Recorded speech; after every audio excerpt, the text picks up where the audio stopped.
Welcome to Tyla Walker Romance. You're about to dive into one of Miss Tyla's free full audiobooks. She always knows how to make you forget your life with handsome alpha male billionaire heroes and sassy strong heroines who grab love with both hands. In order for this content to be free, we have to take out the dirty details. Otherwise, we risk disrupting this platform's rules and guidelines.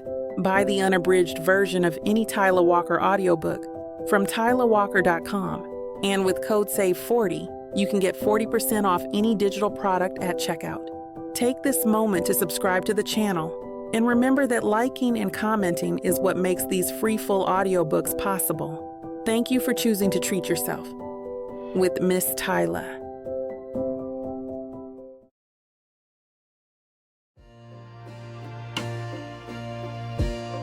Chapter 1. Sophia. The mahogany conference table stretches before me like an execution block, its polished surface reflecting the harsh fluorescent lights that make everyone look like they're dying. I adjust my burgundy blazer and check my phone for the third time in 2 minutes. Dad should have been here 20 minutes ago. Where is he? I mutter, drumming my manicured nails against my leather portfolio. The sound echoes in the nearly empty boardroom of Turner Textiles, our family's century-old legacy that I've spent the last 6 years of my life helping to modernize. Uncle Richard slides into the chair beside me, his expensive cologne doing nothing to mask the nervous energy radiating from his perfectly pressed suit. James will be here, Sophia. You know how he gets caught up talking to the floor workers? I tilt my head and raise an eyebrow at him. Dad never misses board meetings, especially not ones this important. Something about Richard's tone sets my teeth on edge. But before I can question him further, the conference room doors swing open. My father rushes in, slightly out of breath, his salt and pepper hair more disheveled than usual. Behind his wire-rimmed glasses, his kind eyes look strained. Sorry. The new shipment from our Mumbai facility had some quality issues I needed to address personally. He takes his seat at the head of the table, pulling out the worry beads his father gave him. The familiar sound of them clicking together usually calms me, but today it just adds to the tension crackling in the air. Dad, you look exhausted. Maybe we should reschedule this meeting. Nonsense, sweetheart. This is too important. He reaches over and squeezes my hand. Turner Textiles has weathered storms before. We'll weather this one too. I want to believe him, but the email that arrived this morning sits heavy in my mind. Blackwood Industries requesting an emergency board meeting to discuss mutually beneficial opportunities. Everything about it screamed corporate predator circling wounded prey. The doors open again and 3 people in sharp black suits walk in like they own the place. I recognize the woman immediately from business magazines, Victoria Sterling, known as the Ice Queen of corporate acquisitions. Her platinum blonde hair is pulled back in a severe bun, and she carries herself with the kind of confidence that comes from destroying companies before breakfast. But it's the man behind her who makes my breath catch in my throat.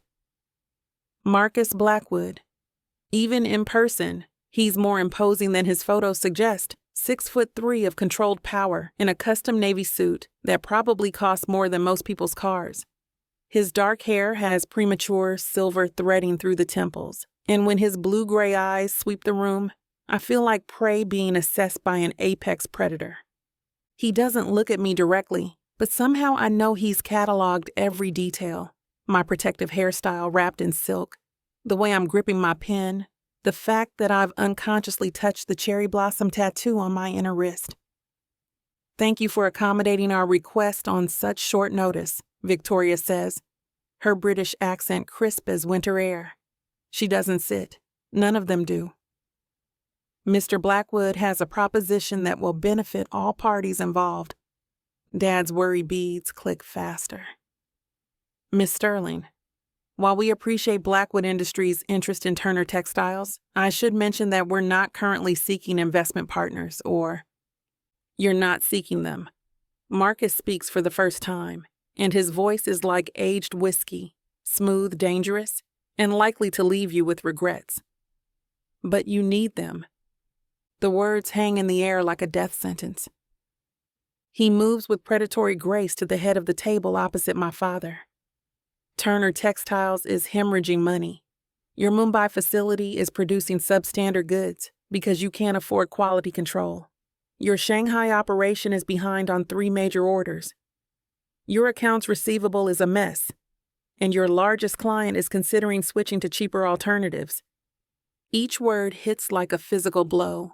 I watch my father's face grow paler, with every accurate detail that should be private information.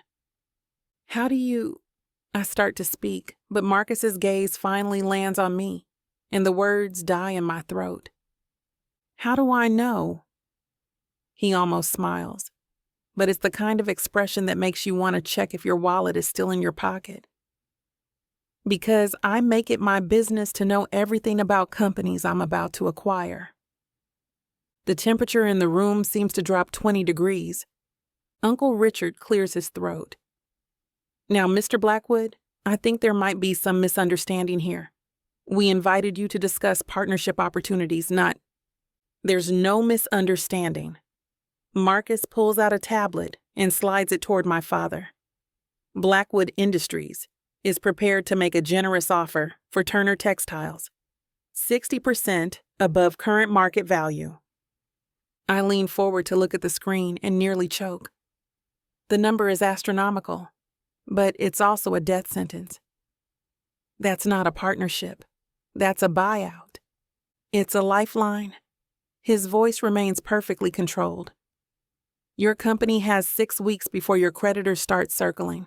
I'm offering you a chance to walk away with your dignity and your employees' jobs intact. Dad's hands shake as he scrolls through the offer. This is 4 generations of work.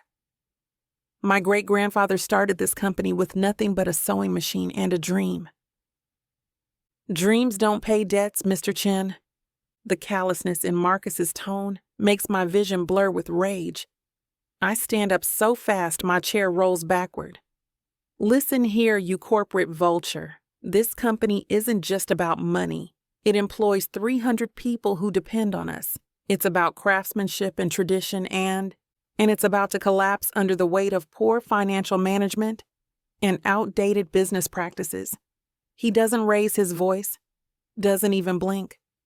I'm offering to preserve what can be saved by destroying everything that matters, by making hard choices that your father apparently can't.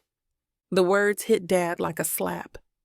His face crumples, and suddenly he looks every one of his 58 years. Sophia, sweetheart, maybe we should consider... No, I slam my palm on the table. We are not selling our family's legacy to some soulless corporate raider who probably can't tell silk from polyester. Marcus tilts his head, studying me like I'm a particularly interesting specimen. You're very passionate, Miss Turner, but passion doesn't balance books or meet payroll, and money doesn't create beauty or preserve culture. Beauty doesn't keep the lights on. We stare at each other across the table, the air crackling with tension. I want to wipe that perfectly controlled expression off his face to make him understand that some things are worth more than profit margins. Dad's voice breaks through our standoff. The employees? What happens to them? Victoria steps forward with another tablet. Blackwood Industries would retain all current employees for a minimum of 18 months, with full benefits and opportunities for advancement within our larger organization. And after 18 months? I demand. Marcus answers without looking away from my father. After 18 months, employees who meet performance standards will have permanent positions. Those who don't will receive generous severance packages. Performance standards. I taste the bitterness of the words. You mean whoever survives your corporate meat grinder gets to keep their jobs? I mean whoever adapts to modern business practices gets to build a career instead of watching their company slowly die. The brutal honesty in his voice makes me flinch, because deep down, in a place I don't want to acknowledge. I know he's right about the company's financial situation. I've seen the books. I've watched Dad stress over every payment, every delayed order, every client complaint.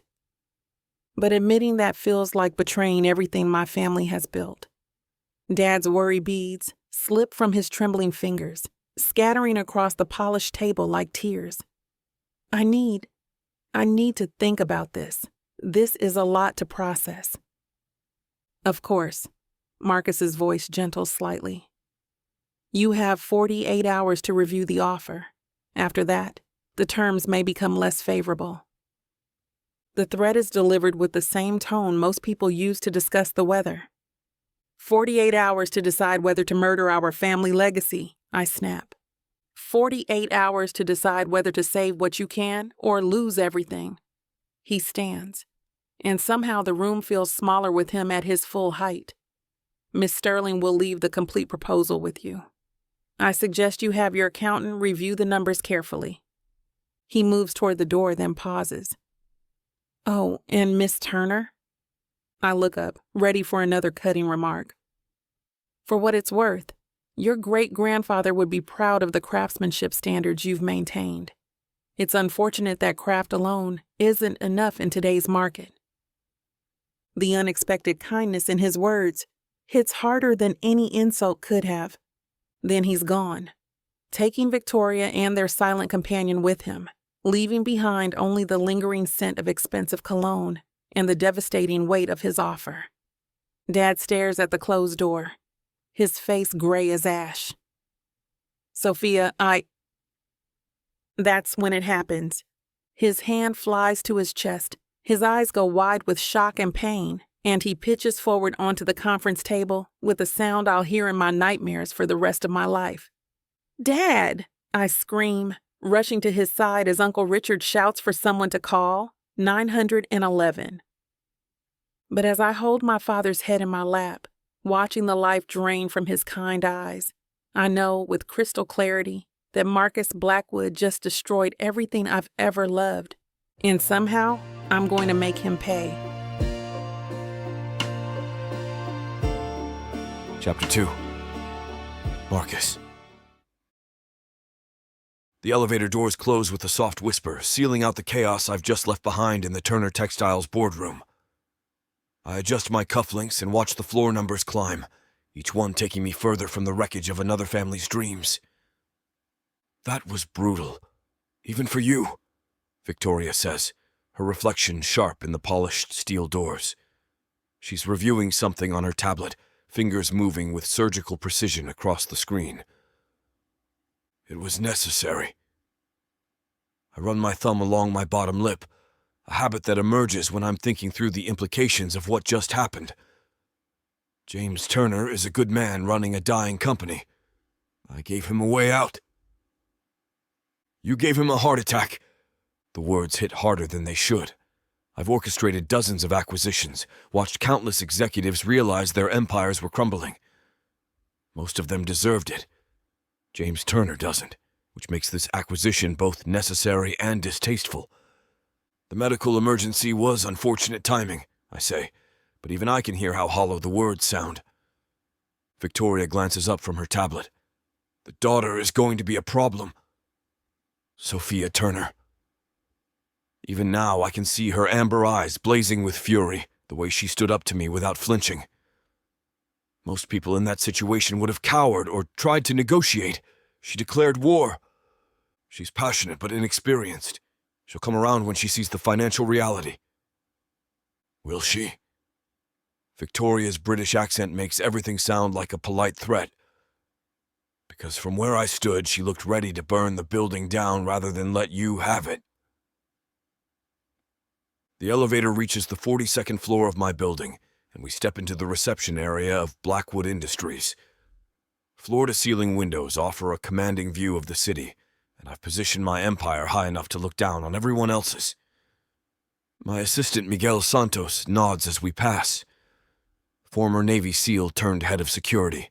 He has the kind of presence that makes people think twice about causing trouble. Today he's wearing his usual dark suit, the fabric cut precisely to accommodate the weapons I know he carries but no one else can see. "The board meeting is in 10 minutes, he says, falling into step beside us. They're already asking questions about the Turner acquisition. Of course they are. My board of directors thinks they have a say in how I run my company. It's an illusion I allow them to maintain because occasionally their input proves useful. Let them ask, I say, pushing through the double doors into the main conference room. The boardroom at Blackwood Industries makes the Turner Textiles conference room look like a coffee shop. Black marble table, leather chairs that cost more than most people's monthly salary, and a view that reminds everyone exactly who has the power in this room.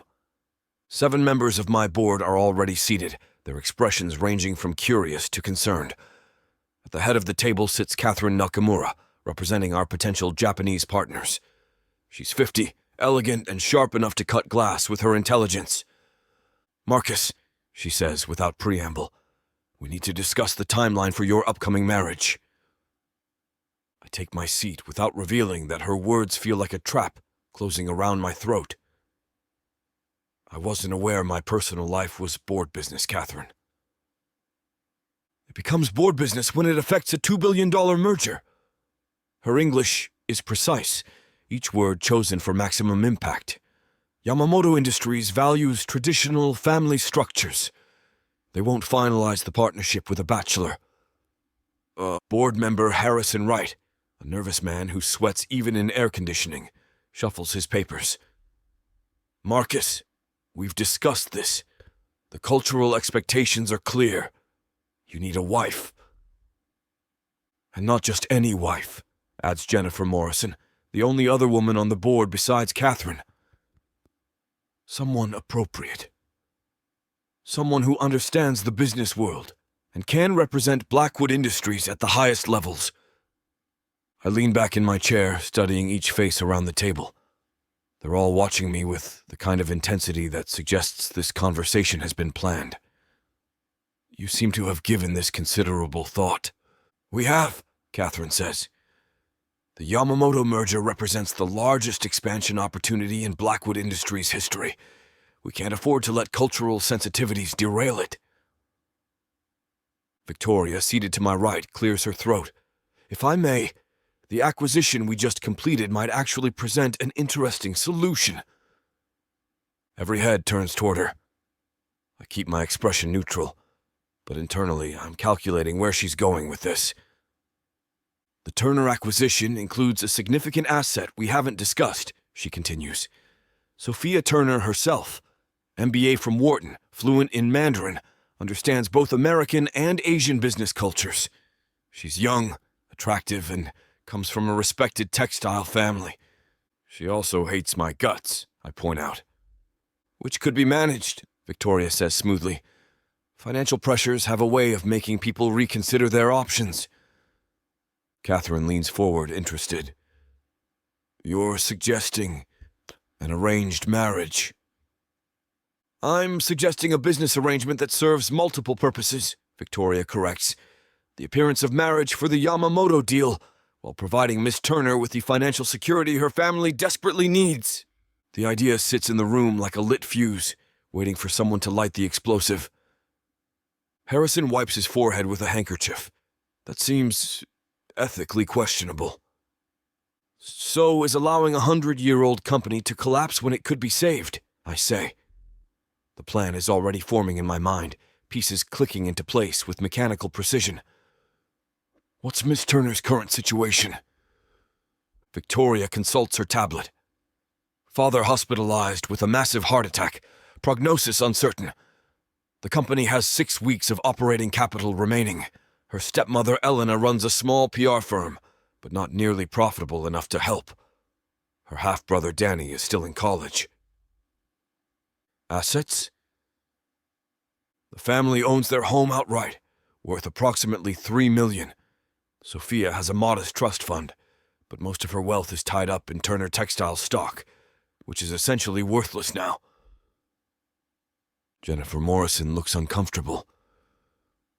"We're talking about a woman whose father just had a heart attack. This feels predatory." "Everything we do is predatory," I say without emotion. The question is whether we're hunting for sport or for survival. Miss Turner needs money. I need a wife. The situation is mutually beneficial. And if she refuses? Catherine asks. She won't. I stand and walk to the windows looking out over the city where somewhere below, Sophia Turner is probably sitting in a hospital waiting room, watching her world collapse. She's passionate about protecting her family's legacy and her employees. I'm offering her a way to do both. By marrying the man who destroyed her father's company, Victoria points out. By partnering with the man who can save what's left of it. The distinction matters, even if no one else in this room understands why. Catherine checks her elegant watch. The Yamamoto representatives arrive next month. If you're serious about this arrangement, you'll need to move quickly. How quickly? Engaged within 2 weeks. Married within 6 months. The timeline is aggressive but manageable. Everything depends on how long it takes Sophia Turner to realize she has no other options. There's one more thing, Victoria says. Miss Turner isn't just passionate about her family's company. She's intelligent, strategic, and completely devoted to the people she loves. If you underestimate her, she'll find ways to make this arrangement considerably more complicated than you anticipate. I think about the fire in Sophia's amber eyes, the way she stood up to me without hesitation. Most people crumble under pressure. Something tells me Sophia Turner is more likely to explode. Noted, I say. Anything else? Catherine rises from her seat. Just remember, Marcus, the Yamamoto deal requires the appearance of a genuine marriage. If they suspect this is purely business, the merger dies. After the board members file out, Victoria and I remain in the conference room. She's reviewing her notes, probably already planning the approach strategy. You know this is insane, she says without looking up. Probably. She's going to try to destroy you from the inside. Undoubtedly. And you're going to let her try because you think you can control the situation. I turn from the window to face her. Victoria Sterling has been my right hand for 3 years, and she knows me better than anyone. She also knows there are parts of my past and my motivations that I don't share with anyone. I think Sophia Turner is about to learn that sometimes the only way to save what you love is to make a deal with the devil. And what does the devil get out of this arrangement? I consider the question. A wife to satisfy the Japanese merger requirements, control over the Turner Textiles integration, the satisfaction of turning a potential enemy into an ally. But there's something else, something I don't want to examine too closely. The way Sophia Turner looked at me in that boardroom, like she could see straight through the carefully constructed walls I've built around myself, like she might be dangerous and it has nothing to do with business. The devil gets what he always gets, I tell Victoria. Everything he wants, and nothing he didn't know he needed. She closes her tablet and stands. I'll draft the proposal. How do you want to approach her? Carefully. She's grieving and angry, which makes her unpredictable. But she's also desperate, which makes her negotiable. When? I check my watch. By now, Sophia Turner has probably spent hours in a hospital waiting room, getting updates on her father's condition while contemplating the financial ruin of everything her family built. In a few hours, let's give her tonight to fully understand how few options she has left. Victoria heads for the door, then pauses. Marcus? What if she surprises you? She already has. The admission slips out before I can stop it, and Victoria's expression sharpens with curiosity. But I'm not ready to explain why Sophia Turner's defiance felt like a challenge I actually want to face. After Victoria leaves, I stand alone in the conference room, watching the sun set over the city. Somewhere out there, Sophia Turner is planning my destruction. The thought should concern me. Instead, it's the most interesting thing that's happened to me in years. Chapter 3. Sophia. The hospital waiting room smells like disinfectant and broken dreams. I've been sitting in the same plastic chair for 14 hours, my silk-wrapped hair now frizzy at the edges, my burgundy blazer wrinkled beyond salvation. The coffee from the vending machine tastes like liquid regret, but it's the only thing keeping me upright. Elena sits beside me, her warm brown hand covering mine. My stepmother's jasmine perfume has long since faded, replaced by the sterile hospital air that seems to leach the life out of everything it touches. She hasn't said much since the surgery ended 6 hours ago, but her presence anchors me when everything else feels like it's spinning out of control. "Mija," she says softly, her slight accent more pronounced when she's tired. "You should eat something." I shake my head, unable to think about food when Dad is lying unconscious in the ICU with tubes and wires keeping him alive. The doctors say the next 24 hours are critical. They use words like massive cardiac event and significant damage in voices that suggest they're already writing his obituary. Danny sprawls in the chair across from me, his laptop balanced on his knees. At 22, my half-brother still has the kind of nervous energy that makes him bounce his leg constantly, but today even he's subdued. His mixed heritage shows in his warm brown skin and the way his black hair curls at the edges, just like Elena's.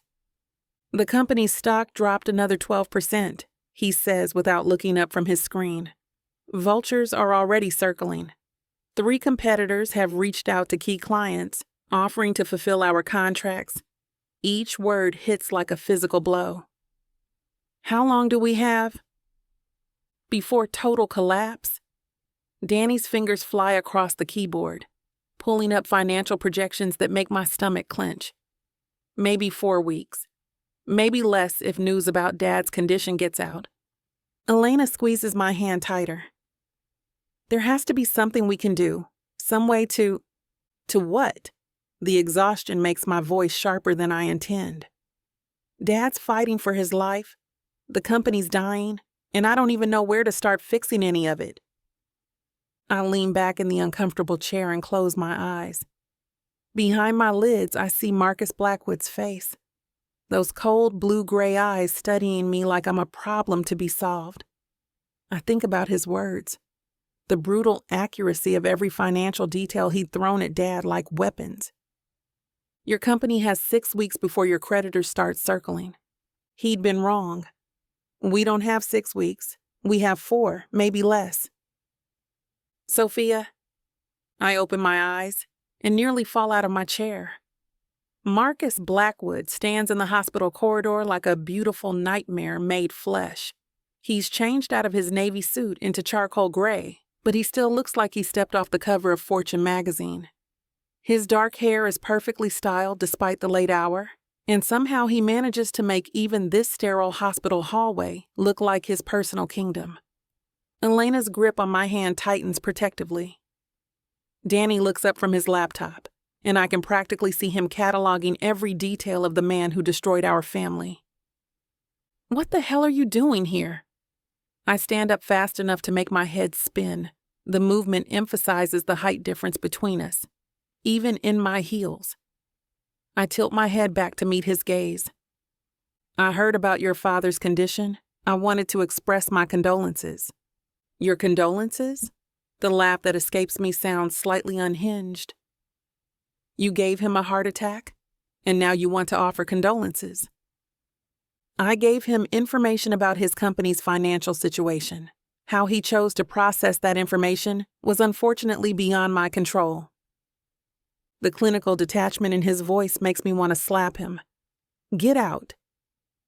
"I also came to make you an offer." I said, "Get out." "Sophia." Elena stands beside me, her voice carrying the kind of authority that comes from years of handling crisis communications. Maybe we should hear what he has to say. I stare at my stepmother in disbelief. "Are you serious right now?" "I'm serious about keeping this family afloat," she says quietly. "Your father is fighting for his life, and when he wakes up, he's going to need something worth living for. When he wakes up, not if." Elena's optimism feels both necessary and heartbreaking. Marcus watches this exchange with the kind of patience that suggests he's used to waiting for people to reach the conclusions he's already drawn. Perhaps we could speak privately. Anything you have to say to me, you can say in front of my family. Very well. He slides his hands into his pockets, a gesture that somehow makes him look both casual and completely in control. I'm prepared to offer you a position at Blackwood Industries, Vice President of Cultural Integration, with a starting salary of $400,000 annually, plus performance bonuses. The number hits me like a physical blow. It's more than twice what I make at Turner Textiles, enough to cover Dad's medical bills and keep the family financially stable. What's the catch? Danny asks, closing his laptop with a sharp snap. Marcus's attention shifts to my brother, and I see something that might be approval flicker in his expression. The position would require significant personal sacrifices, long hours, extensive travel, and complete dedication to Blackwood Industries' mission. That's not a catch, I say. That's a job description. The personal sacrifice I'm referring to is marriage.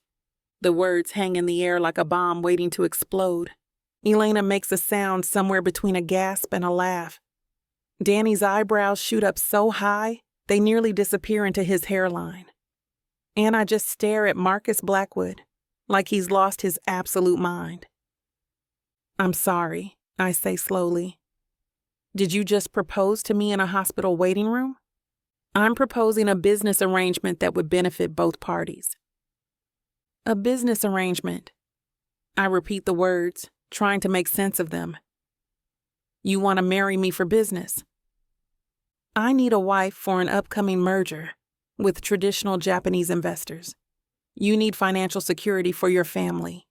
The arrangement would be purely contractual, a marriage in name only, with clearly defined terms and an exit strategy. The casual way he discusses marriage, like it's a stock option, makes my skin crawl. You're insane. I'm practical. He pulls out his phone and shows me a document. The contract would include a $2 million signing bonus, transferred immediately upon agreement. Your father's medical bills would be covered in perpetuity. Turner Textiles would be integrated into Blackwood Industries under your oversight, preserving the jobs of all current employees. Each term hits like a carefully aimed arrow. He knows exactly what I care about most. My family's financial security, Dad's health, the employees who've become like extended family. And what do you get out of this devil's bargain? I ask. A wife who understands both American and Asian business cultures. Someone intelligent enough to represent Blackwood Industries at the highest levels. His blue-gray eyes lock onto mine. Someone passionate enough about protecting the people she loves to make difficult choices. Like marrying a man who destroyed her father's company. Like partnering with someone who can save what's left of it. Elena and Danny exchange glances that communicate an entire conversation without words. I know what they're thinking, that this is crazy, impossible, but also potentially our only lifeline. How long? I ask, hating myself for even considering it. 2 years minimum, longer if the business relationship proves mutually beneficial. And after that? Clean divorce, with a settlement that ensures your family's continued financial security. I want to tell him to go to hell. I want to throw my cold coffee in his perfectly handsome face and watch his expensive suit get ruined. I want to scream at him for showing up here when my father is fighting for his life and offering me solutions that feel like selling my soul. But I can't ignore the numbers on Danny's laptop screen. I can't pretend that my father won't need months of rehabilitation and expensive care. I can't forget that 300 people depend on Turner Textiles for their livelihoods. I need time to think. Of course. He reaches into his jacket and pulls out a business card. My private number. When you're ready to discuss terms. He turns to leave, then pauses. For what it's worth, Miss Turner, I hope your father makes a full recovery. The unexpected gentleness in his voice catches me off guard. For just a moment, he doesn't sound like a ruthless corporate raider. He sounds like someone who understands loss. The moment passes, and he's walking away down the hospital corridor, leaving behind the lingering scent of expensive cologne and an offer that feels like both salvation and damnation. Elena sinks back into her chair. Dios mío, Sofia, what are you going to do? I stare at the business card in my hand, my dark skin a stark contrast against the cream-colored paper. Marcus Blackwood's name is embossed in gold lettering, and somehow even his business card manages to look arrogant. I don't know, I admit. But I know I can't let Dad wake up to find out we lost everything while he was unconscious. Danny reopens his laptop. I could dig into Blackwood Industries, see what I can find about their business practices, their contracts. Already on it, I say, touching the cherry blossom tattoo on my wrist. The nervous habit helps me think, and right now I need all the clarity I can get. If I'm going to consider making a deal with the devil, I need to know exactly what kind of hell I'm walking into. A nurse appears at the end of the corridor, and for a moment my heart stops, but she just nods at us and continues on her rounds. Dad is still stable, still fighting. I look down at Marcus Blackwood's business card again, this time really seeing it. The address puts his office in the most expensive building in the financial district. The paper feels expensive, substantial. Everything about it screams money and power. Everything I've never had, and everything I might need to save my family. Elena, I say quietly, if I do this, will you think less of me? My stepmother's dark eyes fill with understanding. Mija, if you do this, I'll think you're the strongest woman I know, but only you can decide if the price is worth paying. I slip the business card into my purse, next to my father's worry beads that I picked up from the conference room floor. The two objects feel symbolic somehow. The old world and the new, tradition and change. Everything I'm trying to preserve and everything I might have to sacrifice. In 12 hours, I'll have to make a decision that will change the rest of my life. Right now, that feels both terrifying and strangely liberating.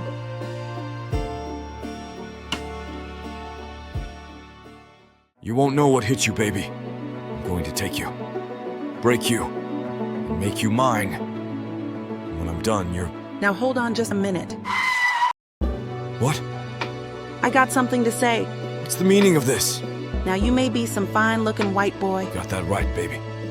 It takes hard work. And you might got the money. Fat stacks, baby, to spoil you with. But that doesn't mean I'm going to give it up to you without a fight. A fight? You want some limp wilting flowers? Go to historical romance, baby. But you want sassy and spicy strong black queens that tame their alpha male bad boys? I think our listeners do. Then you go on and look at Miss Tyla's Boujee Brides and Billionaires audio bundle. 50 hours of me whispering the most romantic things in your ears. Fake marriages, alpha male billionaires, strong black women, steamy scenes that will make your eyes roll back. Everything wrapped up in a happily ever after that will put you in an afterglow. Use code SAVE40 to get 40% off this bundle and any other digital product in Miss Tyla's store. Unabridged and uncut. Just like you? You're gonna have to find out. Tyla Walker Romances. Escape your life with sassy romance. Chapter 4. Marcus. The Chen family arrives at my office building exactly at noon, 3 days after I made my proposal in that sterile hospital waiting room. I watch them through the floor-to-ceiling windows of my executive suite as they exit a modest sedan that's probably older than Sophia's half-brother.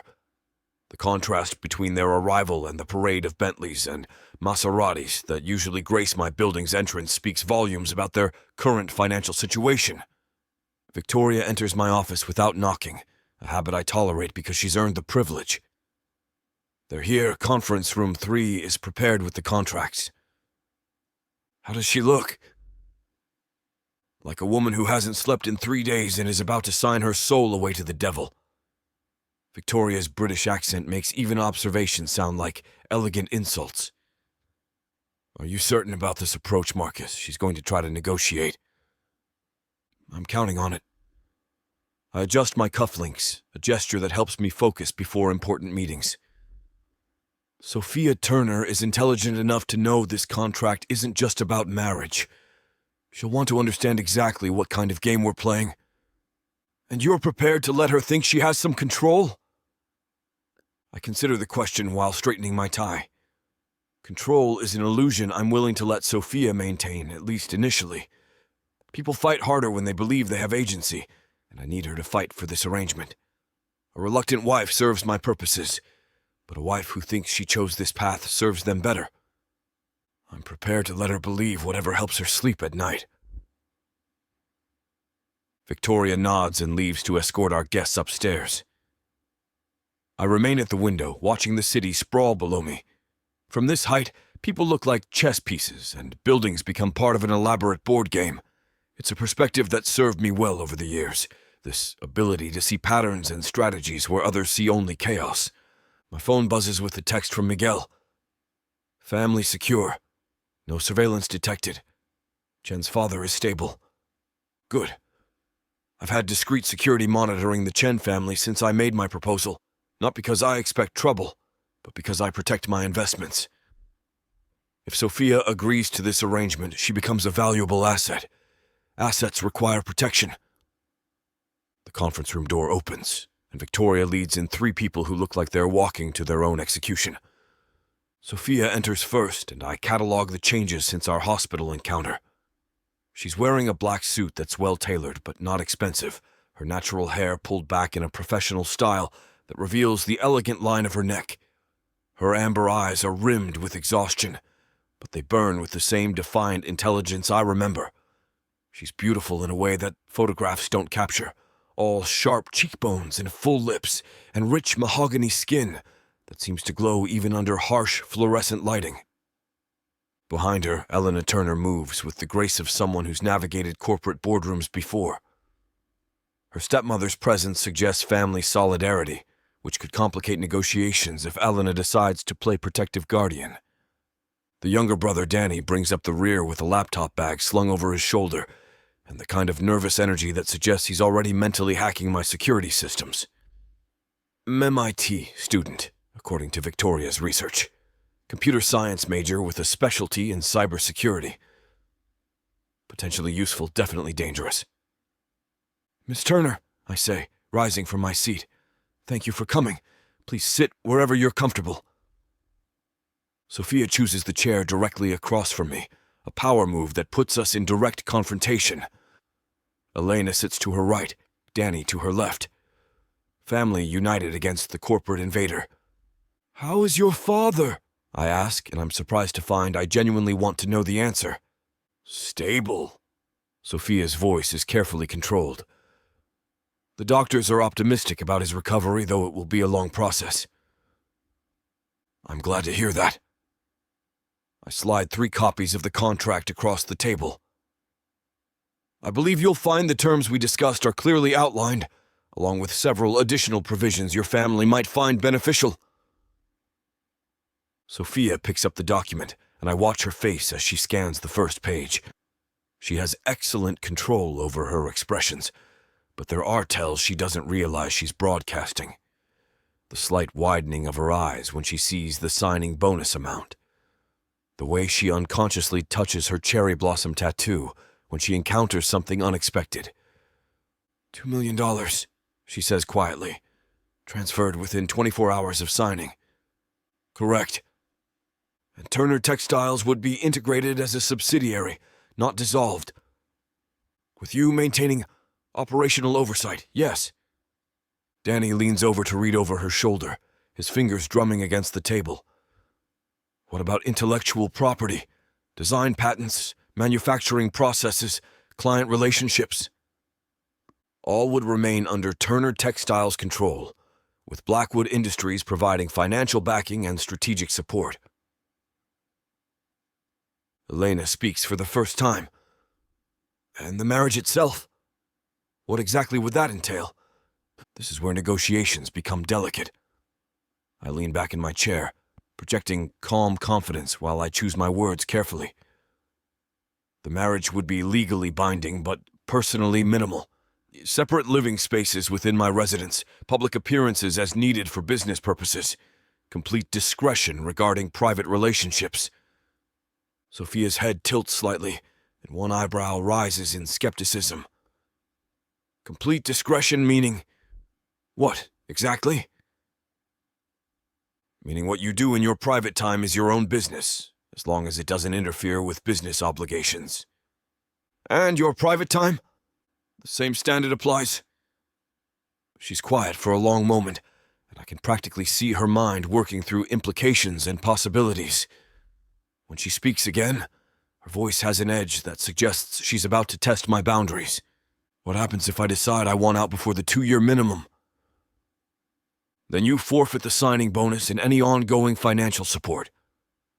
And if you decide you want out, I pay a penalty of $5 million and honor all financial commitments to your family in perpetuity. That gets her attention. She sets down the contract and looks directly at me, those amber eyes searching for the trap she knows must be hidden somewhere in this arrangement. Why? She asks. Why would you agree to terms that heavily favor me? This is the question I've been expecting, and it's also the most dangerous to answer honestly. The truth is complicated, layered with motivations I don't fully understand myself. The business justification is solid. I need a wife for the Japanese merger, and she fits the requirements perfectly. But there's something else. Something about the way she stood up to me in that boardroom that made me want to see what else she's capable of. Because I need this arrangement to work, I say instead. A reluctant partner serves no one's interests. If you're going to represent Blackwood Industries, you need to feel invested in its success. She touches her tattoo again, a tell that suggests she doesn't entirely believe me, but can't identify the lie. Danny clears his throat. What about confidentiality? If Sophia has access to Blackwood Industries operations, what prevents her from sharing sensitive information? Standard non-disclosure agreements with significant financial penalties for violations. I pull out another set of documents. Though I should mention that it works both ways. Sophia would have access to information that could damage Blackwood Industries, but I would have similar access to Chen family business matters. Mutually assured destruction, Elena murmurs. Mutually assured discretion. Sophia picks up the contract again, this time reading more carefully. I watch her process each clause, each provision, each carefully worded escape hatch I've built into the agreement. She's looking for the trap, the hidden cost, the place where I'll spring my real demands. She won't find it, because the real trap isn't in the contract. It's in the situation itself, in her desperate need to save her family and her inability to see any other solution. There's a morality clause, she says, finding one of the more interesting provisions. Standard in arrangements like this. No criminal activity, no public scandals, no behavior that would damage either party's reputation. Define scandal. Use your judgment. If you wouldn't want to see it on the front page of the Wall Street Journal, don't do it. She laughs, a sound with no humor in it. Everything about this arrangement would be scandalous if people knew the truth. Which is why they won't know the truth. Danny looks up from his own copy of the contract. You've thought of everything, haven't you? It's what I do. Sophia sets down the document and leans back in her chair, studying me with an intensity that makes me want to check if my tie is straight. What aren't you telling me? The question is sharp, direct, and more perceptive than I expected. There are dozens of things I'm not telling her, from the specific details of my investigation into Turner Textile's financial problems to the real reasons I need this marriage to succeed. I'm not telling you that this arrangement will be easy, I say, which is true without being complete. I'm not telling you that your life won't change dramatically. And I'm not telling you that you won't occasionally hate me for putting you in this position. I already hate you for putting me in this position. Good. Hate is honest. I can work with honest. She touches her tattoo again. then seems to realize she's doing it and forces her hand back to the table. I need guarantees about my family's safety. Explain. I need to know that if I cross you, if I disappoint you, if this arrangement goes badly, you won't take it out on them. The request reveals more about her priorities than any background check could.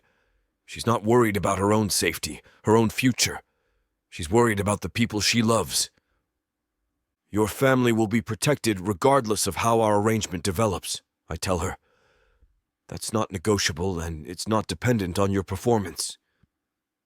Elena reaches over and squeezes Sophia's hand. Mia, we should discuss this privately before... No. Sophia's voice is firm. If I'm going to do this, I'm going to do it on my own terms.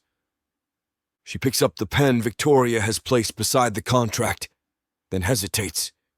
2 years. Minimum.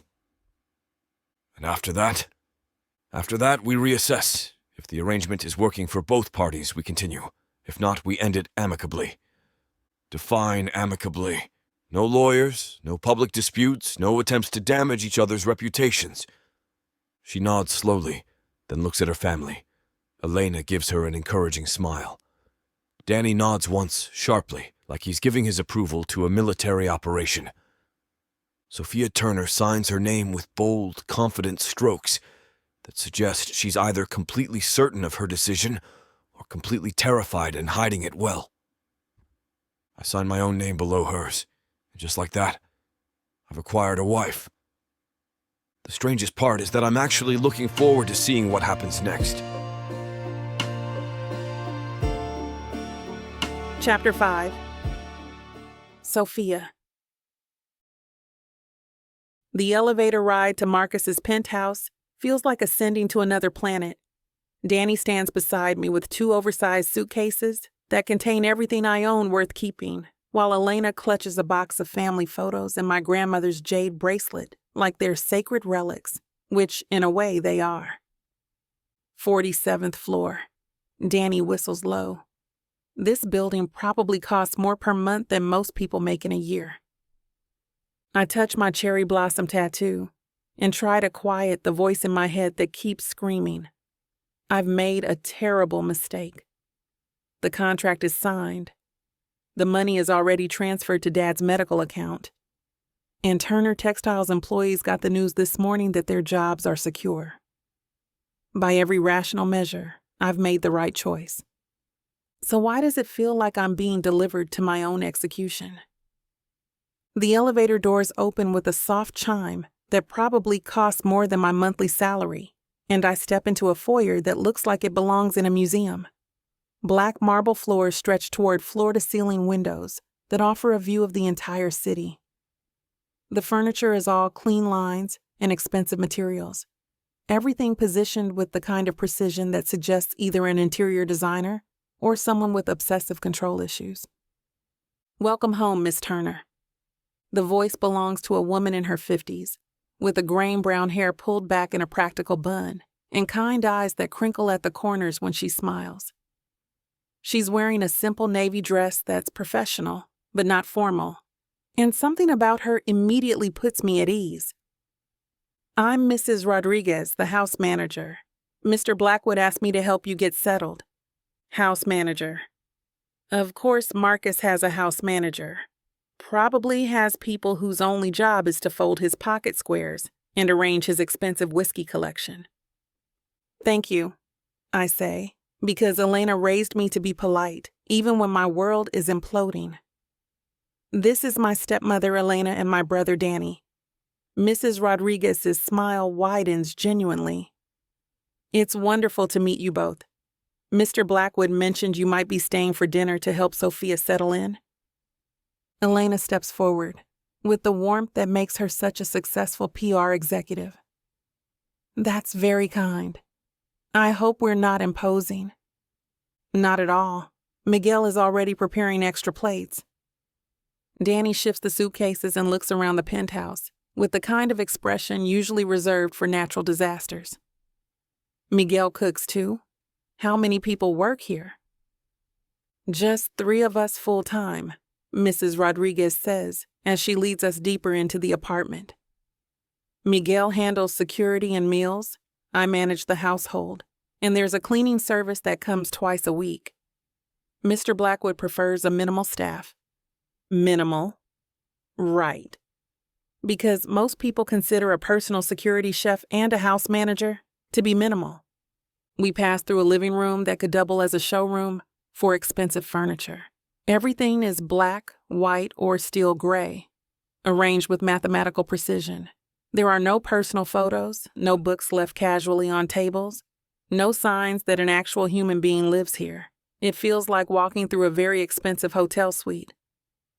"Your room is this way," Mrs. Rodriguez says, leading us down a hallway, lined with abstract art that probably cost more than my college education.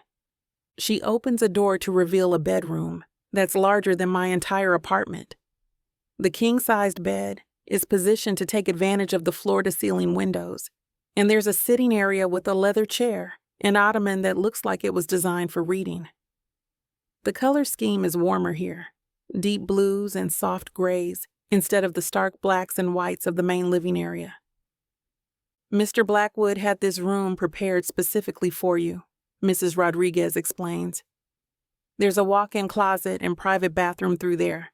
The sitting area has a desk if you need workspace, and there's a small refrigerator stocked with basics." Danny sets down the suitcases and walks to the windows. The view is incredible. It is. From this height, the city spreads out like a glittering circuit board, all lights and movement and energy. It's beautiful and overwhelming and completely alien to anything I've ever experienced. "The main kitchen is available whenever you need it," Mrs. Rodriguez continues. "Mr. Blackwood typically has breakfast at 6:30 and dinner at 8, but you're welcome to keep your own schedule. There's also a gym on this floor and a library if you're interested." Elena explores the bathroom and returns looking slightly dazed. "Sophia, there's a bathtub in there that's basically a small swimming pool." "Mr. Blackwood believes in comfort," Mrs. Rodriguez says, with what might be amusement.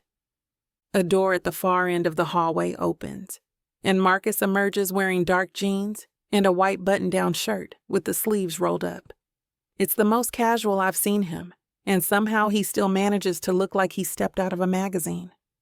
The contrast between his carefully styled appearance and the domestic setting creates an odd cognitive dissonance. "Sophia," he says, his voice carrying that same controlled warmth I remember from contract negotiations. "I trust Mrs. Rodriguez is taking good care of you." "She's been wonderful." I gesture toward my family. "Thank you for including Elena and Danny in dinner." "Of course. Family is important." The word should sound hollow coming from someone who lives in this sterile monument to wealth, but there's something in his tone that suggests he means them. "Miguel is preparing something special for your first night," Mrs. Rodriguez says. "He's very excited to cook for more than one person." As if summoned by his name, a man appears from what must be the kitchen. Miguel Santos is probably in his early 40s, with the kind of build that suggests serious time in the gym and the alert posture of someone who's seen combat. But when he smiles, his entire face transforms into something warm and welcoming. "Miss Turner," he says, offering his hand. "Welcome, I hope you're hungry." "Starving, actually. The admission surprises me. I haven't thought about food in days, too stressed and exhausted to remember basic human needs." "Good. I made arroz con pollo, my grandmother's recipe. Comfort food seemed appropriate for your first night." The thoughtfulness catches me off guard.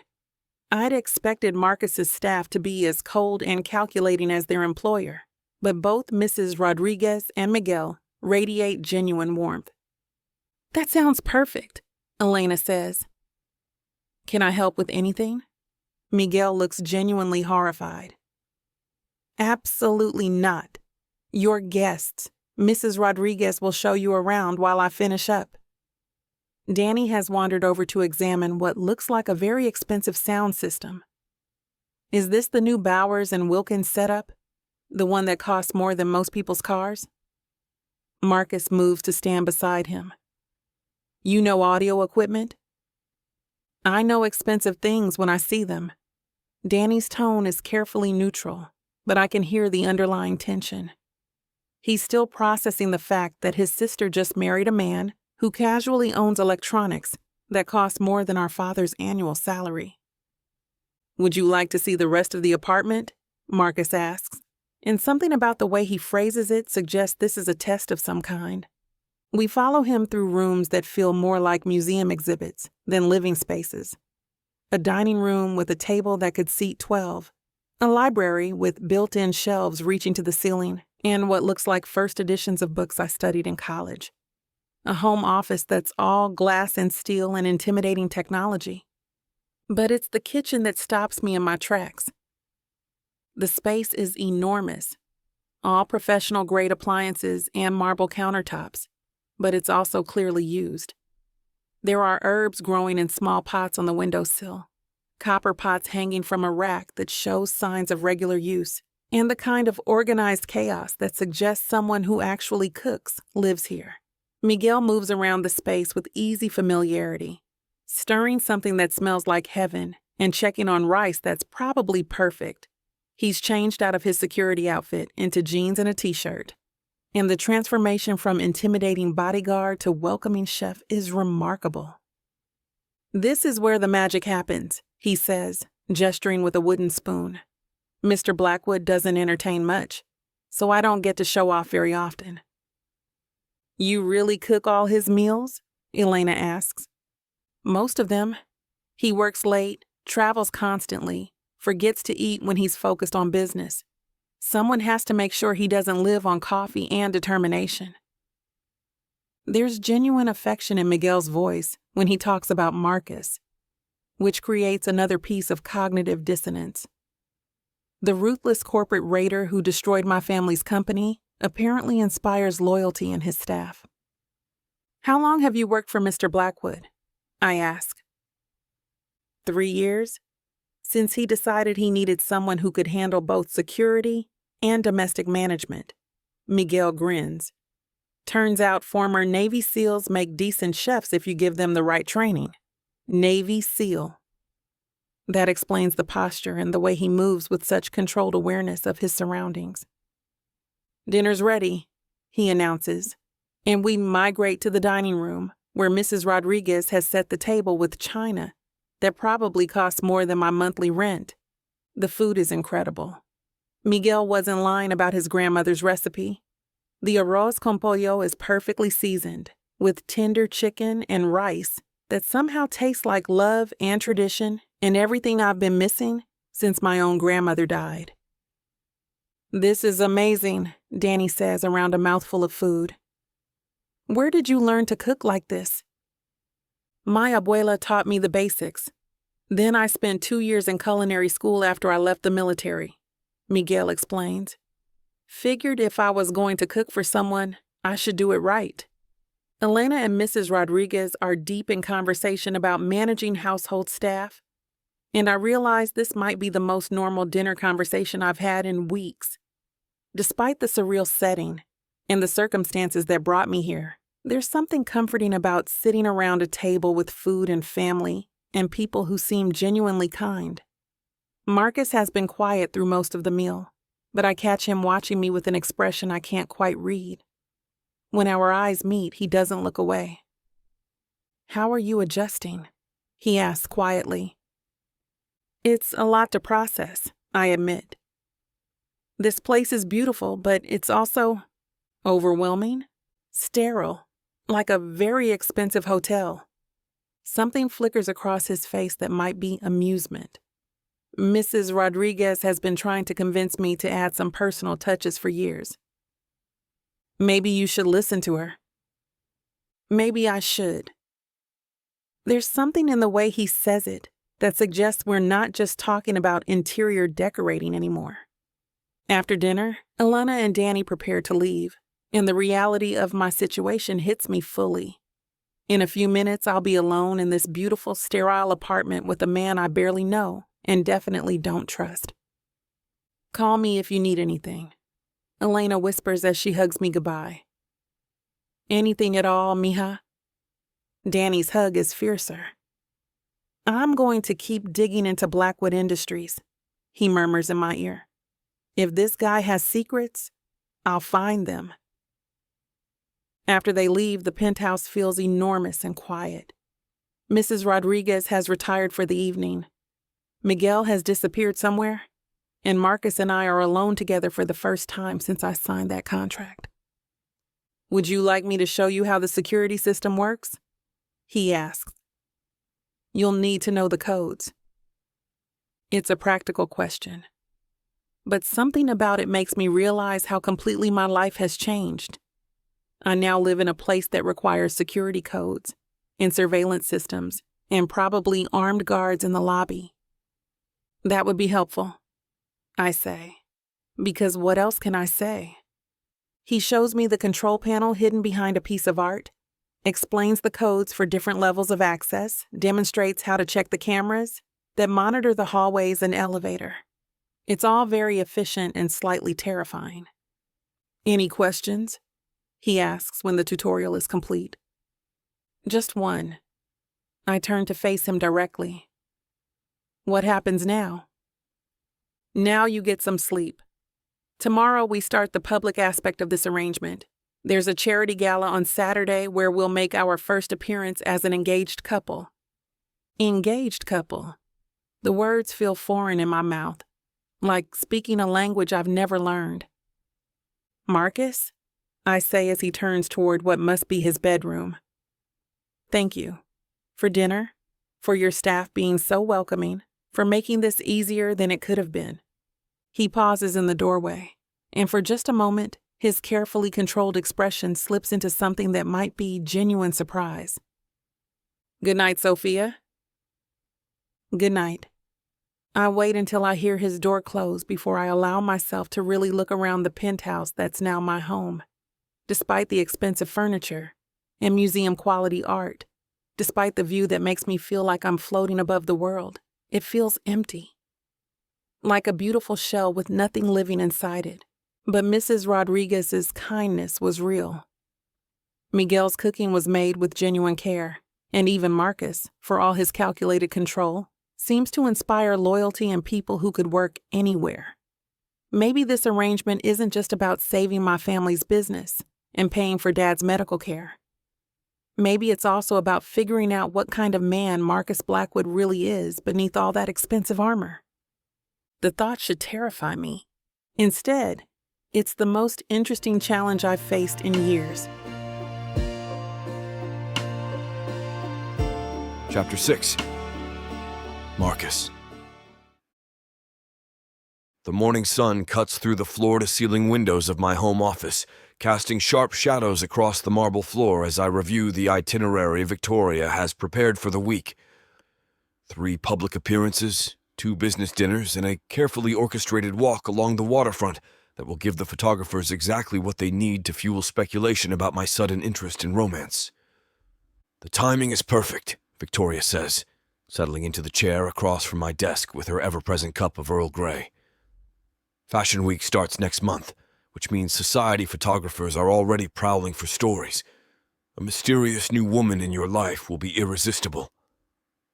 I nod without looking up from the schedule, but my attention keeps drifting to the sounds coming from the kitchen where Sophia is having breakfast with Miguel. Her voice carries down the hallway, polite but distant in a way that suggests she's still processing the reality of her situation. She's settling in well, Victoria observes, following my gaze toward the doorway. She's adapting, there's a difference. What I don't say is that Sophia Turner is exactly what I expected, and nothing like what I prepared for. The resistance and resentment I anticipated are there, carefully controlled beneath a veneer of professional cooperation. But there's also something else, a watchfulness that suggests she's studying me as intently as I'm studying her. The sound of heels on marble announces her approach, and I force myself to focus on the documents in front of me instead of anticipating her entrance. It's a discipline I've had to develop over the past 3 days, this deliberate management of my attention when she's near. Sophia appears in the doorway wearing a navy dress that hugs her curves in ways that make it difficult to concentrate on quarterly projections. Her natural hair is styled in soft waves that frame her face, and she's wearing the kind of makeup that enhances her features without hiding them. The overall effect is professional but feminine, perfectly calibrated for our first official public appearance. "Good morning," she says, her voice carrying the same careful politeness she's maintained since moving in. Professional distance wrapped in basic courtesy. "Please sit." I gesture to the chair beside Victoria, noting how Sophia moves with unconscious grace even when she's clearly maintaining emotional walls. "We have 3 events this week that will establish our relationship in the public eye." She settles into the leather chair and crosses her legs, then immediately adjusts her posture as if remembering this is a business meeting, not a casual conversation. I notice the way she touches her cherry blossom tattoo when she's steeling herself for something unpleasant. "Tonight is dinner at Oriole," Victoria explains. "High-end restaurant, definitely going to have photographers lurking outside. Tomorrow is the gallery opening at MoMA, very social, lots of networking opportunities. Saturday is the charity gala." Sophia reviews the printed schedule with the kind of analytical focus that suggests she's treating this like a military campaign. "What's the story? How did we meet? How long have we been seeing each other? Why haven't you mentioned me before?" "We met through business connections," I say. "We've been quietly seeing each other for 6 months, keeping things private while your father dealt with his health issues and the company transition." Her jaw tightens almost imperceptibly at the mention of her father, and I see the flash of anger she's working to suppress. "And now we're going public because you're ready to move forward, and I'm tired of pretending I don't care about you." The words come out with more conviction than I intended, and something flickers across Sophia's expression that might be surprise before the careful mask slides back into place. Victoria clears her throat delicately. "The key is to appear naturally affectionate without overdoing it. Society photographers have excellent instincts for detecting fake relationships." "Define naturally affectionate," Sophia says, her tone suggesting this is another business requirement to master. "Hand-holding, casual touches, the kind of unconscious physical connection that develops between people who are genuinely attracted to each other." I watch Sophia's face carefully as Victoria explains the physical requirements of our arrangement. Her expression remains neutral, but her fingers find her tattoo again. "That shouldn't be difficult," she says finally. "We're both intelligent adults. We should be able to manage basic physical affection for public consumption." She's right, of course. It's acting, performance, a necessary component of our business arrangement. The problem is that when I touched her hand during contract signing, when I helped her out of the car yesterday morning, when our shoulders brushed as we walked through the lobby, the contact felt like considerably more than performance. "Excellent." Victoria stands and gathers her materials. "I'll confirm tonight's reservation and brief Miguel on security protocols for the restaurant." After Victoria leaves, Sophia and I sit in the kind of silence that feels like a standoff. She's studying the schedule again, but I have the impression she's really studying me, trying to understand motivations while maintaining her emotional defenses. "Marcus," she says finally, her voice carefully controlled. "Can I ask you something?" "Of course." "Do you feel anything at all about what you've done to my family?" The question comes out sharp, all her careful politeness stripped away. "My father is lying in a hospital bed because of you. Our employees are terrified about their futures, and you're sitting here planning dinner reservations like none of that matters." The accusation hits exactly where it's supposed to. Your father's medical emergency was an unfortunate consequence of necessary business decisions. "Unfortunate." She laughs, but there's no humor in it. "That's what you call destroying someone's life's work? Unfortunate. I call it preventing a slower, more painful collapse that would have cost more jobs and left your family with nothing. How convenient that your version of events makes you the hero."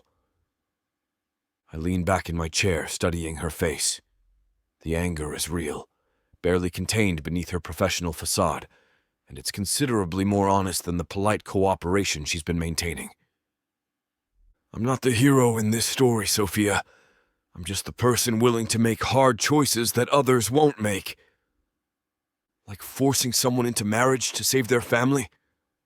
Like offering someone a way to save their family when no other options exist. She's quiet for a moment, and I can see her internal struggle between the hatred she wants to feel and the pragmatic recognition that I'm providing exactly what she needs. I hate this, she says finally. I hate that you were right about the company. I hate that I need your help.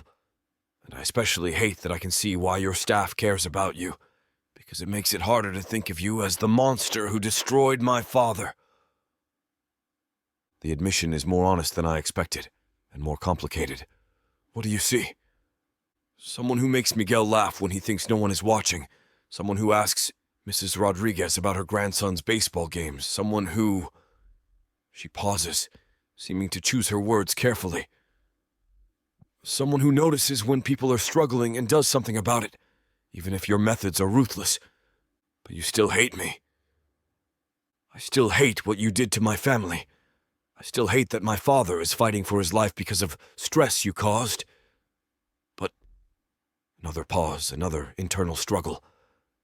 I'm starting to think you might not be entirely evil, which is inconvenient because it would be easier if you were. The brutal honesty in her voice is more compelling than any polite cooperation could be. This is Sophia Turner without her defenses, angry and conflicted and absolutely magnetic. We should go, I say, standing and reaching for my suit jacket. The photographers will be positioning themselves outside the restaurant soon. Sophia rises as well, smoothing her dress and rebuilding her emotional walls with visible effort. Ready to convince the world we're falling in love. The question carries an edge of bitter irony that makes my chest tighten with something I'm not prepared to examine. Ready, I say, offering her my arm. She takes it and I notice she doesn't pull away immediately. Progress, perhaps, or just professional commitment to the performance we're about to give. The drive to the restaurant passes in carefully neutral conversation, but I'm hyper-aware of the tension radiating from Sophia beside me. She's preparing herself for the performance. Building the facade will need to convince the world we're genuinely involved. When we arrive at Oriole, the photographers are already in position, exactly as Victoria predicted. I exit the car first and move around to open Sophia's door, offering my hand to help her out. The contact sends a jolt of awareness through me that has nothing to do with performance. "Showtime," she murmurs, and when she looks up at me, her smile is perfect for the cameras, but doesn't quite reach her eyes. We walk into the restaurant hand in hand, and I'm struck by how convincing the gesture appears, despite the underlying tension between us. Sophia moves with unconscious grace, her head held high despite the camera flashes, and I find myself genuinely impressed by her ability to project warmth she doesn't feel. Dinner conversation requires more effort than expected. She's intelligent, well-informed, with opinions on everything from international trade policy to contemporary art. But there's a careful distance in everything she says, as if she's constantly reminding herself that this is performance, not genuine connection. "You're very good at this," I tell her, as we share dessert, our heads bent close together in a pose that will photograph beautifully. "At what?" Pretending not to hate me. Something flickers across her expression, surprised that I've acknowledged the obvious. "I told you I don't entirely hate you anymore. I just hate the situation." "What changed?" Nothing changed. Everything is still terrible, my father's still in the hospital, and I'm still trapped in this arrangement." She takes a sip of wine, studying me over the rim of her glass. "But watching you with Miguel and Mrs. Rodriguez, seeing how you handle business, you're not the monster I expected. You're just someone who makes choices I don't understand. Does that make this easier or harder?" "Harder. It was simpler when I could hate you completely." The next 3 days follow a similar pattern. Gallery opening where Sophia demonstrates encyclopedic knowledge of contemporary art while maintaining careful emotional distance. Business lunch where she charms potential clients with professional warmth that never quite becomes personal. Walk along the Hudson River, where photographers capture us in what looks like intimate conversation, but is actually Sophia, explaining exactly why she still resents everything I represent. It's during that walk, with late afternoon sunlight turning her skin to gold and the breeze catching loose strands of her hair, that I realize I'm in serious trouble. "You know this doesn't change anything," she says, pausing to look out over the water. "Playing the part of your devoted fiancé, being civil to you, even admitting you're not completely evil. None of it changes what you did to my family. I know. I'm doing this for them, not for you. The moment this arrangement is over, the moment I can find another way to secure their future, I'm gone." She means every word, and somehow that makes her more compelling, not less. Because somewhere between contract negotiations and public performances, between watching her struggle with hatred she can't quite maintain and seeing her fierce loyalty to people she loves, Sophia Turner has stopped being a business arrangement. She's become something considerably more dangerous. She's become someone I actually want, even knowing she'll never want me back. Chapter 7. Sophia. The ballroom at the Metropolitan Museum looks like something out of a fairy tale. All crystal chandeliers and marble columns, draped in white silk and gold accents. I smooth my hands over the emerald green gown Marcus's stylist selected, a floor-length creation that hugs my curves and makes my skin glow under the museum's lighting. The dress probably costs more than most people's rent, and wearing it feels like putting on armor for battle. "You look stunning," Marcus says as we pause at the entrance, his hand warm against the small of my back. To anyone watching, the gesture appears protective, possessive. The reality is more complicated. I still tense slightly at his touch, but I've stopped pulling away completely. "Thank you."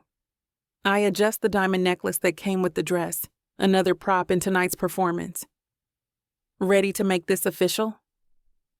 His blue-gray eyes search my face, looking for signs of the reluctance I'm working hard to hide.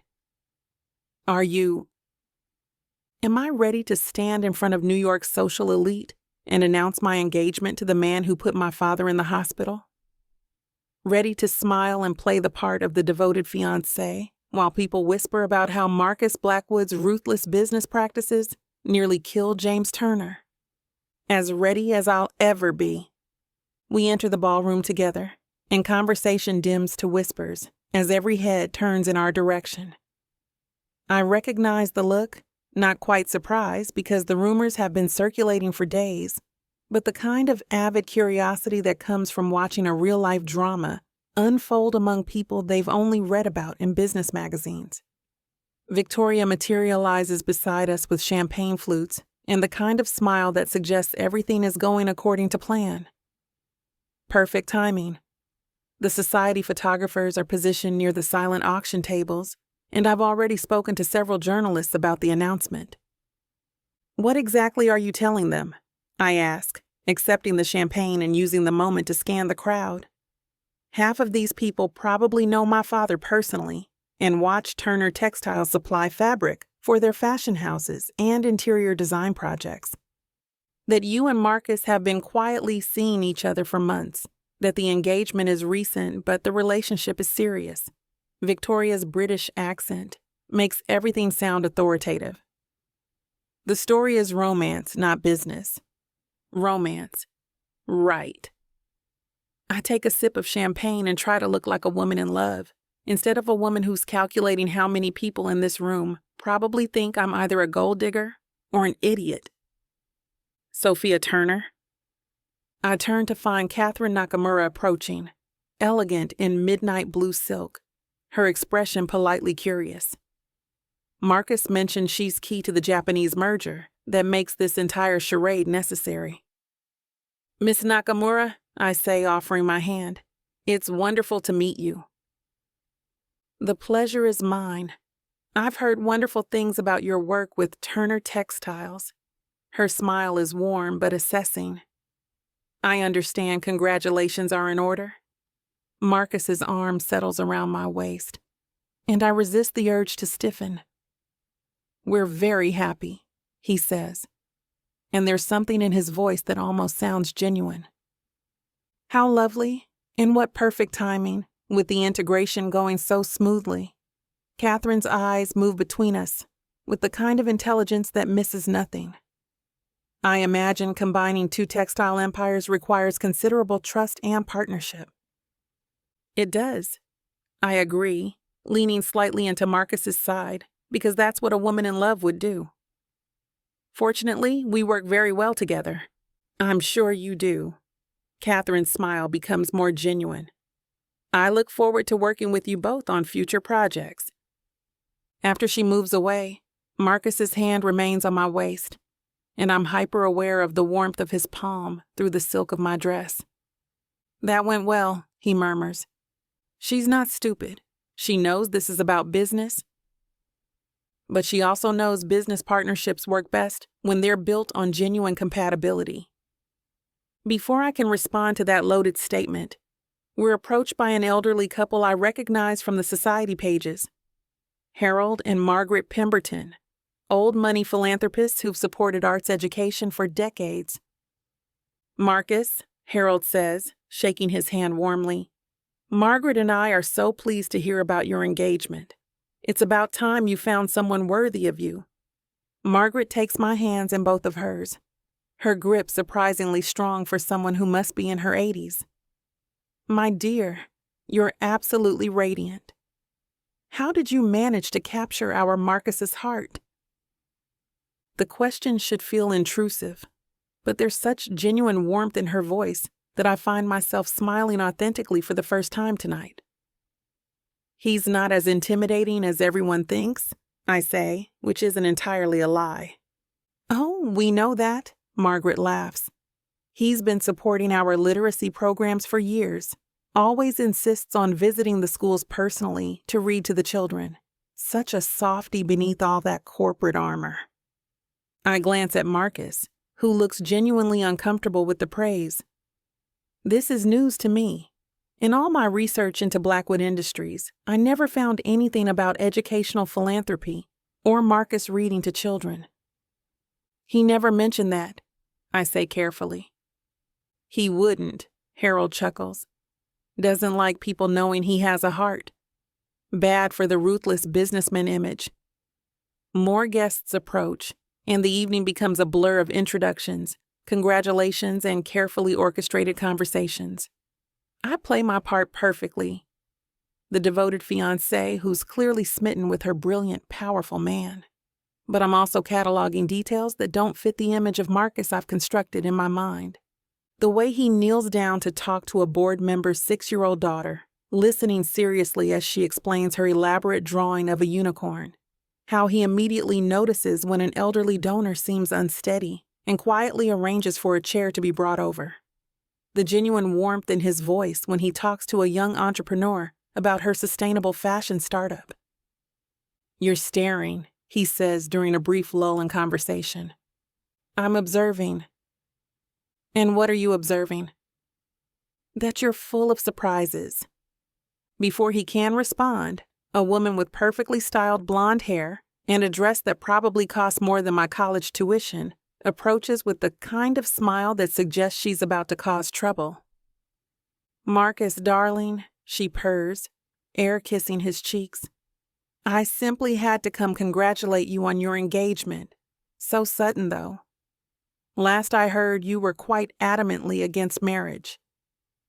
"Hello, Rebecca." Marcus's voice has gone carefully neutral. "Sophia, this is Rebecca Morrison. Rebecca, my fiancée, Sophia Turner."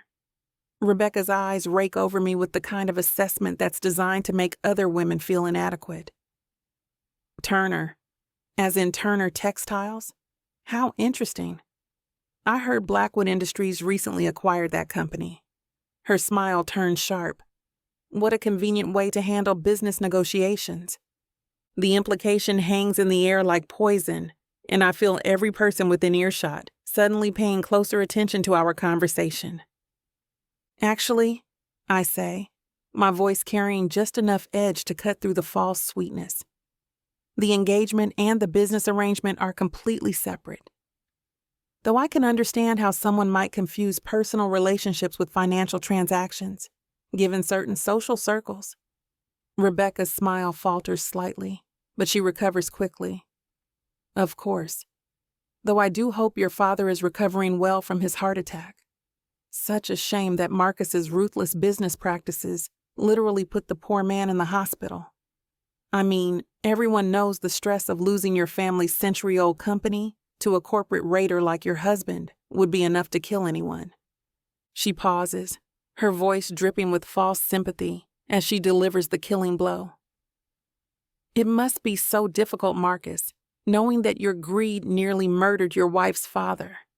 How do you sleep at night? And there it is. Not just an accusation wrapped in false concern, but a direct, vicious attack designed to humiliate Marcus in front of everyone. I can feel the attention of everyone around us sharpening, some guests gasping audibly at Rebecca's statements, waiting to see how we'll respond to such a public assault. Marcus stiffens beside me, but he can't retaliate due to the venue. I also have to hold my tongue as we're in public. I hate Marcus, especially what he did, but it's not this woman's turn to say these things about him. My father is doing much better, thank you, I say, moving closer to Marcus and placing my hand on his arm in a gesture that looks supportive but feels like claiming territory. He's actually thrilled about the engagement. He says Marcus reminds him of himself at that age, ambitious, brilliant, and completely devoted to the people he loves. The lie rolls off my tongue smoothly, but it serves its purpose. Rebecca's expression sours, and several nearby guests nod approvingly at my defense of my fiancé.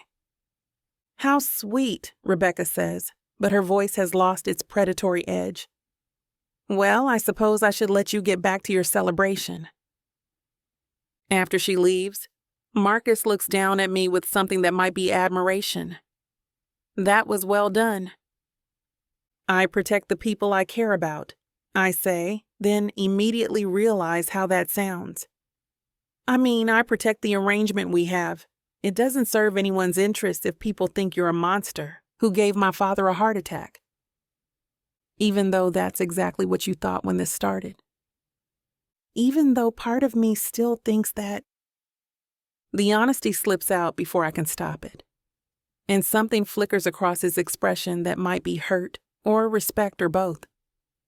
The evening continues with more conversations, more performance, more careful navigation of the complex social dynamics that define New York's elite. But I keep noticing things that complicate my understanding of Marcus Blackwood. The way he remembers personal details about everyone he speaks to, asking about someone's daughter's ballet recital, inquiring about a man's recent surgery recovery, how he listens more than he talks, asking thoughtful questions that show genuine interest in other people's lives.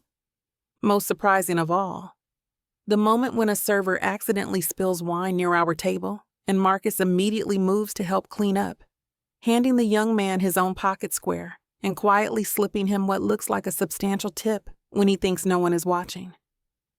You're different than I expected, I tell him during our obligatory dance to officially announce the engagement. Different how? Less. I struggle to find the right words. Less cold. You actually seem to care about people. Did you think I didn't? I thought you cared about profit margins and quarterly reports. People seemed like chess pieces to be moved around for strategic advantage. His hand tightens slightly on my waist as he guides me through a turn that probably looks romantic to everyone watching.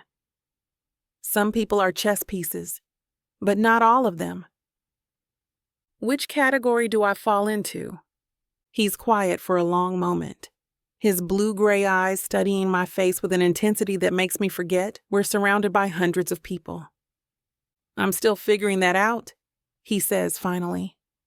The dance ends, and we separate to work the room some more. I watch Marcus interact with donors and board members, seeing the careful balance he maintains between charm and authority.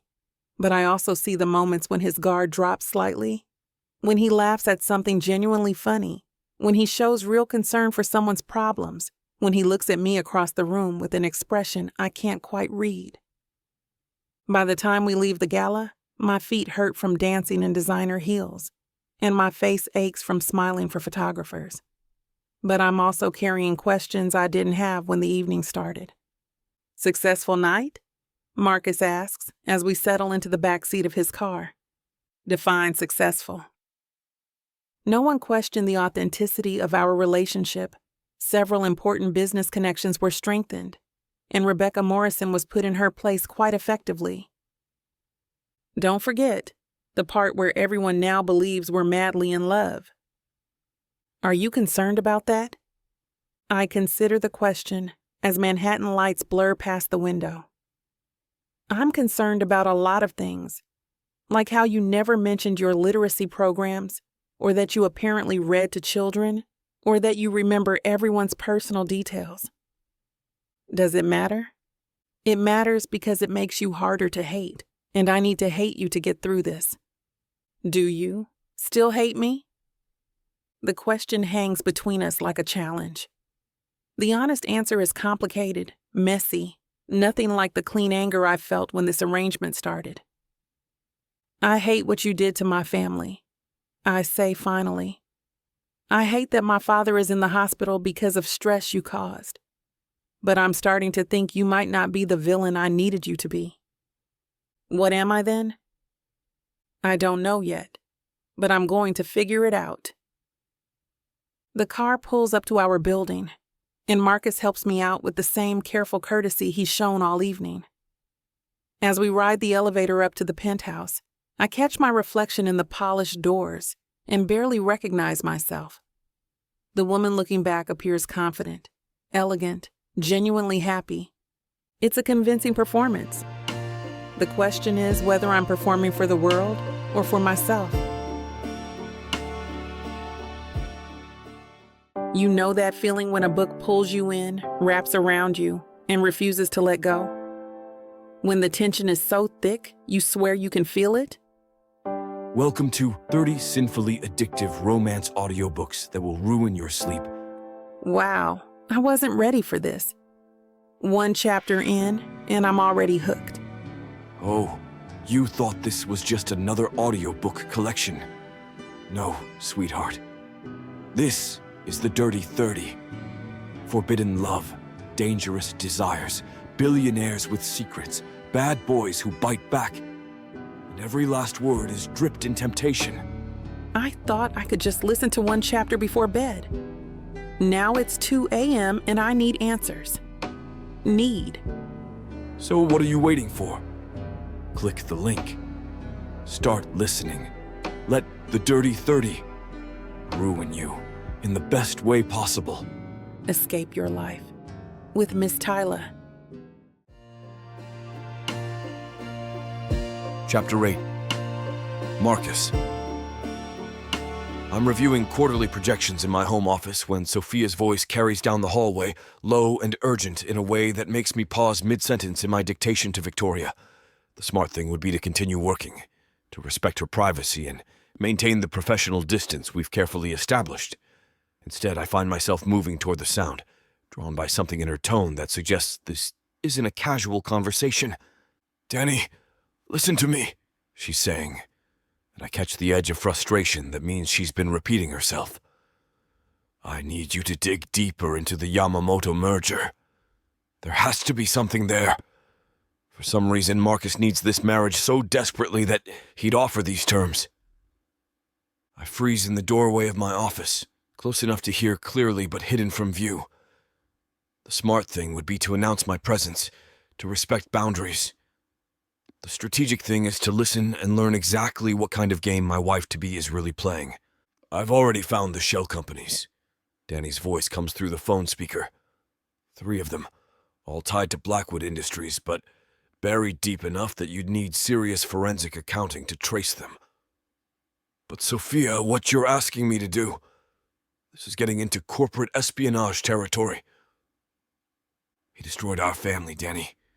Dad is still in the ICU, and Turner Textiles only exists because I sold my soul to the devil who put him there. Her voice carries a bitterness I haven't heard since our first contract negotiation. If Marcus Blackwood has secrets that could give us leverage, I need to know what they are. And then what? You use whatever I find to blackmail him. You use whatever you find to protect us. This marriage contract gives me access to his life, his business, his vulnerabilities. I'd be stupid not to use that access to gather intelligence. The words hit like physical blows. Intelligence gathering. Corporate espionage. The woman who danced in my arms last night, who defended me to Rebecca Morrison, who looked at me with something that might have been genuine warmth, is planning to spy on me with the same methodical precision I used to acquire her father's company. Sophia! Danny's voice carries a warning. What if he finds out? What if he's listening right now? He left for the office an hour ago. And even if he did find out, what's he going to do? Cancel our arrangement? That hurts him more than it hurts us now that the signing bonus is already transferred. She's right, of course. The financial terms of our contract are structured to protect her family regardless of how our relationship develops. It's exactly what I would do in her position, and somehow that makes the betrayal sting more, not less. Be careful, Danny says. You're playing with someone who's made a career out of being smarter than everyone else in the room. Then it's a good thing I'm not everyone else. The call ends, and I hear the soft sound of her footsteps moving toward what I assume is the kitchen. I remain frozen in my office doorway, processing the implications of what I've just heard. Sophia Turner isn't just adapting to our arrangement. She's weaponizing it. The drive to my office passes in a blur of strategic calculations and emotional recalibrations. I'd begun to think of Sophia as a reluctant partner, someone who might eventually see past the circumstances that brought us together to the potential for something genuine. Instead, she's exactly what I should have expected. An intelligent enemy using every resource at her disposal to gain advantage over the man who destroyed her family. The bitter irony is that I respect her for it. By the time I reach Blackwood Industries, I've compartmentalized the conversation I overheard into useful information rather than personal betrayal. This is business. It was always business. The mistake was allowing myself to forget that. The board is assembled, Victoria says as I enter my office. They're asking questions about the announcement photos from last night. What kind of questions? The kind that suggests they're wondering if your new wife will be an asset or a liability to company operations. I adjust my cufflinks and straighten my tie, armor for the battle ahead. Then let's go reassure them. The boardroom feels different today, charged with the kind of tension that comes from people who think they've identified a weakness in someone they can't usually touch. 7 members of my board sit around the marble table, their expressions ranging from curious to concerned to calculating. Catherine Nakamura speaks first.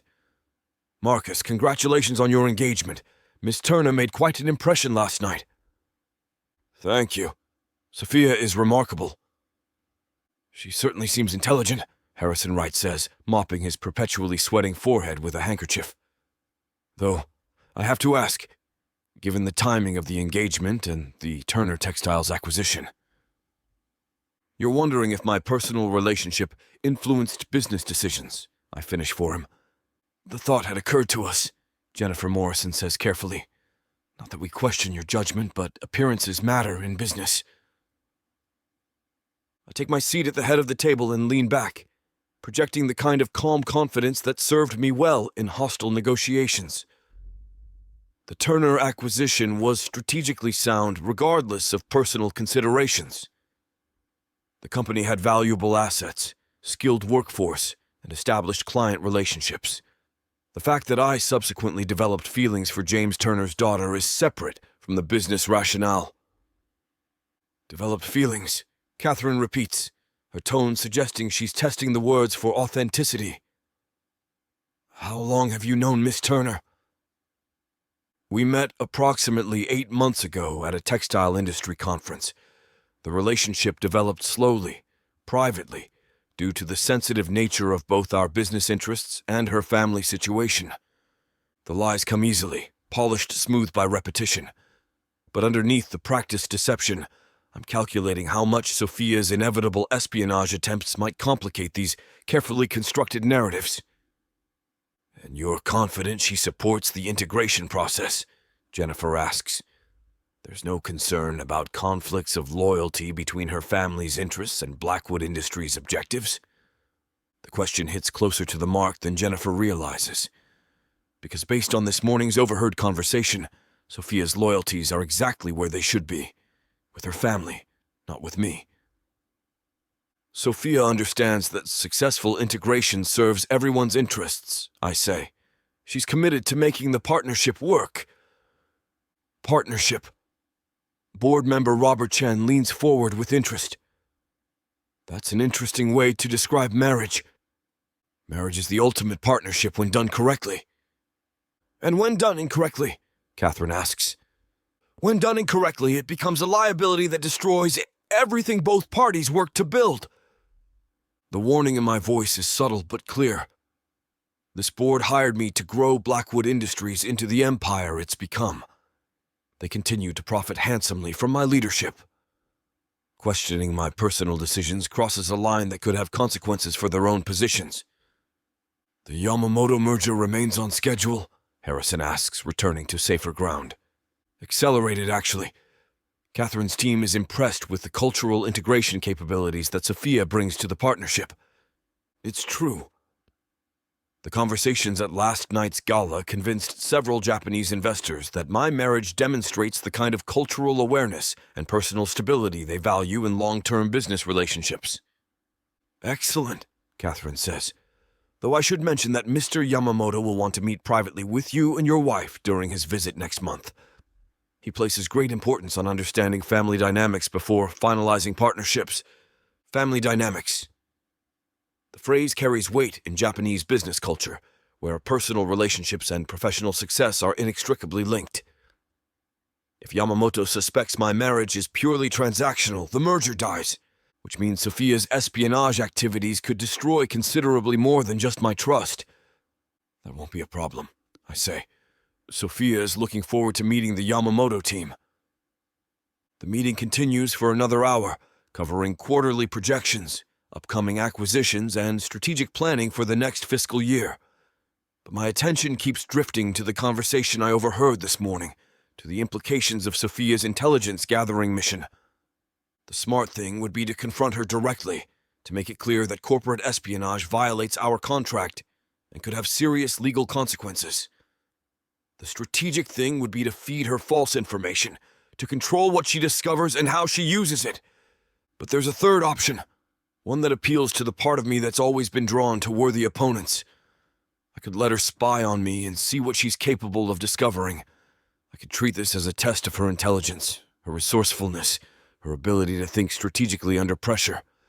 Because despite everything, despite the betrayal and the renewed confirmation that she sees me as an enemy to be defeated, I'm still fascinated by Sophia Turner, still drawn to her fierce intelligence and unwavering loyalty to the people she loves, still wanting her in ways that didn't involve our business arrangements and everything to do with the fire in her amber eyes when she's fighting for something she believes in.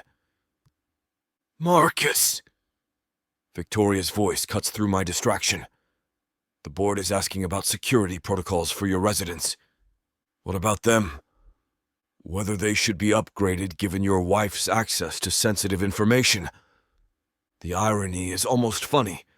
They're worried about security breaches from outside threats when the real threat is already living in my penthouse, sharing my meals, dancing in my arms at charity galas. Current protocols are sufficient, I say. Sophia understands the importance of discretion.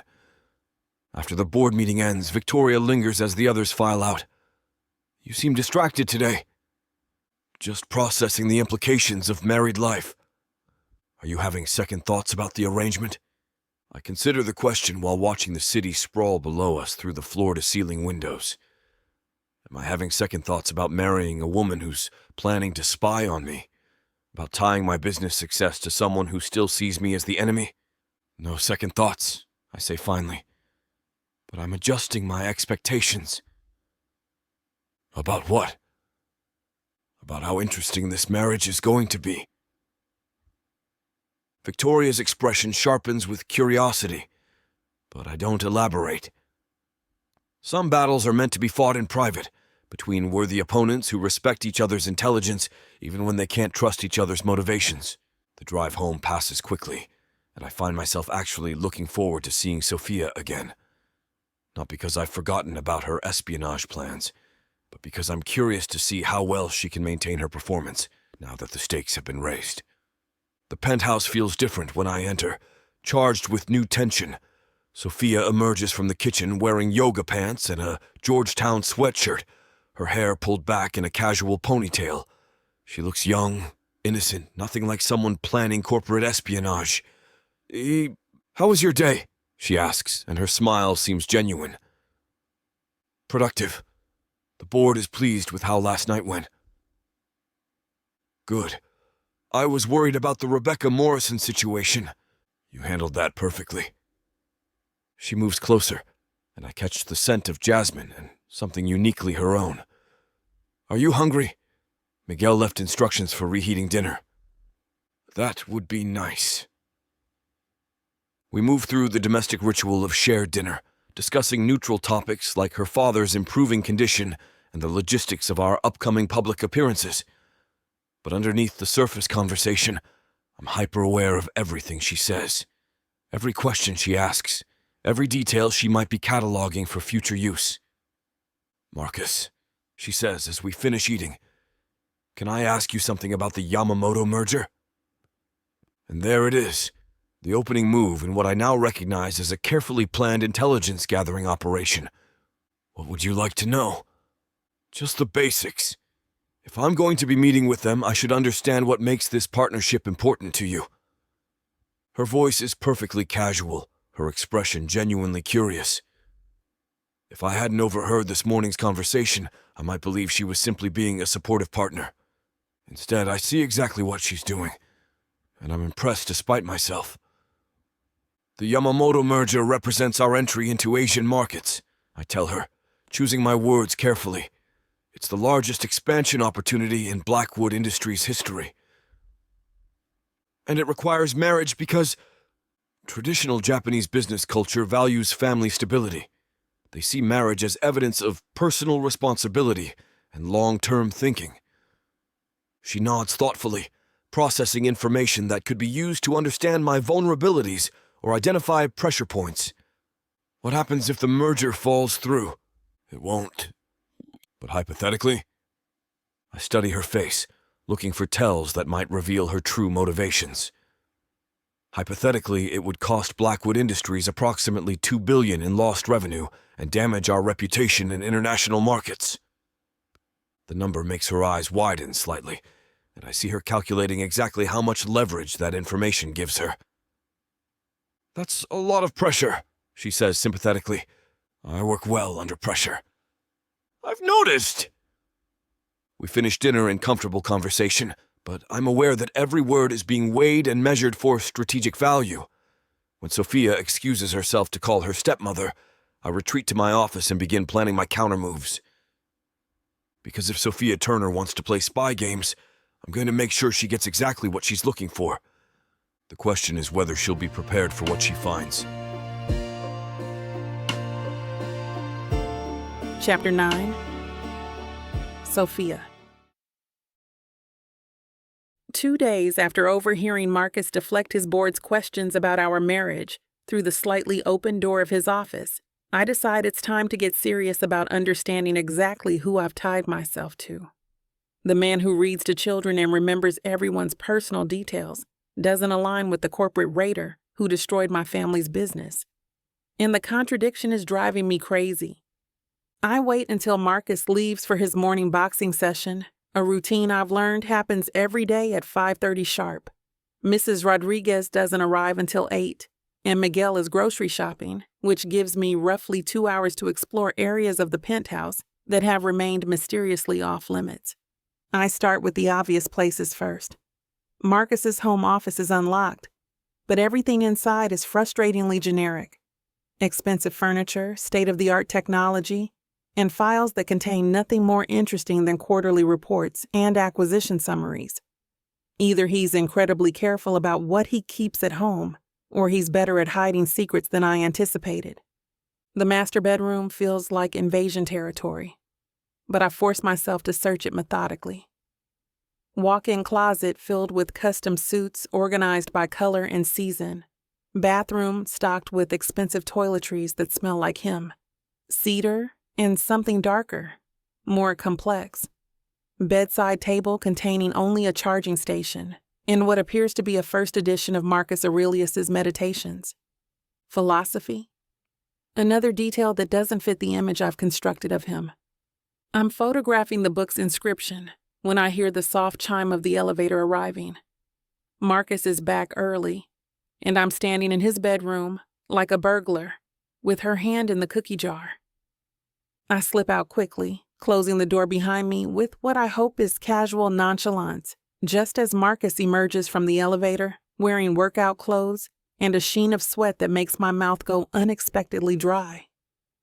"Good morning," he says, his voice carrying a hint of amusement that suggests he knows exactly what I've been doing. "You're up early." "Couldn't sleep." The lie comes easily, but I can feel heat rising in my cheeks. "I was just exploring. This place is so big, I keep discovering new rooms." "Find anything interesting?" The question feels loaded, like he's testing whether I'll admit to snooping or continue pretending this was casual wandering. "Just trying to get my bearings," I say carefully. "I don't want to accidentally walk into somewhere I'm not supposed to be." His blue-gray eyes study me with an intensity that makes me want to check if my poker face is still intact. "You're welcome everywhere, Sophia. This is your home now." "Everywhere?" "Everywhere." Something in his tone makes my pulse quicken, and I'm suddenly hyper-aware of how close we're standing in the hallway, of the way his workout shirt clings to his chest, of the fact that I'm wearing nothing but a silk robe over my pajamas. "I should let you shower," I say, taking a step back. "Should you?" The question stops me mid-retreat. There's something playful in his voice, a challenge that makes me want to stay and see where this conversation leads, instead of fleeing like a guilty teenager. "Unless you need help finding your way to the bathroom," I say, surprising myself with the flirtatious edge in my voice. "I think I can manage." His smile is slow, dangerous, the kind that probably makes women forget their own names. "But thank you for the offer." I escape to the kitchen before I can say something that crosses the carefully maintained professional boundaries of our arrangement. But I can't shake the feeling that something shifted in that hallway conversation. Some invisible line that we're both aware of, but neither willing to acknowledge directly. The rest of the day passes in frustratingly normal domestic routine. Marcus leaves for the office. I work on Turner Textiles integration plans from my laptop. Mrs. Rodriguez manages household tasks with her usual efficient warmth. By evening, I'm no closer to understanding Marcus's secrets than I was this morning, which is why I decide to expand my search after everyone goes to bed. At midnight, I slip out of my room wearing dark yoga pants and a fitted tank top, moving through the penthouse with the kind of stealth I learned sneaking out of my parents' house in high school. The main living areas are bathed in city light from the floor-to-ceiling windows, creating dramatic shadows that make familiar furniture look foreign and slightly menacing. I head for the areas I haven't fully explored yet. A hallway I noticed earlier leads to what appears to be guest bedrooms, but when I try the doors, 2 of them are locked, not just closed. Actually locked with electronic keypads that suggest whatever's inside is worth protecting. I'm examining the lock mechanism when I hear something that makes me freeze. The sound of water moving, rhythmic and purposeful, coming from somewhere deeper in the penthouse.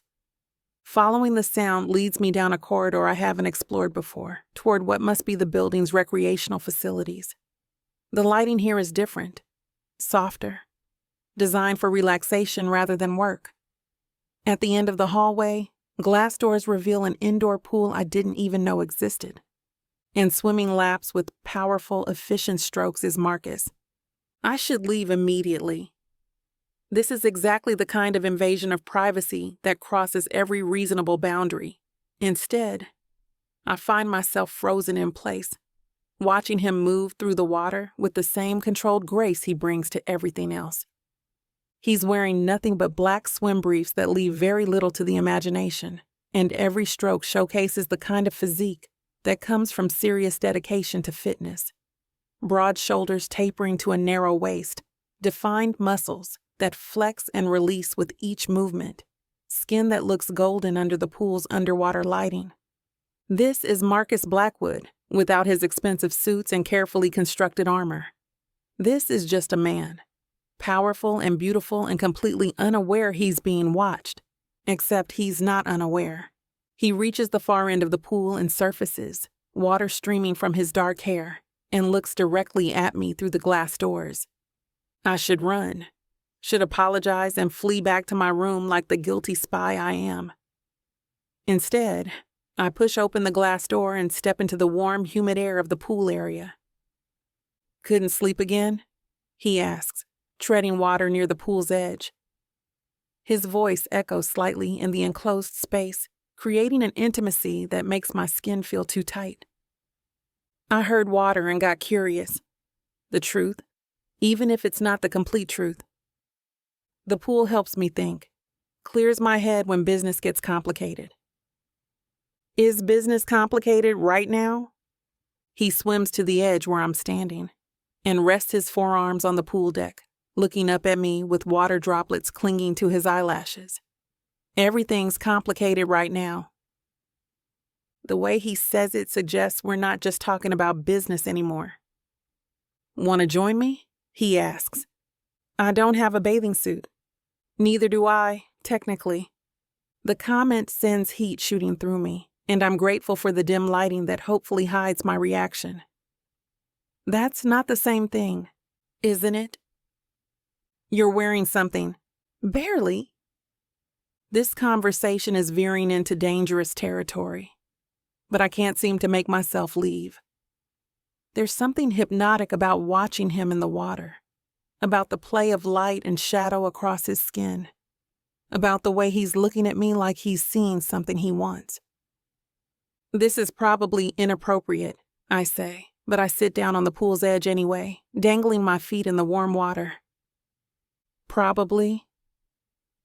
He moves closer, close enough that I can see the water droplets on his shoulders, close enough that the heat from his body cuts through the cool air. Are you going to leave? I should. That's not what I asked.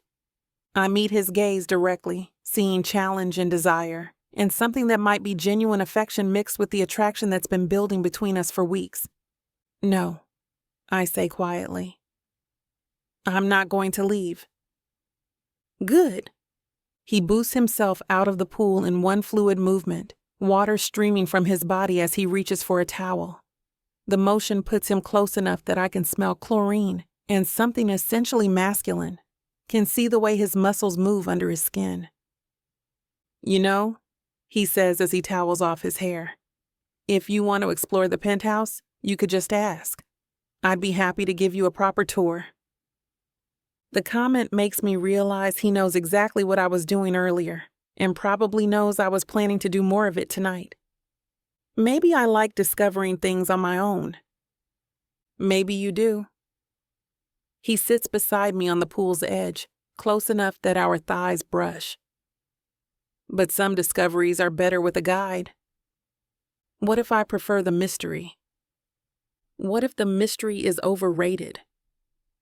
We're sitting close enough now that I can feel the heat radiating from his skin. Can see the way his eyes darken when he looks at my mouth. The tension between us is thick enough to cut, electric in a way that makes me want to do something reckless. Marcus, I say, but I'm not sure if it's a warning or an invitation. Yes? This is complicated. Everything worthwhile is complicated. His hand moves to cover mine on the pool deck, his skin warm and slightly rough from exercise. The contact sends electricity shooting up my arm, and I have to resist the urge to lean into him. We have rules, I remind him, though my voice sounds breathless even to my own ears. We have a contract. That's different. Is it? The contract covers business arrangements and public appearances. It doesn't say anything about what happens when it's just us. He's right. And that realization is both thrilling and terrifying. Because what's happening between us right now feels like it exists outside the carefully negotiated terms of our arrangement, in a space where we're just a man and woman, attracted to each other despite all the reasons we shouldn't be. What are you suggesting? I ask. I'm suggesting that we're both adults, both attracted to each other, both capable of separating physical chemistry from business obligations. And you think that's wise? I think wisdom is overrated. His thumb traces across my knuckles, a small gesture that somehow feels more intimate than it should. I also think you're beautiful, intelligent, and the most interesting woman I've met in years. The compliment catches me off guard, genuine enough to make my chest tighten with something that feels dangerously close to real emotion. You destroyed my family's company, I say, but it comes out softer than I intended, more like a reminder than an accusation. I saved what I could of your family's company. There's a difference. Is there? You tell me. We're close enough now that I can see the flecks of silver in his blue-gray eyes, can count the water droplets still clinging to his shoulders. Close enough that it would be easy to close the distance between us, to see what happens when the tension that's been building for weeks finally finds release. Instead, I stand up, putting necessary distance between us before I do something that complicates our arrangement beyond repair. I should go to bed, I say. Should you? Yes, but I don't move, and neither does he. We stay frozen in this moment of possibility, both aware that we're balanced on the edge of something that could change everything. Sophia, he says quietly. Yes? The locked rooms you found earlier? The codes are your birthday and your father's birthday. If you really want to explore, those might be more interesting than my sock drawer. The admission shocks me. Not just that he's giving me access to whatever he's been hiding, but that he knows exactly what I've been doing and doesn't seem angry about it. Why are you telling me this? Because secrets are only powerful if they stay secret. And because I'd rather you learn the truth from me than from whatever investigation your brother is running. My face must show my surprise, because he smiles with genuine amusement. I'm not stupid, Sophia. I know you're trying to understand who I really am, what I'm really doing, whether I can be trusted. I respect that. I'd do the same thing in your position. And you're not angry? I'm impressed. You're thorough, careful, and loyal to your family. Those are qualities I value. He stands and moves closer, not touching, but close enough that I have to tilt my head back to meet his eyes. But if you want answers, he says quietly, you could just ask me directly. Would you tell me the truth? Try me. The offer remains, and I come to a conclusion that everything about this conversation has shifted the dynamic of our relationship. We're no longer just two people bound by a business contract. We're two intelligent adversaries who respect each other enough to play the game honestly. Maybe I will, I say. I hope you do. I leave him standing by the pool, but I can feel his eyes on me as I walk away, and despite every rational reason I should be focusing on the intelligence he just offered to share, all I can think about is the heat in his gaze and the way my skin still tingles where he touched my hand. This arrangement was supposed to be purely business. It's becoming something else entirely. And I'm not sure if that's dangerous or exactly what I've been hoping for all along. Chapter 10. Marcus. I spend the morning after our poolside encounter strategically placing breadcrumbs for Sophia to follow. If she's determined to spy on me, I'm going to make sure she finds exactly what I want her to find. Nothing that could damage Blackwood Industries, but Enough to keep her occupied while I figure out how to handle the attraction that's becoming impossible to ignore. The first file goes into my home office desk drawer, deliberately unlocked. Financial projections for a fictional acquisition in Southeast Asia, complete with fabricated company profiles and market analysis. It's convincing enough to pass casual inspection, but meaningless in terms of actual business strategy. The second file gets placed in my bedroom safe, with the combination conveniently written on a piece of paper in my jacket pocket. The jacket I'll leave hanging where she's likely to search it. This one contains falsified correspondence about expanding into European textile markets, designed to suggest I'm planning moves that would actually benefit Turner Textile's former client base. The art is making the deception look accidental, while ensuring she'll find information that serves my purposes. Sophia is too intelligent to fall for obvious plants, but everyone has blind spots. Hers seems to be her assumption that I'm unaware of her espionage activities. I'm arranging the final piece of misdirection when I hear her moving around the penthouse. She's trying to be quiet, but after 3 years of living with Miguel's hyper-vigilant security protocols, I've learned to catalog every sound in my environment. "Good morning," I call out as I emerge from my office, timing it perfectly to catch her in the hallway near my bedroom door. She freezes like a deer in headlights, and I have to admire her quick recovery as she turns with a smile that looks almost genuine. "Morning. I was just looking for Mrs. Rodriguez. I wanted to ask about dry cleaning procedures for the gown from last night." "She's not in yet, but I can help with that." I move closer, noting the way her breathing changes when we're in the same space. She's wearing yoga pants and a fitted t-shirt that showcases curves I've been trying not to think about since last night's pool encounter. "That's okay. I can wait. It's no trouble." I reach around her to open the bedroom door, bringing us close enough that I can smell her jasmine perfume mixed with something uniquely her own. "The cleaning service information is in here." She follows me into my bedroom, and I'm hyper-aware of her presence in this intimate space. The way she takes in details, cataloging everything while trying to appear casual. The way she unconsciously touches her cherry blossom tattoo when she's nervous. "Here we go," I say, pulling out a folder from my dresser drawer and making sure she sees the papers inside. "Mrs. Rodriguez keeps all the service contacts organized." "Thank you." She takes the folder, her fingers brushing mine in a way that sends electricity up my arm.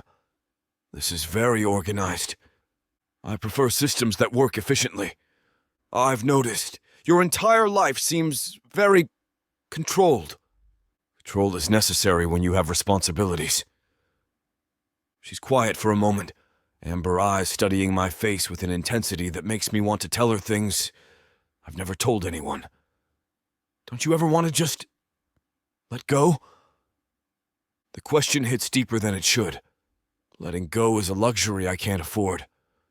Everyone deserves some luxury. Do they? You tell me. When was the last time you did something just because you wanted to, not because it served a strategic purpose? I consider the question while watching her lean against my dresser, unconsciously graceful in a manner that makes my heart race. "Last night," I say finally. Something flickers across her expression, heat and recognition, and something that might be vulnerability. "That wasn't strategic?" "That was the opposite of strategic." "What was it then?" "Honest." The word hangs between us like a confession, and I see her process its implications. We're standing close enough that I can see the flecks of gold in her amber eyes, can notice the way her lips part slightly when she's thinking. "Marcus," she says quietly, and my name sounds different in her voice. Less formal, more intimate. "Yes? I should go." "Should you? We have rules, boundaries. We have a contract that says nothing about this." I move closer, close enough that she has to tilt her head back to maintain eye contact. Close enough that I can see her pulse fluttering at the base of her throat. "About what?" she asks, but her voice is breathless. "About the way you look at me when you think I'm not watching. About the way you respond when I touch you. about the fact that you stayed by the pool last night when you could have left. That was curiosity. Was it? My hand reaches up to trace the line of her jaw, and she doesn't pull away. Her skin is impossibly soft, warm under my fingertips, and I watch her eyes flutter closed at the contact. "This is complicated," she whispers. "Everything worthwhile is complicated. We're supposed to be pretending. Are we pretending right now?" She opens her eyes, and what I see there nearly undoes me. Want and confusion and something that looks like genuine affection mixed with the attraction that's been building between us for weeks. "I don't know," she admits. "Then let's find out." I lean closer, close enough that our lips are almost touching, close enough that I can feel her breath against my skin. She could pull away, could remind me of all the reasons this is a terrible idea. Instead, she stays perfectly still, waiting. "Sophia," I murmur, her name a question and a promise. "Yes?" "If you don't want this, tell me now." "I should tell you no." "That's not what I asked." Her hands come up to rest against my chest, and I can feel the rapid beat of her heart through her palms. I can't think straight when you're this close. Good. I don't want you thinking. I want you feeling. Feeling what? This.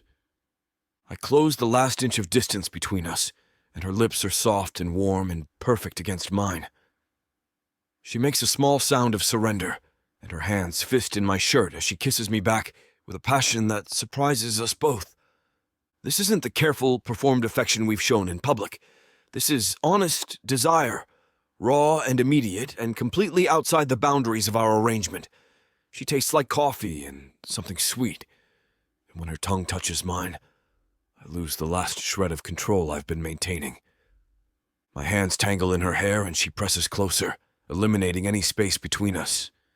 I can feel every curve of her body against mine, can hear the soft sound she makes when I deepen the kiss. This is what I've been wanting since she signed that contract, since she stood up to me in her father's boardroom, since she defended me to Rebecca Morrison with fire in her eyes. The sound of the elevator arriving breaks through the haze of desire, and we spring apart like guilty teenagers. Mrs. Rodriguez's voice carries down the hallway as she greets Miguel, normal domestic sounds that remind us both where we are and what we're supposed to be doing. Sophia's lips are swollen from kissing, her hair mussed from my hands, and she looks thoroughly debauched in a way that makes me want to lock the bedroom door and finish what we started. "This was a mistake," she says, but her voice lacks conviction. "Was it?" "Yes, we can't.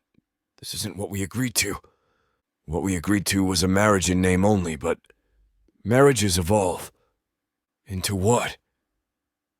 Into whatever we want them to be."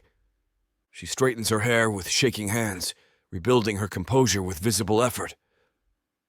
"I need to think." "About what? About whether this is real or just another part of the game we're playing.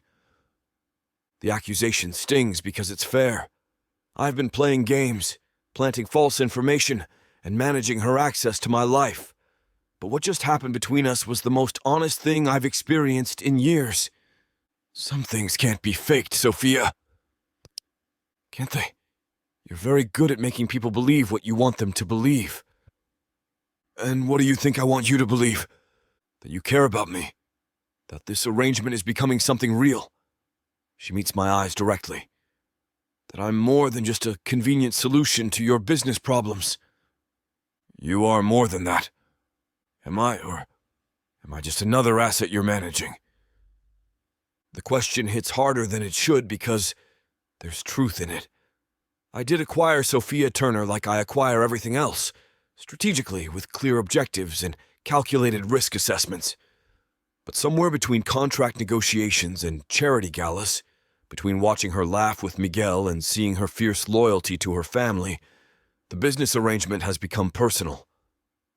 "Ask me that question in a month," I tell her.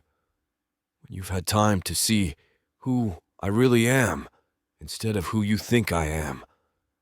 And how do I do that when you keep everything locked away?" "Use the codes I gave you last night. Learn whatever you want to learn, then decide whether you trust what you find. She nods and heads for the door, then pauses in the doorway. Marcus? Yes? Next time you want to kiss me, don't ask permission. The comment stops me cold, and she's gone before I can respond. I spend the rest of the morning reviewing the false information I've planted, making sure it will satisfy her need for intelligence while protecting anything that could actually damage my business interests. But I can't stop thinking about the way she felt in my arms, the way she kissed me back like she'd been wanting it as much as I had. The problem with strategic deception is that it becomes harder to distinguish truth from performance. I've been playing games with Sophia Turner for weeks, managing what she sees and controlling what she believes. But that kiss was completely outside my strategic planning. That kiss was honest desire and genuine connection and everything I've been afraid to want, which makes it either the most dangerous mistake I've made in years or the first real thing to happen to me since Emma died. I'm beginning to suspect it's both. Chapter 11. Sophia. The locked rooms Marcus told me about contain exactly what I expected and nothing like what I prepared for.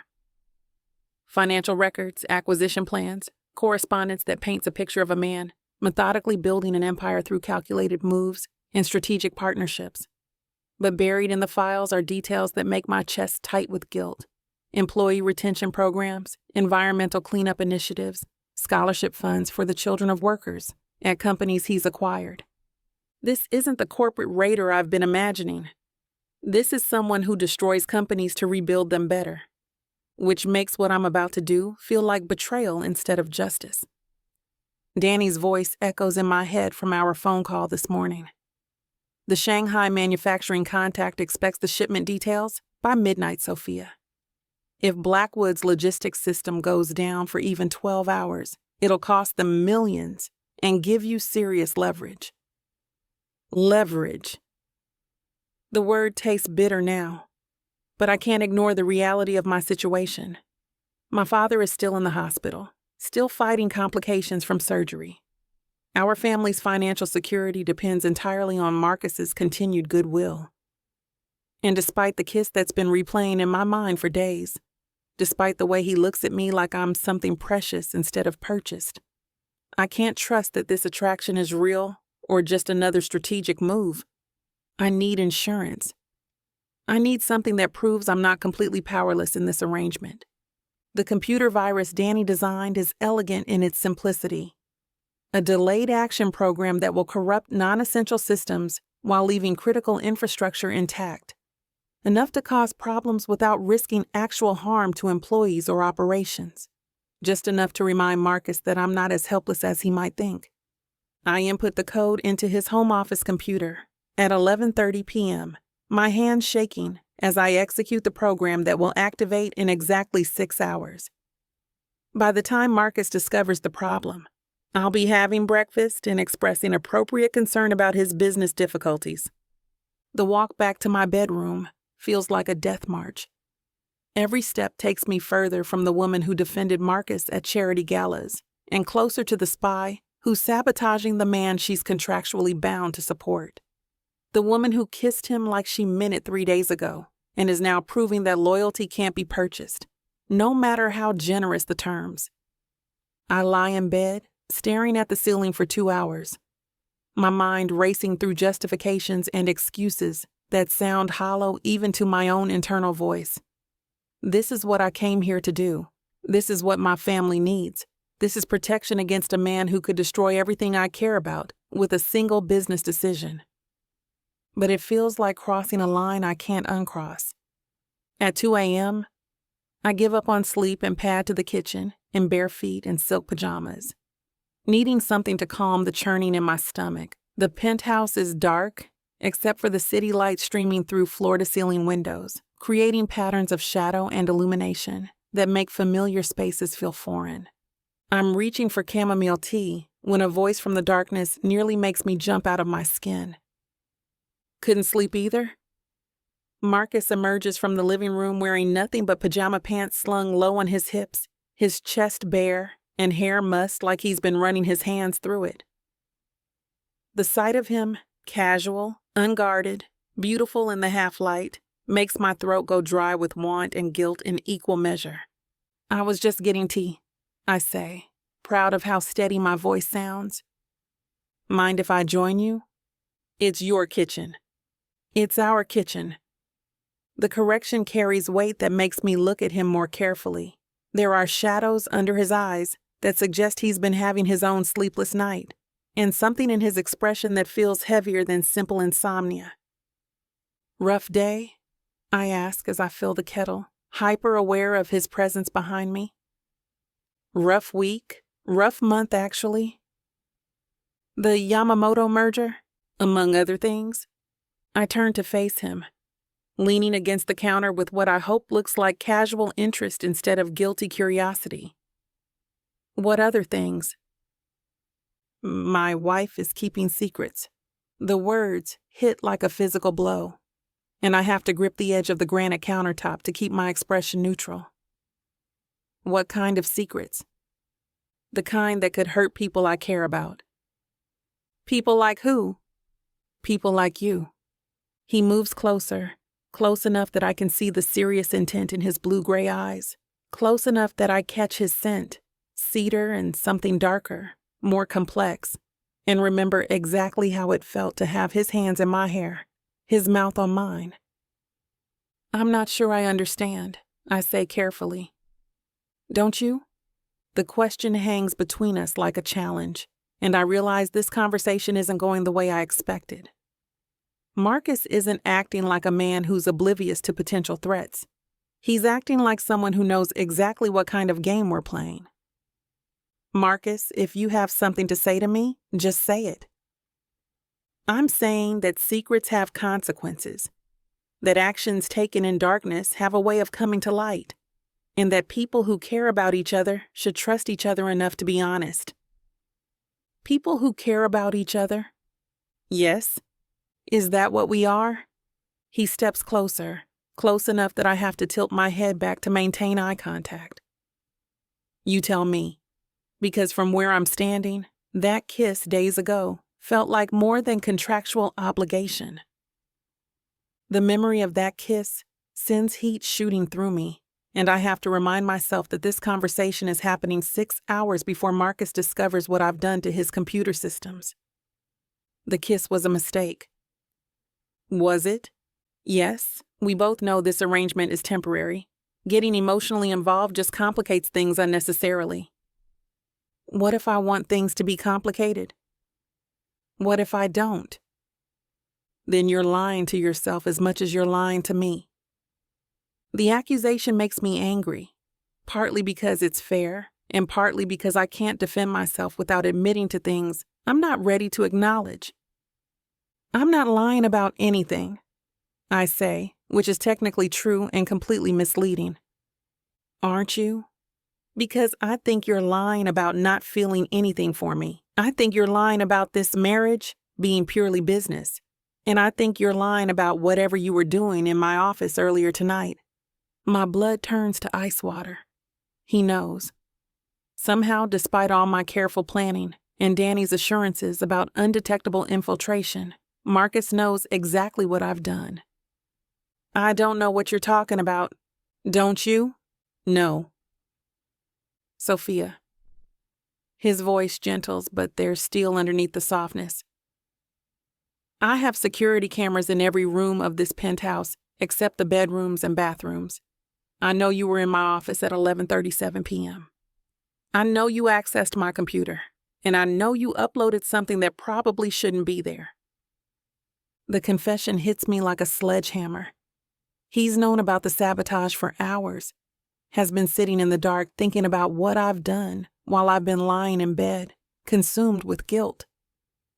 Why didn't you stop me? Because I wanted to see how far you'd go. And now you know. Now I know. We stare at each other across the kitchen, and I can see my own reflection in his eyes, guilty, defiant, and completely exposed. What happens now? I ask. That depends on what you uploaded and why you did it. It's nothing that will cause permanent damage, just enough disruption to remind you that I'm not completely powerless in this arrangement. You think you're powerless? I think I'm dependent on the goodwill of a man who's proven he can destroy everything I care about when it suits his purposes. The words come out harsher than I intended, laced with weeks of suppressed fear and resentment. Marcus's expression hardens, and I see something that might be hurt flicker across his features before the controlled mask slides back into place. Is that really what you think of me? That I'm some kind of monster waiting for an excuse to hurt you? I think you're someone who makes ruthless business decisions and expects everyone else to accept the collateral damage. Even when that collateral damage includes saving jobs and protecting employees.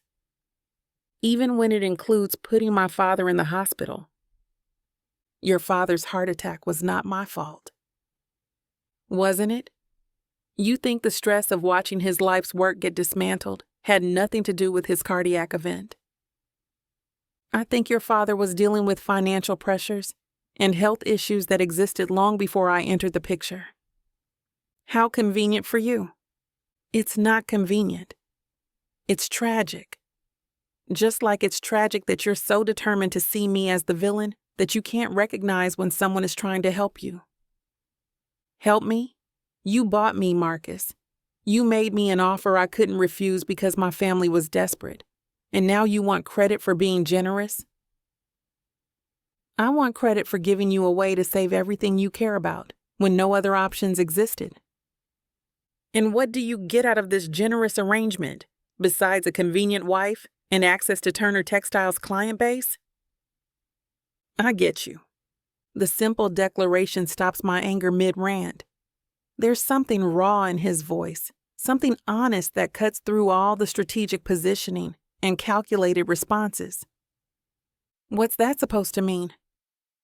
It means that somewhere between contract negotiations and charity galas, between watching you defend me to Rebecca Morrison and seeing you worry about employees you barely know, this stopped being a business arrangement for me. And became what? Something real? How do I know that's not just another strategic move, another way to manage a potentially difficult asset? Because I'm standing here in my kitchen at 2 a.m, knowing you just sabotaged my business. And instead of calling security or activating contract penalties, I'm trying to figure out how to convince you to trust me. His honesty makes my chest tight with emotions I'm not ready to name. Maybe trust isn't something that can be convinced. Maybe it's something that has to be earned. Then let me earn it. How? By telling you the truth about why I acquired Turner Textiles. By explaining what I'm really doing with the companies I buy. By showing you that I'm not the monster you think I am. And what if the truth doesn't change anything? What if I still think you're someone who destroys families for profit? Then at least you'll be making that judgment based on facts instead of assumptions. We're standing close enough now that I can see the sincerity in his eyes, can feel the heat radiating from his bare chest. The conversation has stripped away layers of pretense and performance, leaving something raw and honest and completely outside the boundaries of our contract. Why does it matter to you what I think? I ask quietly. Because it matters to me that you're happy. I want you to feel safe here with me. And when I kiss you, I want it to be because you want me to, not because you're performing for photographers, Marcus. And because I'm falling in love with you, and that scares the hell out of me. The confession hangs between us like a live wire, dangerous and electric and impossible to ignore. I can see the vulnerability in his expression, the risk he's taken by admitting something that gives me power to hurt him. You don't love me, I say, but my voice lacks conviction. You love the idea of me, the convenient solution I represent. Do I? Yes. Then why does it kill me to see you looking at me like I'm your enemy? Why do I care more about making you smile than I do about quarterly projections? Why am I standing here trying to convince you to trust me instead of activating the contract clauses that would end this marriage and protect my business interests? Each question hits like a physical blow, and I realize I don't have good answers for any of them, because despite all my strategic planning and protective barriers, despite the sabotage I just committed, and the guilt eating away at my conscience, I can't deny the way Marcus looks at me, or the way my body responds when he's near. This is insane, I whisper. Probably. We're supposed to be enemies. Are we? Yes, no, I don't know anymore. Then let's figure it out. He reaches for me, his hands framing my face with a gentleness that makes my breath catch. Sophia, whatever you uploaded tonight, we'll fix it. Whatever damage you think you've caused, we'll handle it. But don't let fear make you run from something that could be real. What if it's not real? What if this is just proximity and attraction and convenient timing? What if it is real, and you miss it because you're too scared to find out? His thumb traces across my cheekbone, and I lean into the touch despite every rational reason I should pull away. I don't know how to trust you. Start small. Trust me with this moment. Trust me with right now. And then what? Then we see what happens next. He's close enough now that I can feel his breath against my lips, can see the desire and something deeper in his blue-gray eyes. This is the moment where I should step back, should remember all the reasons why getting involved with Marcus Blackwood is dangerous and complicated and probably stupid. Instead, I rise up on my toes and kiss him. The contact is electric, immediate. Everything I've been trying not to want for weeks. His arms come around me, pulling me against his chest, and I can feel the rapid beat of his heart against my palms. This isn't the careful, performed affection we've shown in public. This is raw need, an honest desire, and something that feels like coming home. Sophia, he murmurs against my lips, my name a prayer and a question. Don't talk. I breathe. Just feel. He lifts me onto the kitchen counter, and I wrap my legs around his waist, eliminating any space between us. His hands tangle in my hair, and when he deepens the kiss, I lose the ability to think about anything other than the way he tastes, the way he touches me like I'm something precious. This is madness. This is everything I swore I wouldn't let happen. This is also the most honest moment I've experienced since I signed that contract.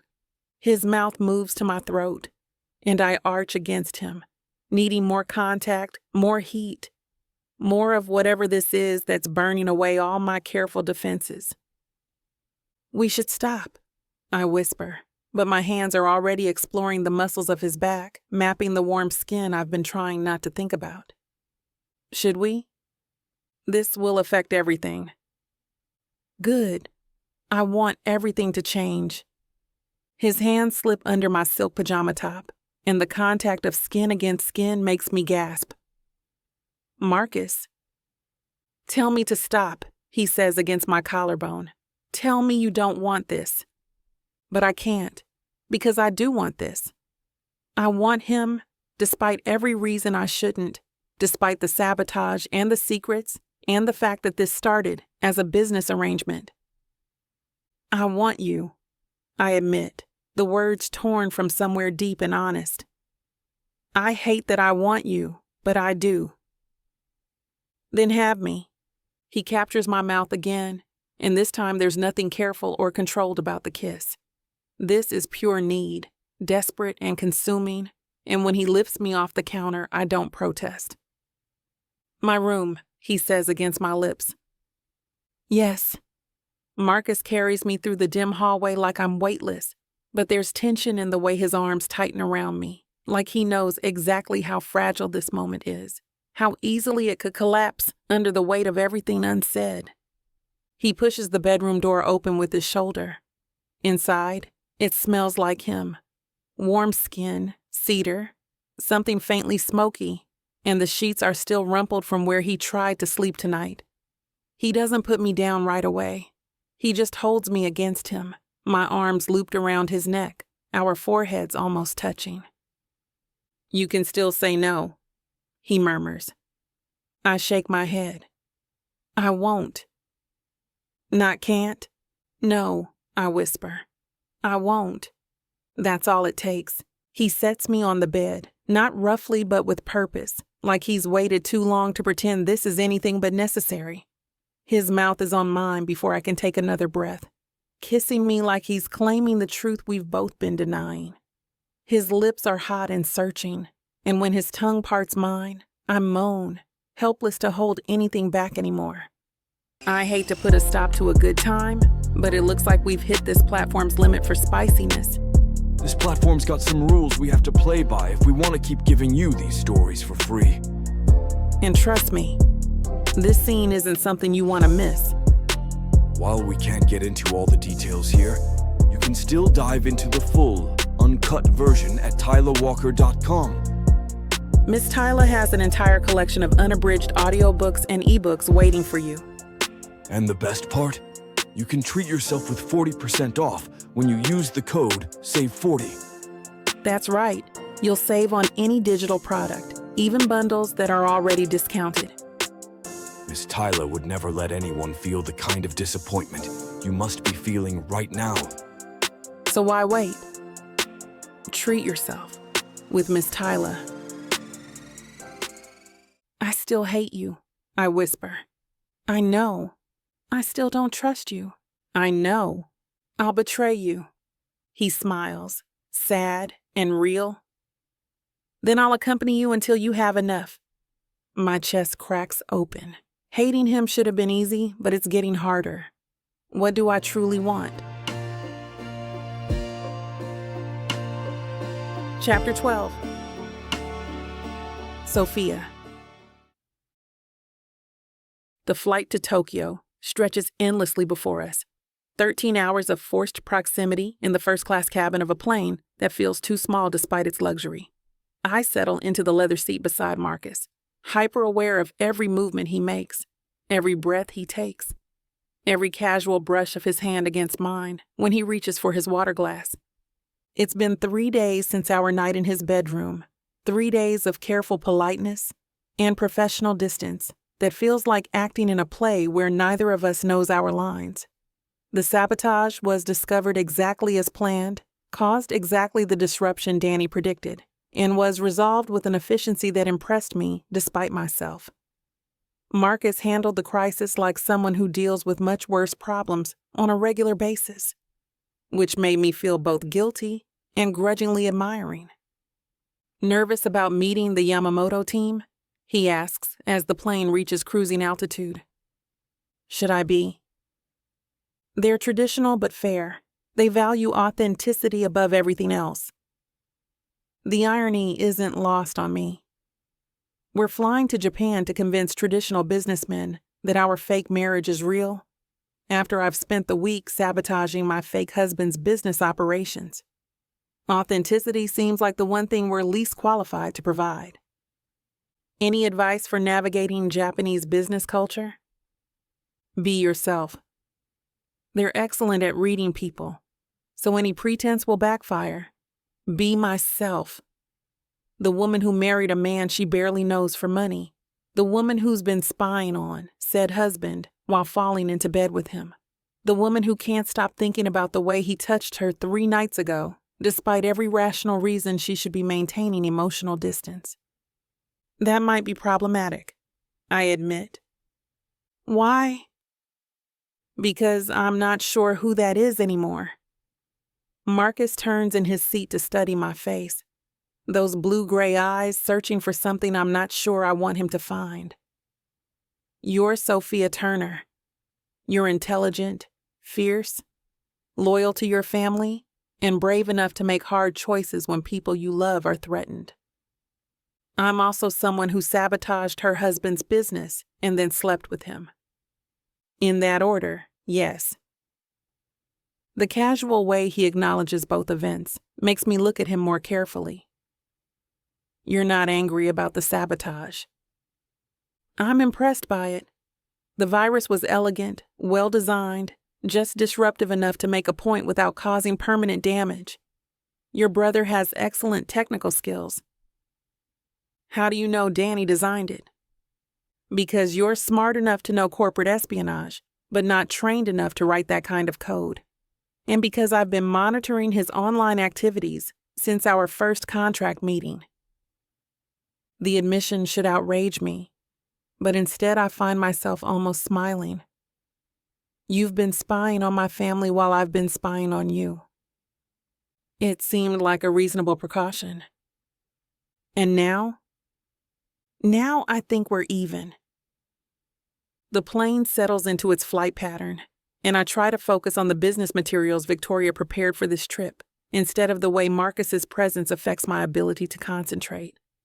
But every time he shifts in his seat, every time his sleeve brushes against my arm, I remember the way he looked in the dim light of his bedroom, the way his hands felt on my skin, the way he whispered my name like a prayer. This is exactly what I swore wouldn't happen. Getting emotionally involved with Marcus Blackwood was supposed to be impossible, a line I was too smart and too angry to cross. Instead, I've discovered that anger and desire can coexist in ways that leave me feeling constantly off balance. Get some sleep, Marcus says quietly. The time change is going to be brutal, and tomorrow's meetings are important. I'm not tired. You've been awake for 18 hours. Have you been watching me that closely? I've been watching you that closely since you moved into my penthouse. The honesty in his voice tightened with something that feels dangerously close to affection. Why? Because you're the most interesting thing in my life. More interesting than hostile takeovers and international mergers. Considerably. I lean back in my seat and close my eyes, but sleep feels impossible when I'm this aware of Marcus beside me. Instead, I listen to the steady rhythm of his breathing and try to sort through the tangle of emotions that's made my life exponentially more complicated in the span of a week. When I wake up, we're descending into Narita Airport, and Marcus is reading what appears to be a Japanese newspaper with the kind of fluency that suggests this isn't a casual skill. You read Japanese? I ask. Fluently. I also speak Mandarin and Korean. Why? Because understanding language is essential to understanding culture, and understanding culture is essential to successful business relationships. Another detail that doesn't fit the corporate raider image I've been carrying around in my head. Marcus Blackwood speaks multiple Asian languages fluently enough to read financial newspapers. This is someone who's invested serious time and effort into understanding the people he works with. What else don't I know about you? I ask. Quite a lot, I imagine. What else don't I know about you? Probably less than you think. You've been very thorough in your background research. Background research tells me facts. It doesn't tell me that you hum when you're concentrating, or that you touch your tattoo when you're nervous, or that you make the most beautiful sounds when you... Marcus. When you laugh, he finishes with a smile that suggests he was going to say something entirely different. The customs process passes quickly, and soon we're in a car heading towards central Tokyo. The city is overwhelming in its density and energy, millions of people moving with purposeful efficiency through spaces that blend ultra-modern architecture with traditional design elements. The hotel is in Ginza, Marcus explains, as we navigate traffic that makes Manhattan look calm. Close to the Yamamoto offices, but also near some excellent restaurants, if we have time for personal exploration. Personal exploration. The phrase carries implications that make me remember exactly why forced proximity on business trips can be dangerous. How many rooms? I ask. 1. Marcus. The Yamamoto team specifically requested that we stay together. Traditional Japanese culture places great importance on married couples presenting a united front. Separate rooms would send the wrong message about our relationship. What if staying together sends the wrong message about our relationship to us? What kind of message would that be? that this is more than a business arrangement. Isn't it? The question hangs between us as we pull up to the hotel, a gleaming tower that manages to blend modern luxury with traditional Japanese aesthetics. The lobby is all clean lines and natural materials, with service that's both efficient and respectful. Our room is on the 20th floor, with views of the Tokyo skyline that take my breath away. But it's also clearly designed for couples, with one king-sized bed and a sitting area that feels intimate rather than professional. "I can sleep on the couch," Marcus says as we survey the space. "Don't be ridiculous.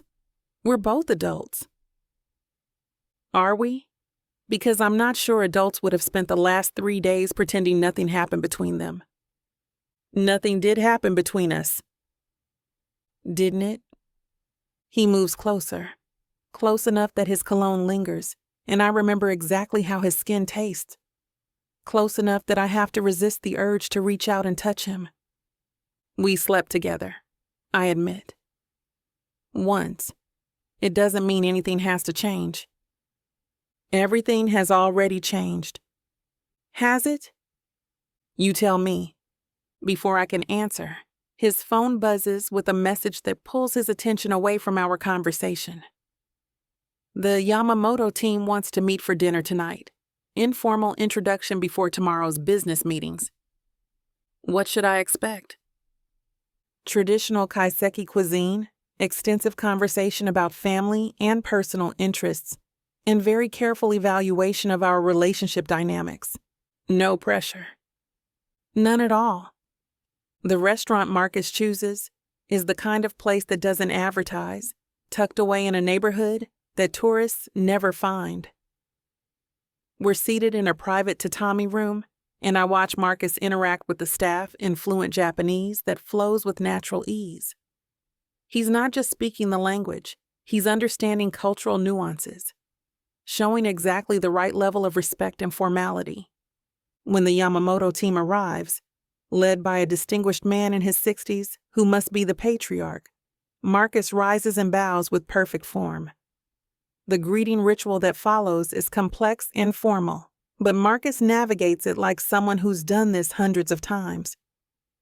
"Yamamoto-san," he says in Japanese, "may I present my wife, Sophia?"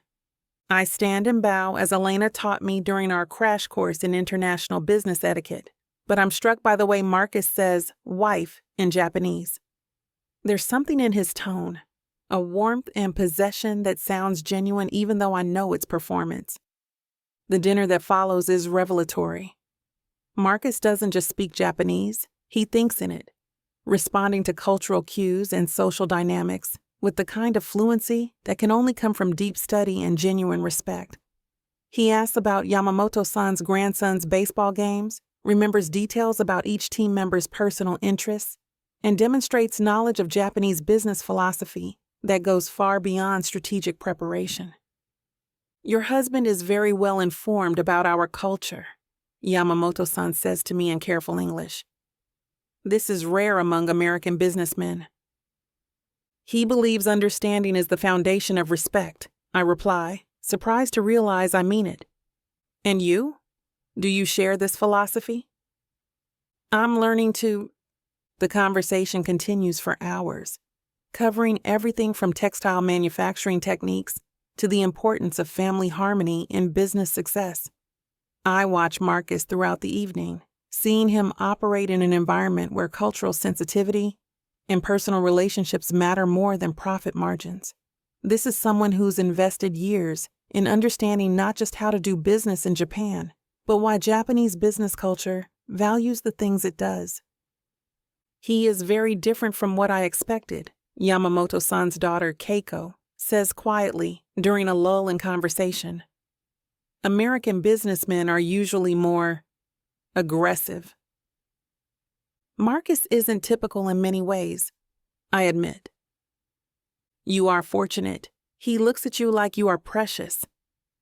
I glance across the table to find Marcus watching me with an expression that makes my heart race. There's something in his eyes, something warm and possessive and entirely too real for comfort. By the time we return to the hotel, I'm emotionally exhausted from maintaining performance while processing the reality of Marcus's cultural competence. This isn't someone who acquired companies in Asian markets as casual expansion. This is someone who spent years learning to understand and respect the cultures he works with. You were impressive tonight, I tell him as we enter our room. So were you. I barely said anything. You said exactly the right things. And more importantly, you listened. They respect that. He's changed out of his business suit into a yukata provided by the hotel, the traditional robe making him look somehow both foreign and familiar. The dark fabric contrasts with his skin in a way that makes my mouth go dry.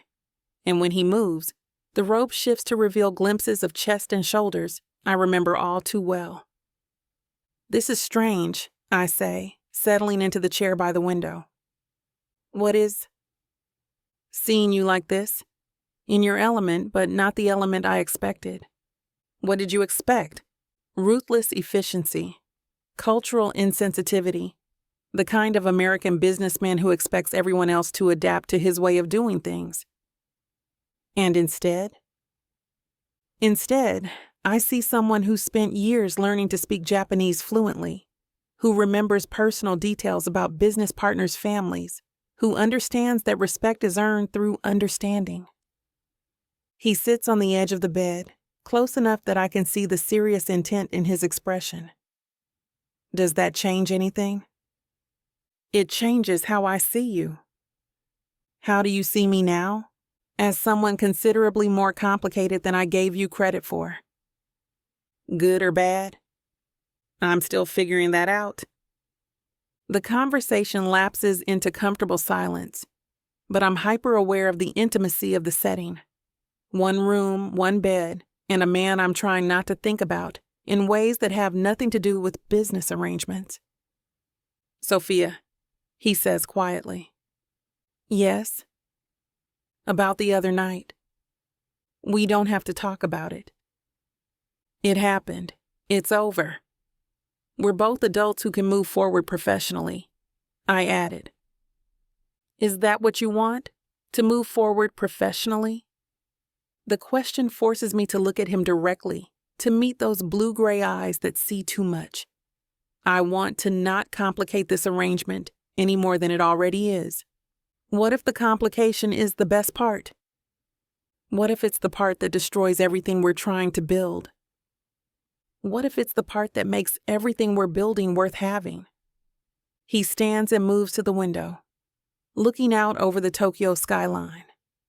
In the yukata, with his hair slightly mussed and his guard down, he looks younger, more vulnerable, like someone who might actually need the things he can't buy with money.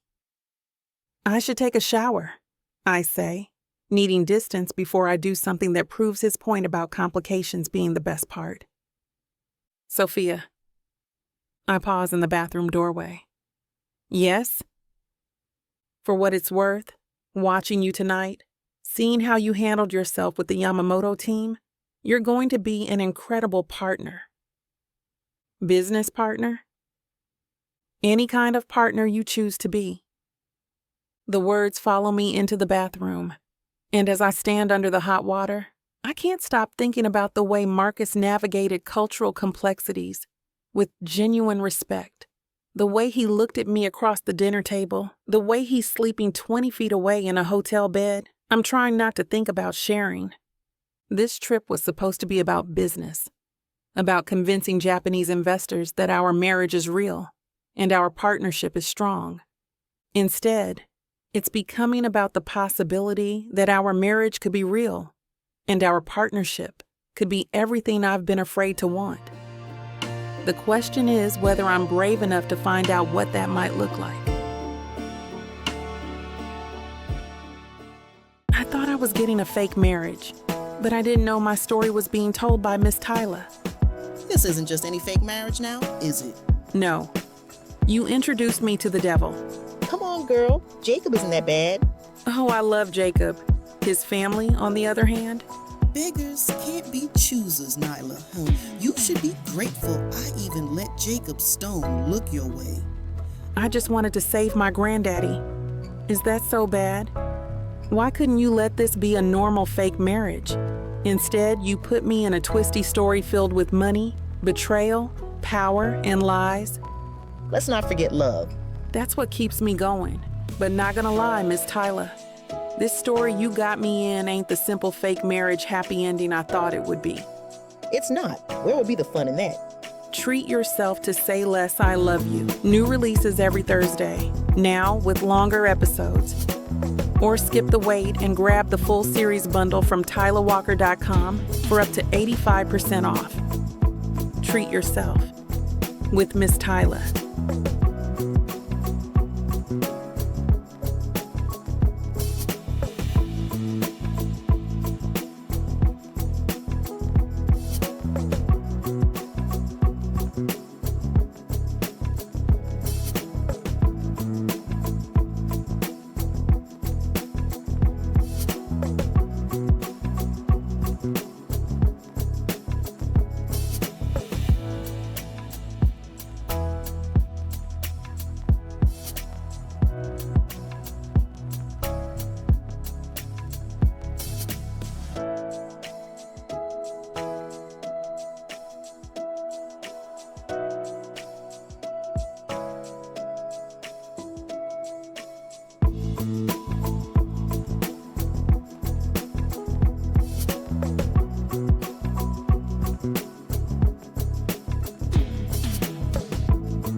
Chapter 13. Marcus. The morning of our wedding dawns crisp and clear, October sunlight streaming through the penthouse windows with the kind of golden quality that photographers dream about. I stand at my bedroom window in a custom charcoal suit, adjusting cufflinks that belonged to my father. One of the few things I kept from my old life as Marcus Sullivan, and I try to process the fact that in 2 hours, I'll be married. The ceremony will be small, intimate, held in the penthouse's main living area with only immediate family and a handful of necessary witnesses.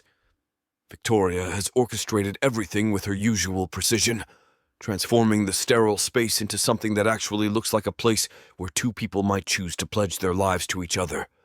The irony isn't lost on me that this fake wedding feels more real than anything I've experienced in years. "You clean up nice," Miguel says from the doorway, wearing the kind of suit that makes him look like Secret Service instead of a former Navy SEAL who cooks my breakfast. "Thank you. Everything ready downstairs?" Victoria's got it handled. The minister arrived 10 minutes ago, flowers are perfect, and Mrs. Rodriguez is crying happy tears while she arranges chairs. And Sophia, getting ready with her stepmother. Haven't seen her, but Elena looks nervous enough for both of them. I check my watch, then immediately regret the gesture because it makes me look like someone who's anxious about his wedding day. Which I am, but not for the reasons anyone would expect. "Marcus." Miguel's voice carries the kind of careful tone he uses when he's about to say something I might not want to hear. You know this is just for show, right? Of course. Because you're acting like someone who's actually getting married instead of someone who's closing a business deal. The observation hits closer to the mark than I want to acknowledge. Because somewhere between Tokyo meetings where Sophia impressed traditional Japanese businessmen and watching her navigate cultural complexities with genuine grace, this arrangement has stopped feeling like performance. It's an important day, I say, instead of addressing his real concern. I want everything to go smoothly. For the Yamamoto merger, among other things. Miguel studies my face with the kind of intensity that comes from 3 years of reading my moods and motivations. What other things? Before I can answer, my phone buzzes with a text from Victoria. James Turner has arrived. He's asking to speak with you privately. I've been expecting this conversation since Sophia told me her father was well enough to attend the ceremony. James Turner was released from the hospital a week ago. Still weak, but determined to walk his daughter down the aisle, even if he thinks she's making the biggest mistake of her life. I need to go, I tell Miguel. Wish me luck. Which part? The wedding or the conversation with your future father-in-law? Both. I find James Turner in my home office, standing by the windows that overlook the city where his family has built their legacy over 4 generations. He's thinner than I remember from our boardroom meeting, grayer around the edges, but his eyes still carry the same sharp intelligence that built Turner Textiles into what it was. Mr. Turner, I say, closing the door behind me. Thank you for coming. Marcus. He turns from the window and I can see the careful way he moves, the lingering effects of his cardiac event written in every gesture. I think we need to talk. Of course, please sit. I'd rather stand if you don't mind. Sitting too much lately? Fair enough. I move to lean against my desk, giving him space while maintaining the kind of respectful distance that acknowledges his authority as Sophia's father. You know why I'm here, he says without preamble. I assume you want to discuss my intentions regarding your daughter. I want to understand why a successful man like you needs to buy a wife. The bluntness catches me off guard, but I respect him for it. James Turner built a business empire by asking direct questions and demanding honest answers. The marriage serves mutual interests, I say carefully. Sophia needed financial security for your family. I needed a wife for cultural reasons related to international business partnerships. That's the story you've been telling everyone. I'm asking for the truth. That is the truth. Is it? Because from where I'm sitting, it looks like my daughter is sacrificing herself to clean up the mess I made of our family's finances. The pain in his voice makes something twist in my chest. This is a man who spent his life building something meaningful, only to watch it crumble in his hands through circumstances beyond his control. The financial difficulties at Turner Textiles weren't your fault, I tell him. The market shifted, manufacturing costs increased, and your business partner made decisions that put the company at risk. You did everything you could to protect your employees and preserve what your family built. Did I? Because it feels like I failed so completely that my daughter had to marry a stranger to save us. She married someone who recognizes her value and will treat her with the respect she deserves. Will you? Treat her with respect? Yes. Even though this is just a business arrangement? The question forces me to meet his eyes directly, and I see a father's protective instincts warring with pragmatic acceptance of an impossible situation. Mr. Turner, I can't promise that this marriage will become everything your daughter deserves, but I can promise that I'll never deliberately hurt her, that I'll protect her and your family's interests, and that if she ever wants out of this arrangement, I'll make sure she leaves with everything she needs to build whatever life she chooses. And what do you get out of this generous arrangement? The opportunity to prove that not all business relationships have to be zero-sum games. He's quiet for a long moment, studying my face and expression that suggests he's weighing my words against whatever he's observed about my character. Sophia thinks you're not as bad as she expected, he says finally. That's encouraging. She also thinks you're considerably more complicated than you let people believe. She's perceptive. She's in love with you. The statement hits like a physical blow, and I have to grip the edge of my desk to maintain composure. I don't think... She is. She hasn't admitted it to herself yet. Might not admit it for months, but I've known my daughter for 28 years. I know what she looks like when she's falling for someone. Even if that were true, it doesn't change the terms of our arrangement. I hold my breath, trying to process what his words means. Is it true?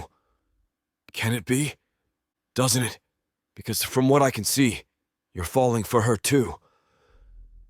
The accusation remains between us, and I realize that James Turner is considerably more observant than his recent health crisis might suggest. Your daughter is remarkable, I say carefully. Any man would be fortunate to earn her affection. That's not what I asked. It's the only answer I can give you right now. He nods slowly as if my non-answer actually tells him everything he wanted to know. Marcus, I'm going to ask you for something, and I need you to think carefully before you respond. All right? If this arrangement ever stops serving Sophia's interests, if she ever becomes unhappy or feels trapped, I want you to let her go, even if it costs you business opportunities, even if it complicates your international partnerships. Promise me that her happiness matters more than your convenience. The request is fair, reasonable, exactly what any father would demand under these circumstances. It's also considerably more complex than James Turner realizes, because letting Sophia go would mean losing something that's become more important to me than any business deal. I promise, I tell him, meaning every word even though it terrifies me. Good. He moves toward the door, then pauses. For what it's worth, I think you care about her more than you're willing to admit. That gives me hope that this arrangement might become something real. Mr. Turner? Yes? Thank you for trusting me with her. Don't make me regret it. After he leaves, I stand alone in my office trying to process everything he said. The possibility that Sophia might be developing genuine feelings for me. The recognition that I'm certainly developing feelings for her. The weight of responsibility for someone else's happiness that I've been avoiding for years. Victoria appears in the doorway wearing the kind of expression that suggests it's time to stop overthinking and start performing. Ready? She asks. As ready as anyone can be for a fake wedding that might be becoming real. Marcus? Yes? For what it's worth, I think you're doing the right thing. Even though it started as a business arrangement. Especially because it started as a business arrangement. The best partnerships are built on mutual benefit and genuine respect. The ceremony setup is more beautiful than I expected. Victoria has transformed the main living area with white flowers and soft lighting that makes everything look warm and intimate. Mrs. Rodriguez has indeed been crying happy tears while arranging chairs for the small guest list: Elena, Danny, James, Miguel, Victoria, and the minister who'll perform a ceremony that's legally binding, even if the emotions behind it are complicated. I take my position near the makeshift altar, checking my watch one final time before forcing myself to focus on the moment rather than the implications. Then the music starts, something classical and romantic that Victoria selected. Elena appears at the top of the stairs wearing an elegant navy dress and the kind of smile that suggests she's genuinely happy despite the circumstances that brought us here. Danny follows, looking uncomfortable in his formal suit, but walking with the kind of protective dignity that says he's here to support his sister regardless of his personal feelings about this arrangement. And then Sophia appears, and every thought in my head disappears. She's wearing a dress that manages to be both elegant and simple, cream-colored silk that flows with her movements and makes her skin glow like warm honey. Her hair is styled in soft waves that frame her face, and she's carrying a bouquet of white roses that complement the natural beauty she brings to everything she touches. But it's her expression that stops my breath. There's something in her amber eyes, something warm and genuine that goes beyond performance or obligation. She looks like a woman who's choosing to be here, choosing this moment, choosing me. When she reaches my side, I offer my hand and feel the familiar electric shock when our skin touches. But this time, instead of trying to analyze or control the reaction, I just let myself feel it. "You look beautiful," I tell her quietly. And for once, I'm not performing for an audience. "Thank you," she says, and her smile reaches her eyes in a way that makes my heart clench. The ceremony itself passes in a blur of traditional vows and legal formalities. We exchange rings, simple platinum bands that Victoria selected, and I find myself actually listening to the words I'm saying instead of just reciting them. "Do you, Marcus, take Sophia to be your lawfully wedded wife, to have and to hold in sickness and in health, for richer or poorer, for better or worse, until death do you part?" "I do." "Do you, Sophia, take Marcus to be your lawfully wedded husband, to have and to hold, in sickness and in health, for richer or poorer, for better or worse, until death do you part?" "I do." Her voice is steady, clear, and when she looks at me while saying those words, I see something that makes me think James Turner might be right about his daughter's feelings. "You may kiss the bride." This is the moment I've been both anticipating and dreading. Our first kiss as husband and wife, performed for an audience that includes her father and my staff, but somehow feeling more private and intimate than anything we've shared in my bedroom. I frame her face with my hands, looking into her eyes for any sign of reluctance or discomfort. Instead, I see warmth, acceptance, and something that might be anticipation. When I kiss her, she kisses me back with the kind of genuine passion that can't be faked. This isn't performance. These are two people who found something unexpected in an arrangement that started as pure strategy. The applause that follows feels distant, background noise to the realization that everything just changed. We're married now, legally and officially bound together, and despite all the rational reasons this started as a business deal, it feels like something much more significant. "Congratulations," James says, embracing his daughter with the kind of careful tenderness that acknowledges her strength while recognizing his own physical limitations. "Thank you for being here, Dad. Wouldn't have missed it, even if I still think you're both crazy." "Especially because we're both crazy," she laughs, and the sound makes everyone smile.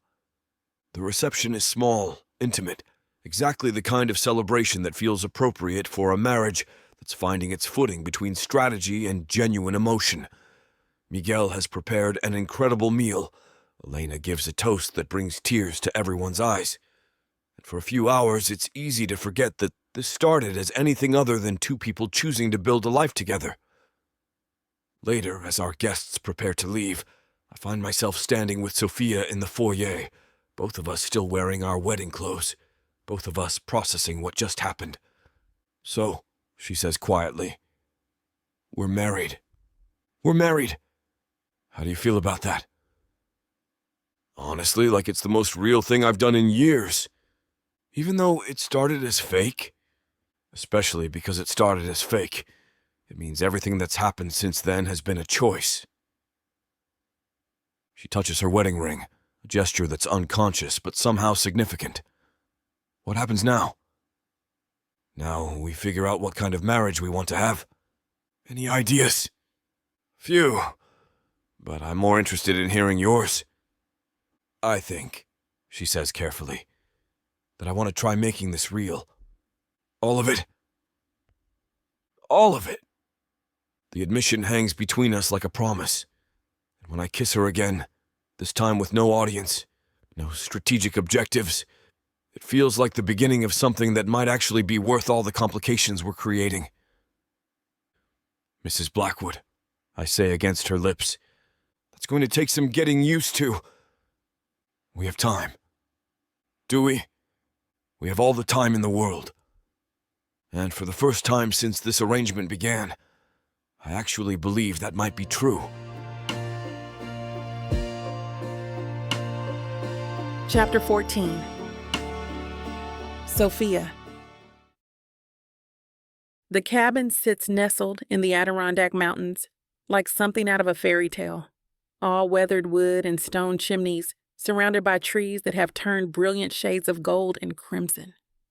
It's nothing like what I expected from Marcus Blackwood's idea of a honeymoon destination. No five-star resort, no international luxury, just a rustic retreat that feels like it belongs to someone entirely different from the man who owns a Manhattan penthouse. "This is yours?" I ask as Marcus carries our bags up the front steps, looking more relaxed than I've ever seen him in jeans and a cable-knit sweater. Has been for about 5 years. I bought it from the family that built it in the 1940s when they couldn't afford the maintenance anymore. The inside is even more surprising. Exposed beam ceilings, a stone fireplace that dominates the main room, furniture that's clearly been chosen for comfort rather than status.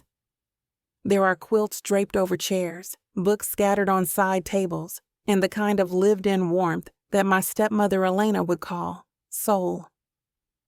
"It's beautiful," I say, and I mean it. "Very different from your penthouse." That's the point. This place is for forgetting about business, about expectations, about everything except being human. He moves through the space with familiar ease, opening windows to let in the mountain air, checking the fireplace, turning on systems with the kind of routine that suggests he's done this many times before. Watching him like this, casual, unguarded, completely removed from his corporate armor, I feel like I'm seeing a version of Marcus that very few people know exists. "How often do you come here?" "Not often enough. Maybe 6 times a year when I can steal a long weekend. Alone?" "Always alone?" The admission carries weight that I don't quite understand yet. This is Marcus's private retreat. His escape from the world that knows him as a ruthless businessman, and he's sharing it with me. "Thank you," I say quietly. "For what?" "For bringing me here. For trusting me with this place." Something flickers across his expression, surprise mixed with something that might be relief. "Thank you for coming. I wasn't sure if you'd want to spend a week in the middle of nowhere with me." "Are you kidding?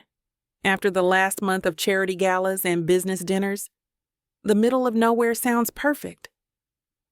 We spend the afternoon settling in, and I'm struck by how different Marcus is here.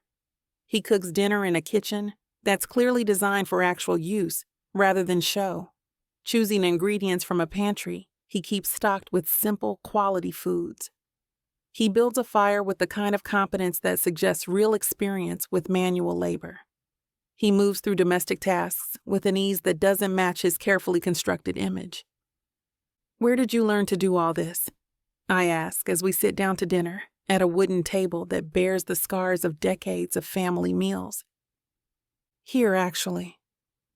The family that owned this place before me, the Kowalskis, they took me under their wing when I was starting out.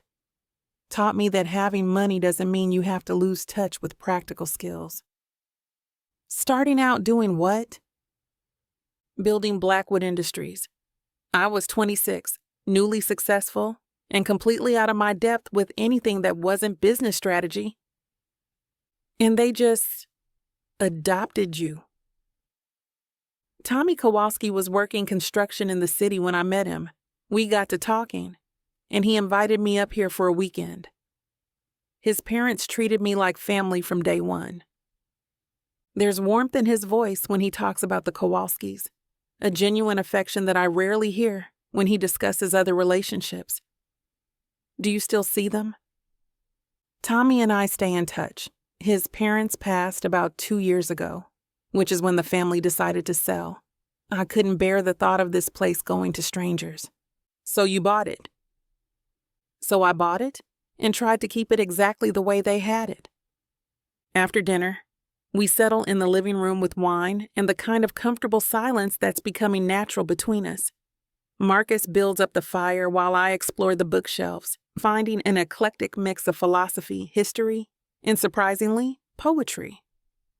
"Roomy?" I ask, pulling out a well-worn volume. "Don't look so surprised. Corporate raiders can appreciate mystic poetry. I'm not surprised. I'm impressed. By my literary tastes, by the fact that you have literary tastes, that you have interests beyond quarterly projections and acquisition strategies.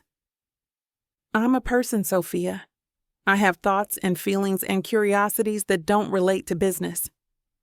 I know, it's just, this is the first time I'm really seeing that person. He settles beside me on the couch, so close that I smell his cologne mixed with wood smoke from the fire. What do you see? Someone more complex than I expected. Someone who reads poetry and keeps photo albums and knows how to cook without a staff. Photo albums? I gesture toward a shelf lined with leather-bound albums that look well-loved and frequently accessed. Unless those belong to the previous owners? No, those are mine. Do you want to see them? The offer surprises me. Marcus Blackwood doesn't strike me as someone who shares personal history casually. Are you sure? I'm sure. He retrieves one of the albums and settles back beside me, opening it to reveal photographs that tell a story I never could have imagined. The first pictures show a small boy with dark hair and serious eyes, standing in front of a modest house that's clearly seen better days. He's wearing clothes that are clean but obviously secondhand, and there's something in his expression that suggests he's learned early that life doesn't come with guarantees. This is where I grew up, Marcus says quietly. Beckley, West Virginia. Population about 17,000 on a good day. And the little boy? Me. Age 7, I think. First day of second grade. I study the photograph more carefully, seeing the careful way he's standing, the defensive posture that suggests he's already learned to protect himself from disappointment. You look serious for 7. I was serious for 7. Had to be. The next page shows more of the same. A small town, modest circumstances, a boy who's clearly loved but growing up with limited resources. But there are also pictures of family gatherings, birthday parties, moments of genuine joy that speak to something more complex than simple poverty. Your parents? I ask, pointing to a photograph of a young couple standing beside an older pickup truck. David and Mary Sullivan. Dad worked in the coal mines. Mom was a seamstress. They did their best with what they had. Sullivan, his real name, before he became Marcus Blackwood with his carefully constructed empire and manufactured background. They look happy, I observe. They were. Poor as dirt, but happy. They believed in working hard, treating people right, and taking care of family. What happened to them? His expression darkens, and I see him steel himself for whatever comes next. Mining accident when I was 16. Faulty safety equipment that the company knew was dangerous, but hadn't bothered to replace because it was cheaper to pay fines than fix problems. The casual way he delivers this devastating information makes my chest tight with sympathy and recognition. This is why Marcus goes after corrupt corporations with such methodical precision. This is personal.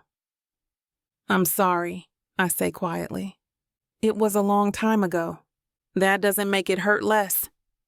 He turns the page, revealing photographs of 2 teenagers who clearly don't know what to do with themselves in the face of sudden tragedy. Marcus, now looking more like the man I know, and a girl with his same dark hair and serious eyes. Emma, he says before I can ask. 2 years younger than me, smarter than anyone had a right to be, and the best person I've ever known. She's beautiful. She was, and she was my responsibility after our parents died. The photographs that follow show their life together. Marcus working construction jobs while finishing high school. Emma excelling in academics despite their circumstances. Both of them fighting to build something stable from the wreckage of their world. How did you go from this to everything you've built? Scholarships, student loans, and about 18 hours of work and study every day for 6 years. I got into business school on academic merit and military service, graduated at the top of my class, and started acquiring companies the day I had enough capital for my first deal. And Emma? The question makes him close the album, and I immediately regret asking. Emma got sick when she was 19. Lung complications from environmental damage caused by the same company that killed our parents. She died 6 months later. The pain in his voice is raw, immediate, as if the loss happened yesterday instead of years ago, and suddenly everything about Marcus Blackwood makes perfect sense. The methodical way he targets corrupt corporations, the careful distance he maintains from emotional attachments, the fortress-like existence he's built around himself. Marcus, I say softly, reaching for his hand. I became Blackwood because Marcus Sullivan reminded me of everything I'd lost. New name, new identity, new life built on making sure companies like the one that killed my family couldn't hurt anyone else. Is that why you do what you do? The acquisitions, the corporate justice? It started that way. Now it's just who I am. We sit in silence for a moment, the weight of his revelation settling between us, like a bridge I didn't know we needed to build. Thank you, I say finally. For what? For trusting me with this, with them, with who you really are. You're my wife. You have a right to know who you married. Do I? Because this arrangement started as business. You didn't have to share any of this. I wanted to. I wanted you to understand that when I acquired Turner Textiles, it wasn't about destroying your family. It was about preventing a worse destruction. From Uncle Richard and his associates. Your father was a good man caught in a bad situation, and your company was being used for things that would have brought down everyone connected to it. I processed this information, thinking about all the financial irregularities we discovered, all the client relationships that never quite made sense. How long have you known? About the money laundering? 6 months. About Richard's involvement? 4 months.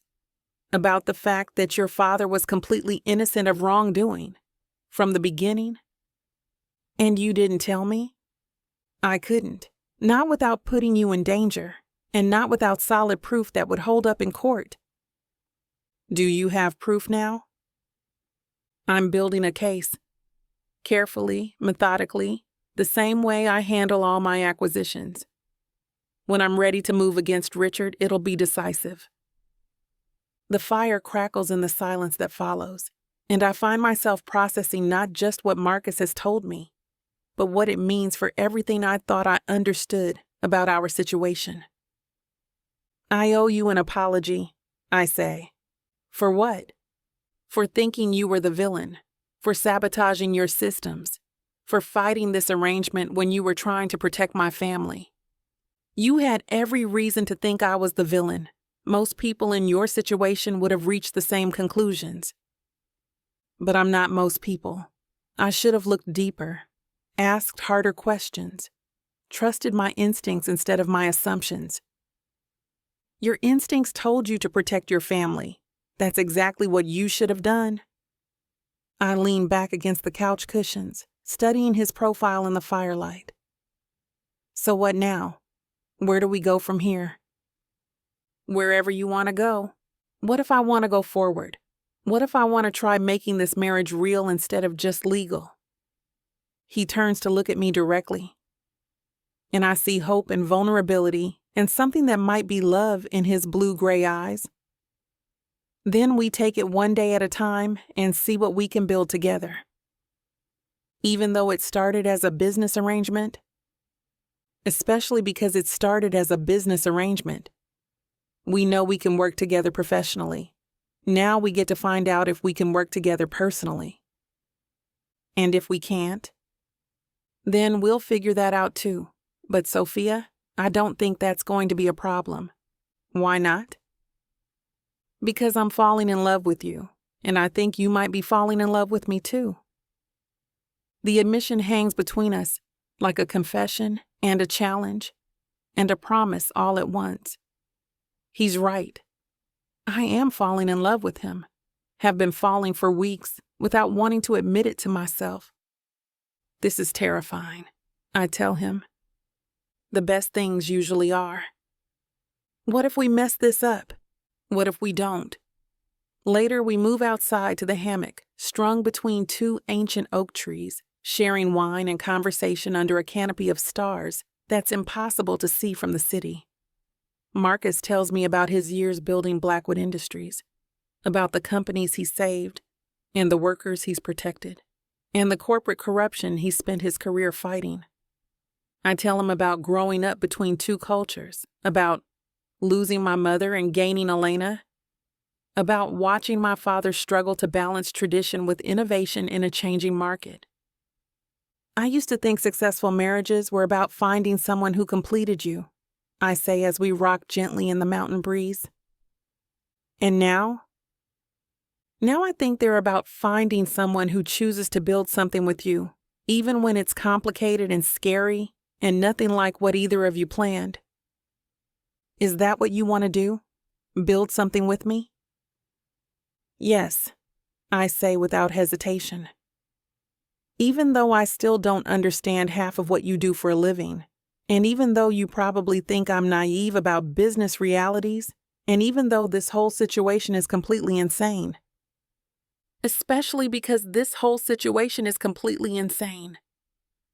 He pulls me closer in the hammock, and I settle against his chest, listening to the steady rhythm of his heartbeat and the night sounds of the mountain forest around us. Marcus? I think I might love you too. His arms tighten around me, and I feel him press a kiss to the top of my head. I think that might be the best thing that's ever happened to me. Better than building a billion-dollar empire. Considerably better.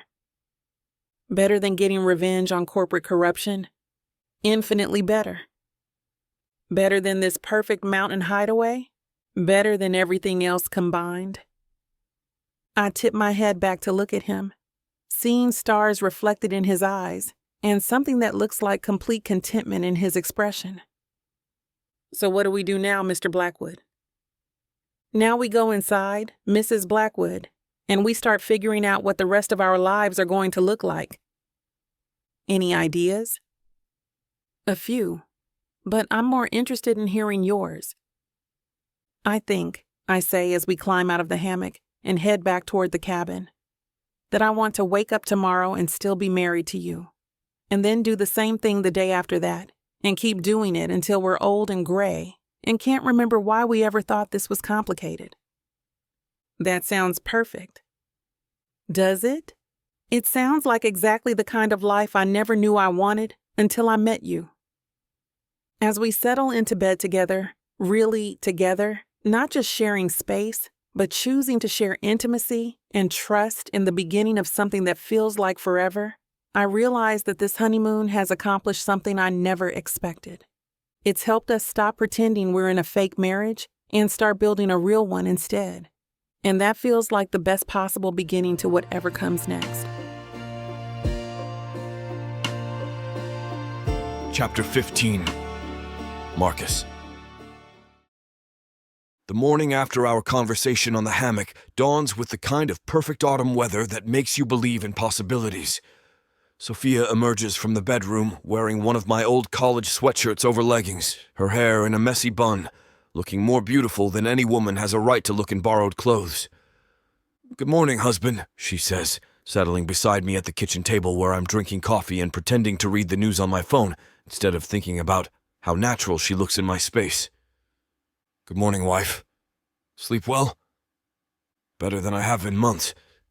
There's something about mountain air that just..." She stretches, unself-conscious in a way that makes my chest tight with affection. Makes everything feel simpler. That's the point of this place. No business calls, no social obligations, no one watching to see if we're performing correctly. Just us. Just us. She steals a piece of bacon from my plate with the kind of casual intimacy that married couples develop over years, not weeks. So what do people do for fun when they're alone in the mountains? Depends on what kind of fun you're looking for. The kind that doesn't involve quarterly reports or acquisition strategies. I can work with that. How do you feel about boats? An hour later, we're on the lake in a small motorboat that came with the cabin, exploring coves and inlets that tourists never find. Sophia sits beside me wearing a life jacket and one of my baseball caps, pointing out wildlife and asking questions about everything from local geology to the history of the area. You know a lot about this place for someone who only comes up 6 times a year, she observes as I navigate around a fallen tree that's been in the same spot for as long as I've owned the cabin. I like to understand my environment. Plus, the Kowalskis taught me that respecting a place means learning about it. The family that owned this before you. Tommy's dad used to say that land doesn't really belong to anyone. We just get to borrow it for a while. Our job is to leave it better than we found it. Is that your philosophy for everything? Leave it better than you found it? More or less. She's quiet for a moment, trailing her hand in the water as we cruise along the shoreline. Is that what you're doing with me? Trying to leave me better than you found me? The question catches me off guard with its directness. I'm trying to figure out what we can build together. Whether that makes either of us better remains to be seen. And if it doesn't? If we discover we're terrible at being married? Then we'll have learned something important about ourselves. That's very philosophical for someone who makes a living destroying companies. I don't destroy companies, I rebuild them. What's the difference? Destruction is about ending something. Rebuilding is about creating something better from pieces that still have value. She turns to study my face, amber eyes serious beneath the brim of my cap. Is that what you think you're doing with us? Rebuilding? I think we're building something entirely new. Something that didn't exist before we started this arrangement. Like what? Like a partnership based on choice instead of circumstance. Like a marriage that serves both our interests without sacrificing either of our identities. Like... I pause, trying to find words for something I'm still figuring out myself. Like finding someone who makes you want to be better than you thought possible. Marcus. Yes? For a ruthless corporate raider, you're remarkably romantic. Don't let it get around. Bad for the reputation. She laughs, the sound carrying across the water and making something warm settle in my chest. This is what I never knew I was missing. Someone to share moments like this with. Someone who can see past the armor I've built around myself to whoever I am underneath. We spend the afternoon exploring, swimming in water that's shockingly cold, but somehow perfect, lying on sun-warmed rocks and talking about everything except business. Sophia tells me about her childhood, about growing up between her mother's African-American family and her father's Chinese traditions, about the way Elena seamlessly stepped into their lives and made them whole again. I tell her about Emma, about the dreams she had for college and career, and all the things she never got to experience, about the guilt I carried for years, wondering if I could have done something different, saved her somehow. You were 19 years old, Sophia says quietly. You were barely surviving yourself. You can't carry responsibility for things that were completely beyond your control. Intellectually, I know that. Emotionally, I shrug. It's harder to let go of. Is that why you don't let people get close? Because losing someone hurts too much?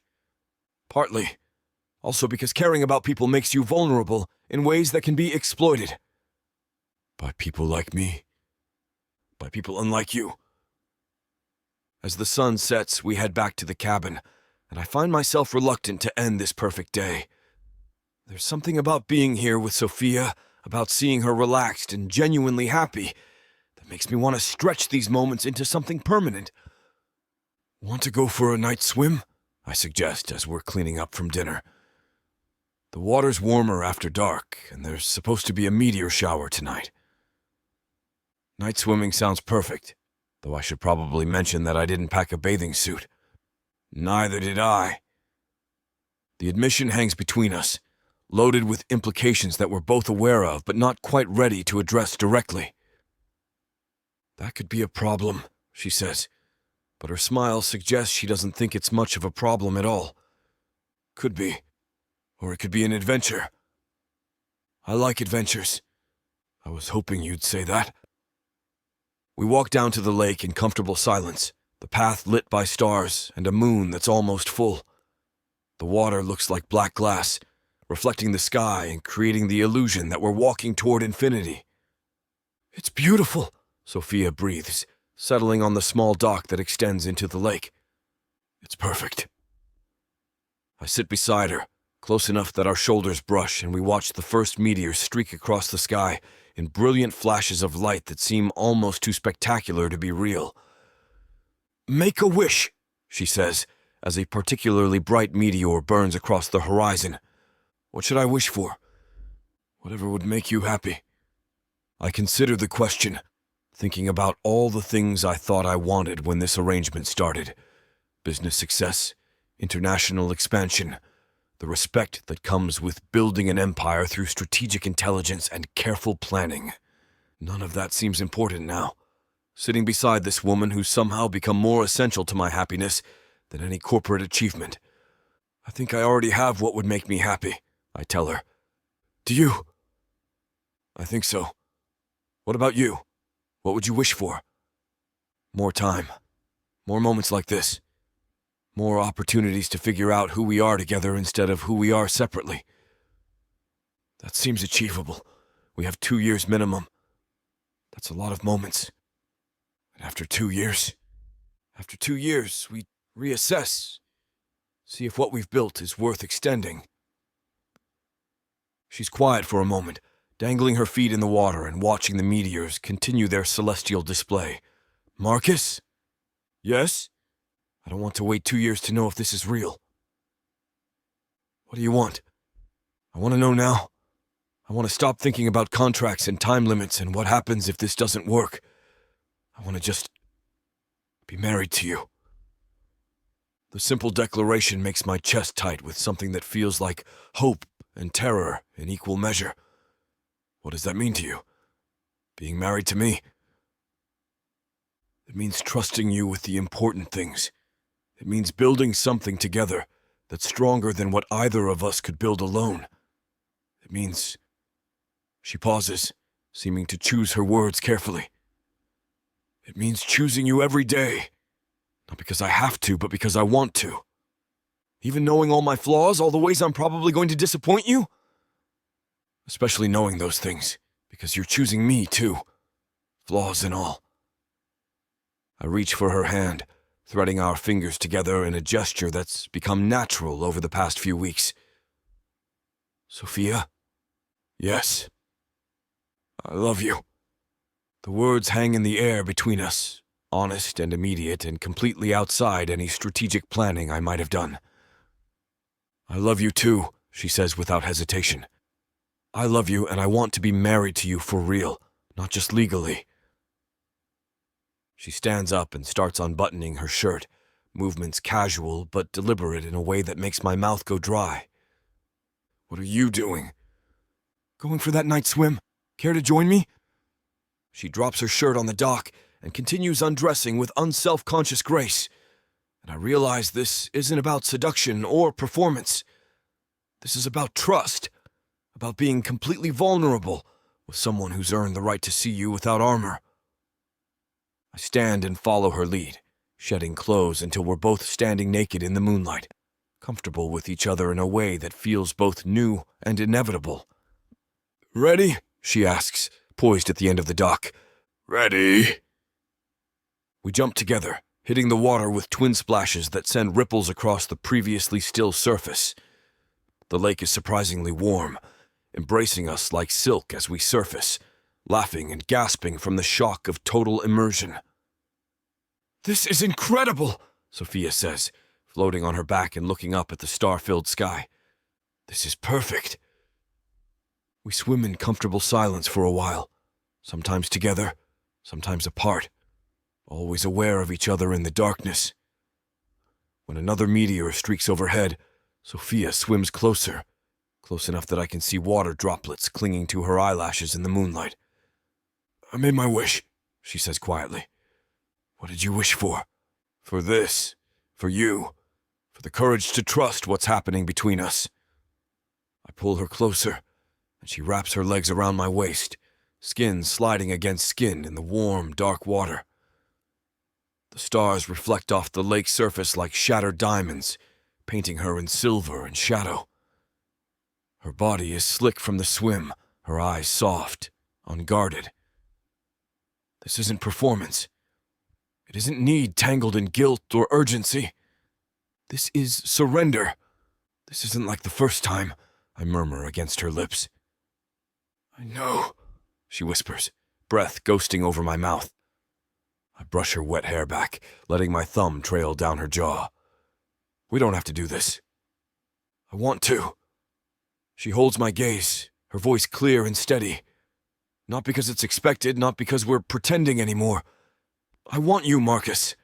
I want this. I want it to be real." Her words undo something inside me. The tether I've kept around my own desire, my own fear, snaps. I hate to put a stop to a good time, but it looks like we've hit this platform's limit for spiciness. This platform's got some rules we have to play by if we want to keep giving you these stories for free.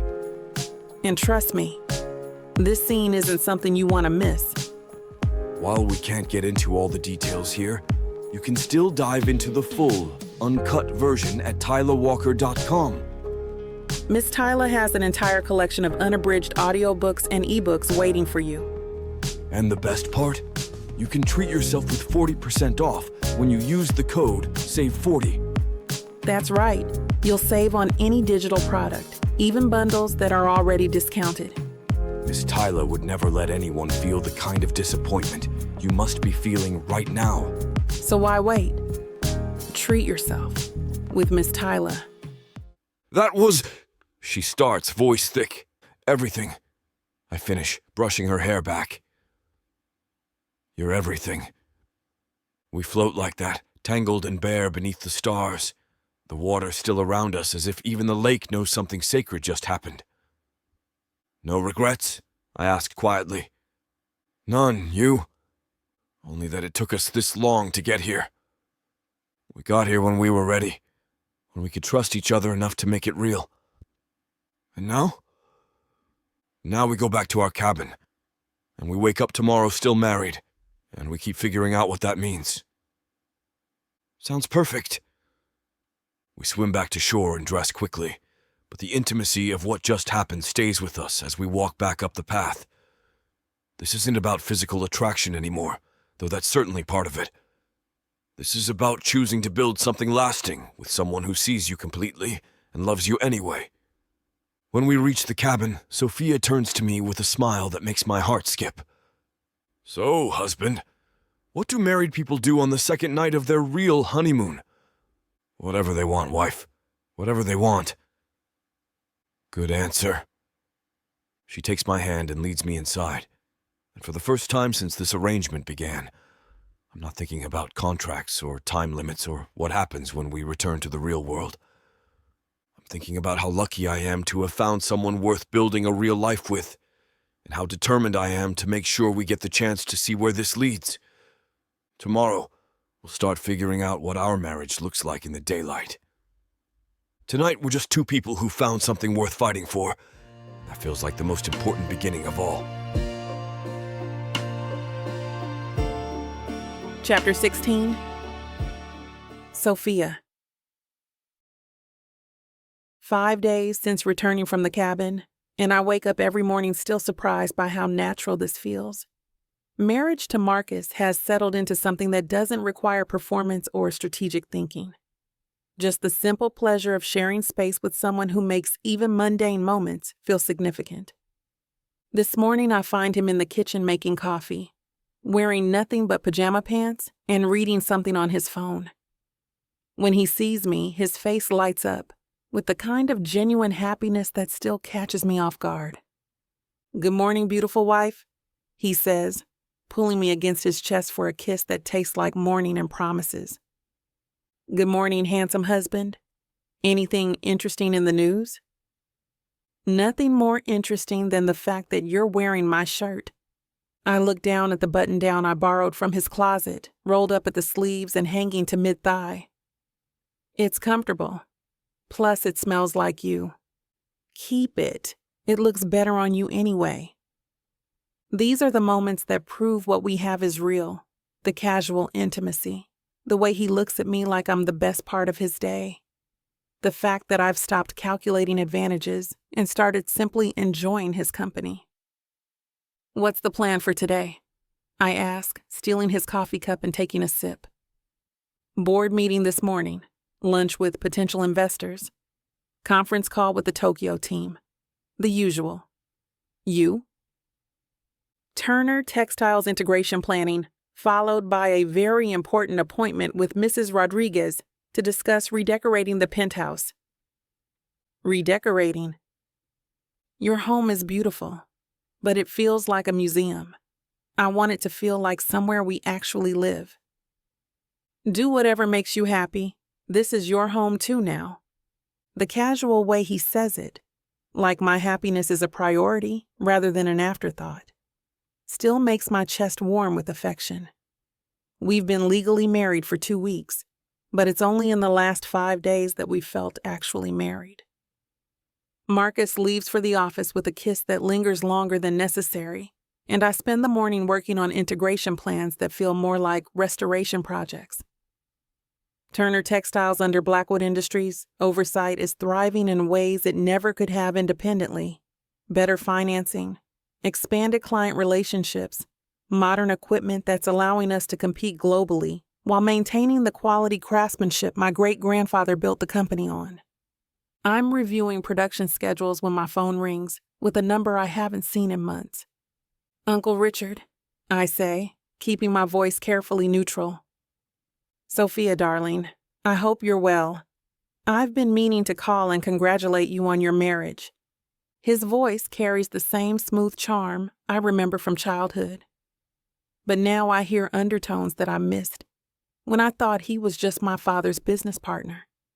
Calculation, manipulation, the kind of false warmth that precedes requests for favors. Thank you. Marcus and I are very happy. I'm sure you are. Though I have to admit, I'm concerned about some things I've been hearing. What kind of things? Perhaps we could meet for lunch.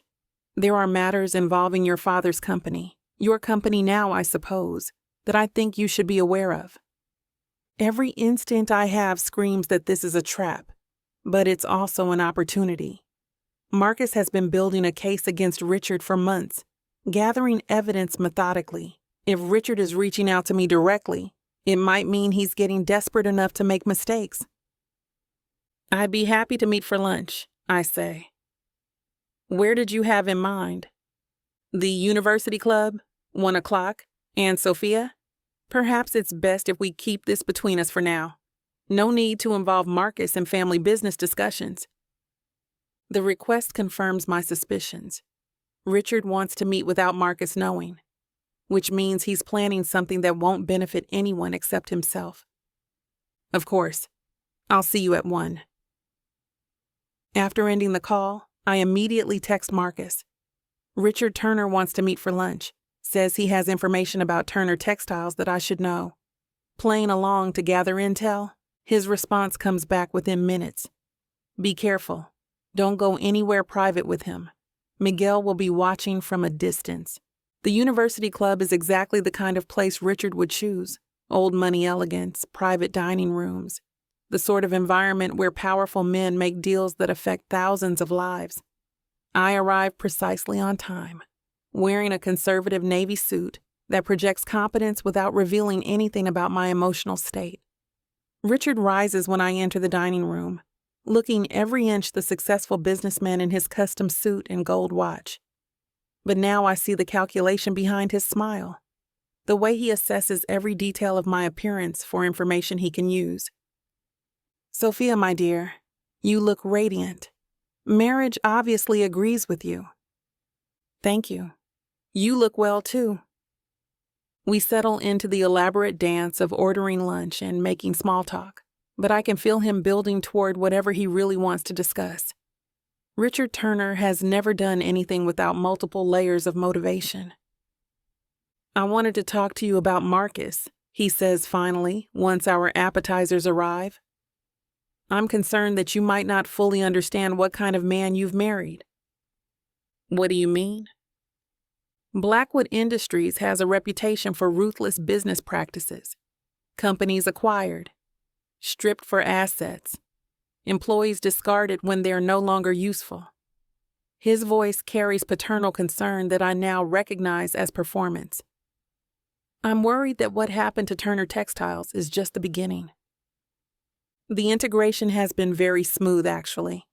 All employees retained, operations expanded, modernization investments that we never could have afforded independently. For now. But Marcus Blackwood doesn't build long-term partnerships, Sophia. He builds dependencies.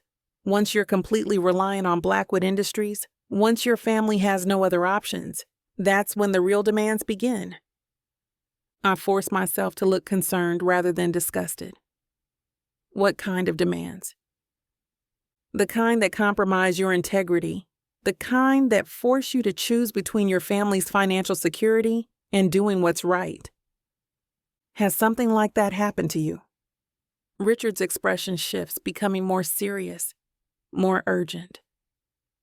I've been watching Blackwood Industries for months, Sophia, gathering information about their business practices, their international partnerships, their less ethical activities, such as money laundering through textile imports, shell companies and offshore accounts, business relationships with organizations that fund activities no legitimate company should be associated with. The irony is so thick I can barely breathe. Richard Turner, who's been using Turner Textiles for money laundering for years, is sitting here accusing Marcus of the crimes he's committed. That's serious, I managed to say. It's more than serious. It's criminal. And now you're married to the man responsible, which makes you potentially liable for his actions. What are you suggesting I do? Help me gather evidence. You have access to information that outsiders could never obtain. Financial records, correspondence, details about international transactions. He leans forward, voice dropping to conspiratorial levels. We could work together to expose what he's really doing. Work together how?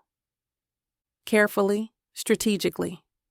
You continue your normal activities, but you also document anything suspicious. I have contacts in law enforcement who would be very interested in solid evidence of corporate corruption at Blackwood Industries. I nod slowly, as if I'm considering his proposal, instead of cataloging every detail for the case Marcus is building against him. This is a lot to process. Of course it is. Take some time to think about it, but Sophia, don't wait too long. The longer you're associated with Marcus's activities, the harder it becomes to claim innocence when everything comes to light. And you think everything will come to light? I'm certain of it. The only question is whether you'll be seen as a victim of his manipulation or as an accomplice to his crimes. The threat is delivered with the same smooth charm he's used throughout lunch, but the message is clear. Help him destroy Marcus, or face consequences he's prepared to orchestrate. I need to use the restroom, I say, standing on legs that feel steadier than they should given the circumstances. Of course. Take your time. The university club's layout works in my favor. Ornate corridors that provide cover, multiple exits, and the kind of old-fashioned architecture that includes plenty of places to hide. Instead of heading to the restroom, I slip down a side hallway toward what I hope are the administrative offices. Richard's briefcase sits beside his chair, and I remember him mentioning that he keeps important documents with him always. If I can access his office, or find where he's storing evidence of his real activities, it might provide the final pieces Marcus needs to build his case. I find a service corridor that leads to what appears to be a business center, complete with small offices available for club members who need private workspace. One door bears a temporary nameplate, R. Turner, Private Office. My heart pounds as I approach the door, listening carefully for any sounds from inside. When I hear nothing, I try the handle, surprised when it turns easily. Richard Turner's arrogance apparently extends to his security practices. The office is small but efficiently organized, with financial documents spread across the desk and a laptop open to what appears to be encrypted email correspondence. I photograph everything I can quickly access, focusing on letterhead, account numbers, anything that might provide leads for more thorough investigation. I'm photographing a document that appears to list shell company names when I hear voices in the corridor. Richard's voice, unmistakably, though I can't make out words through the door. Panic floods through me as I realize I'm trapped. There's nowhere to hide in this small space, no secondary exit, no reasonable explanation for why I'd be in his private office. The voices grow closer, and I make a desperate decision. The office has a large leather chair positioned behind the desk. If I can crouch behind it, maybe I can remain hidden until they leave. I slip behind the chair just as the door opens, my heart hammering so loudly I'm certain they'll hear it. The Turner acquisition was supposed to solve our problems, Richard says as he enters with someone I can't see. Instead, it's created new ones. How so? The second voice is male, older, with an accent I can't place. Blackwood's involvement changes everything. We expected to maintain control of Turner Textiles operations, continue using their import channels for our activities. Instead, James Turner's daughter marries the man who acquired the company. This affects our timeline? It affects everything. Sophia Turner was supposed to be desperate, isolated, completely dependent on our financial support. Instead, she's married to someone with resources to investigate discrepancies we've been careful to hide for years. And Blackwood himself? Dangerous. Too intelligent. Too thorough in his business analysis. If he starts examining Turner Textiles' financial history closely, he'll find connections we can't afford to have exposed. So we accelerate our timeline. We may have to. The question is whether we can neutralize the threat Blackwood represents before he discovers too much. Neutralize how? However necessary.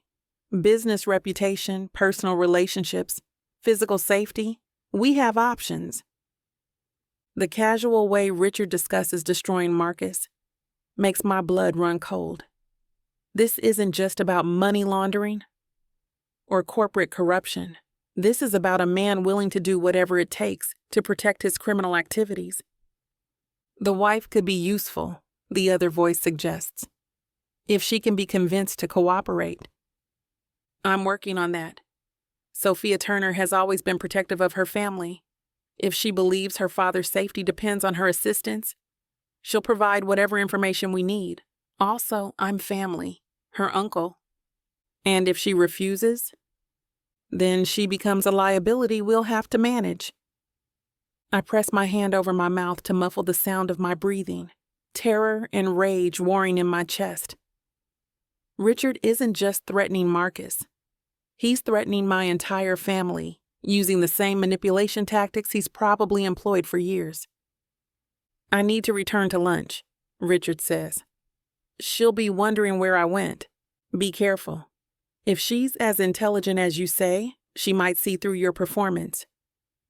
Sophia Turner has always been naive about family loyalty.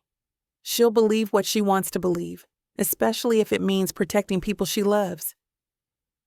They leave, and I remain hidden behind the chair for several more minutes, waiting until I'm certain they're gone.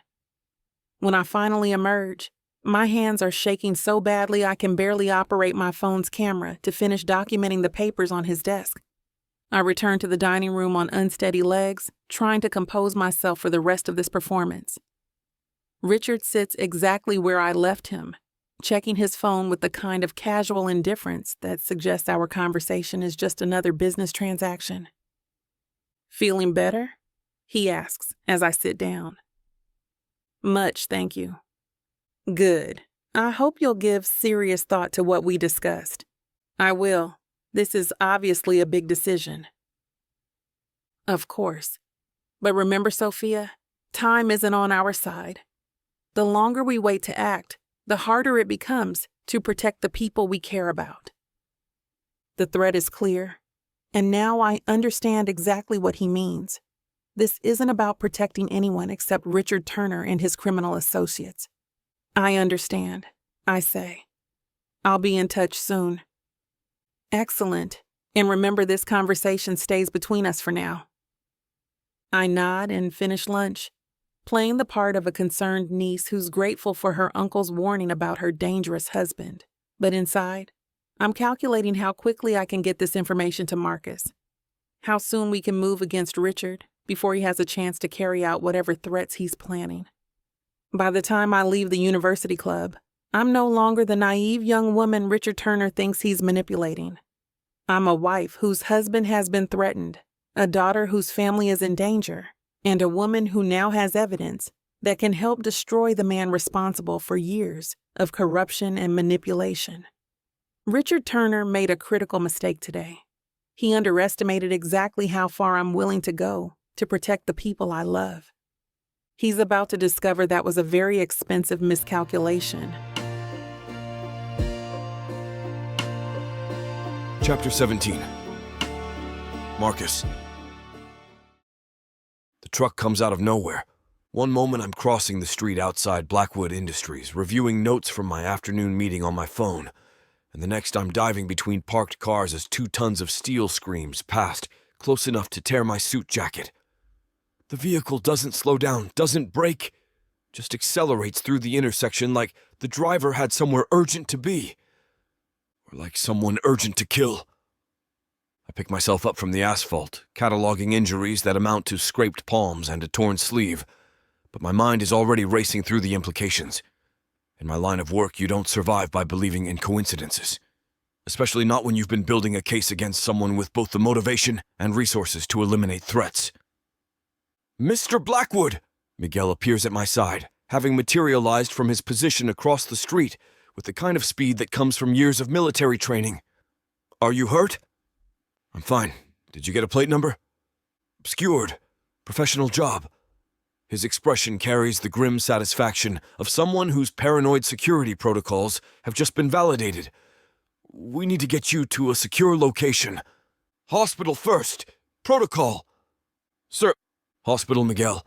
If someone just tried to kill me, I want medical documentation of the attempt.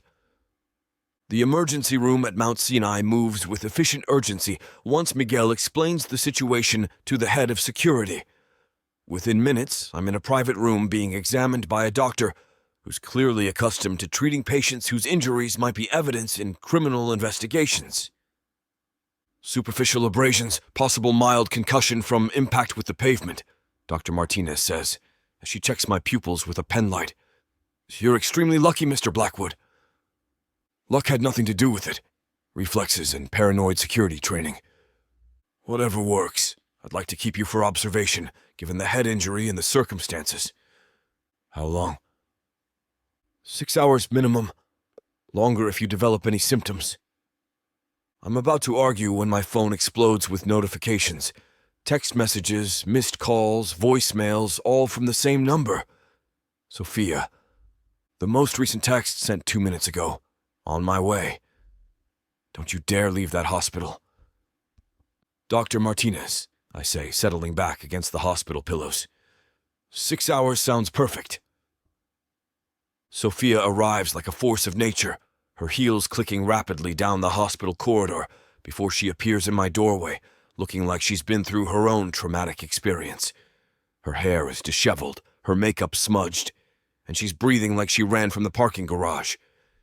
You're alive, she says, her voice carrying a mixture of relief and barely controlled panic. Very much alive. And conscious. Regrettably so. She crosses the room in 3 quick steps and throws herself into my arms with enough force to make me grunt against the soreness in my ribs. When she kisses me, there's desperation in it. The kind of fierce need that comes from almost losing something precious. I thought... She starts, then stops, her voice catching. When Miguel called, he said you'd been hit by a truck, and I thought... Hey. I frame her face with my hands, forcing her to look at me directly. I'm here, I'm fine. It's going to take more than one reckless driver to get rid of me. It wasn't a reckless driver. The certainty in her voice makes me study her face more carefully. Marcus, it was Richard. It has to be. Tell me what happened at lunch. She settles into the chair beside my hospital bed, close enough to maintain physical contact, and recounts everything from Richard's manipulation attempts to the conversation she overheard while hiding in his office. With each detail, the picture becomes clearer and considerably more dangerous than I anticipated. He threatened your physical safety, she says, her voice tight with controlled anger. He said they might have to neutralize the threat you represent, however necessary. And he threatened our family. If I don't cooperate and spy on you, we all become liabilities he'll have to manage. Which confirms he's behind this afternoon's incident. You think he ordered someone to run you down? I think Richard Turner is getting desperate, and desperate men make dangerous decisions. I reach for my phone, which is why we're accelerating the timeline. What timeline? The one where we destroy Richard Turner before he has a chance to carry out any more of his threats. I start to dial, but Sophia catches my hand before I can complete the call. Marcus, I want to help.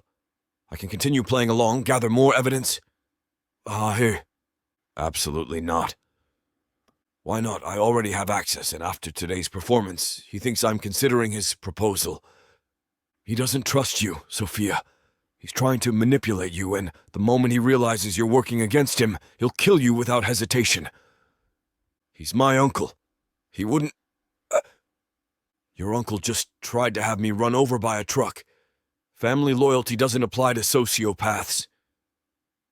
She's quiet for a moment, processing the reality that someone she's known her entire life is capable of murder.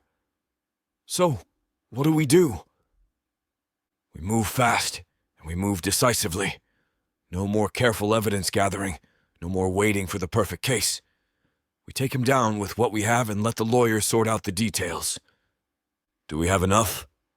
We have financial records showing money laundering through Turner Textiles. We have documentation of shell companies and offshore accounts. We have your testimony about today's conversation and the threats he made. I meet her eyes directly.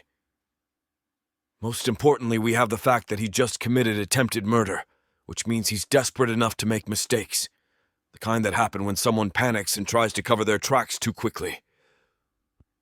Miguel appears in the doorway, his expression carrying the kind of professional satisfaction that suggests he's been productive during my medical evaluation.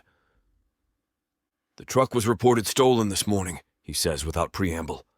Found abandoned 6 blocks from the incident, wiped clean but still processing for forensics.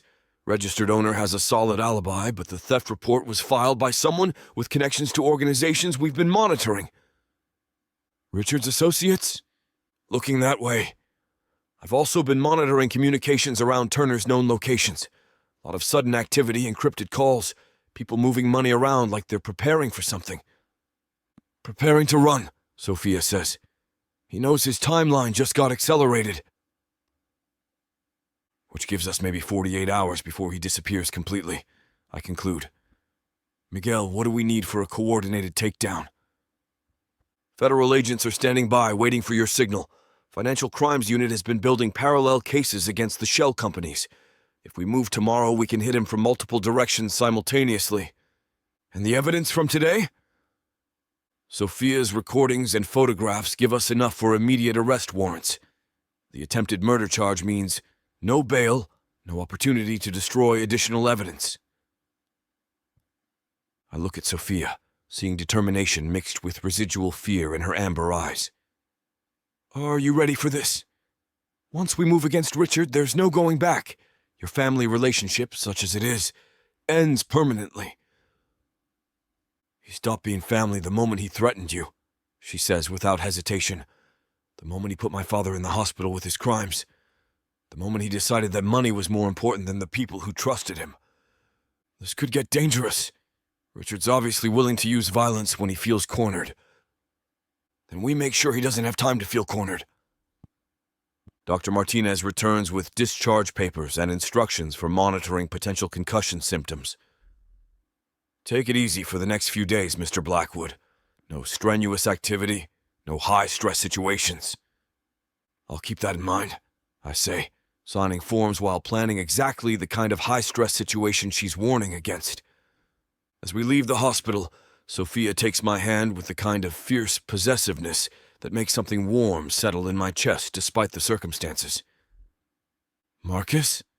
Yes. When this is over, when Richard is in prison and our family is safe, I want to go back to the cabin. Why?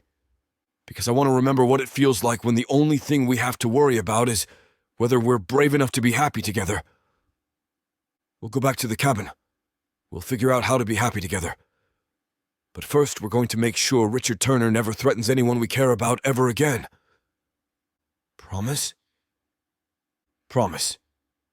Tomorrow, we destroy the man who's been using my wife's family for criminal purposes and nearly killed me this afternoon. Tomorrow, we prove that some partnerships are strong enough to take on any threat. Tonight, I'm going home with the woman I love, grateful to be alive, and determined to build a future that's worth all the risks we're about to take. Because some things are worth fighting for, and Sophia Turner Blackwood is definitely one of them.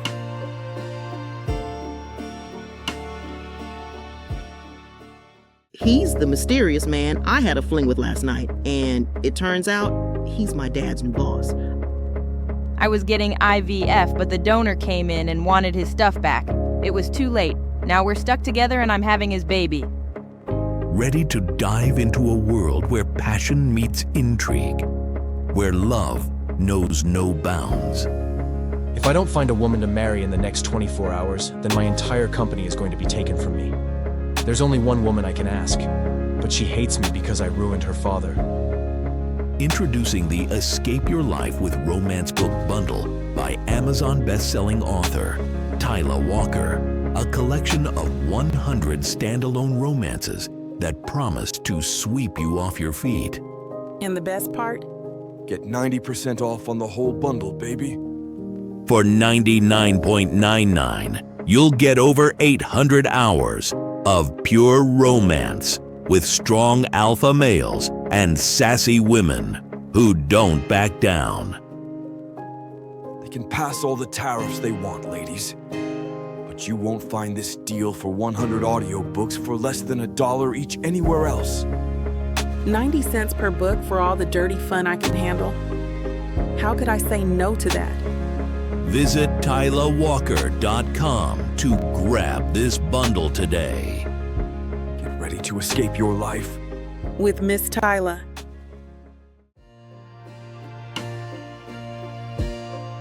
Chapter 18. Sophia. The drive home from the hospital passes in tense silence, both Marcus and I processing the reality that tomorrow we'll be moving against someone I've called family my entire life. By the time we reach the penthouse, I'm emotionally exhausted, but also strangely clear about what needs to happen next.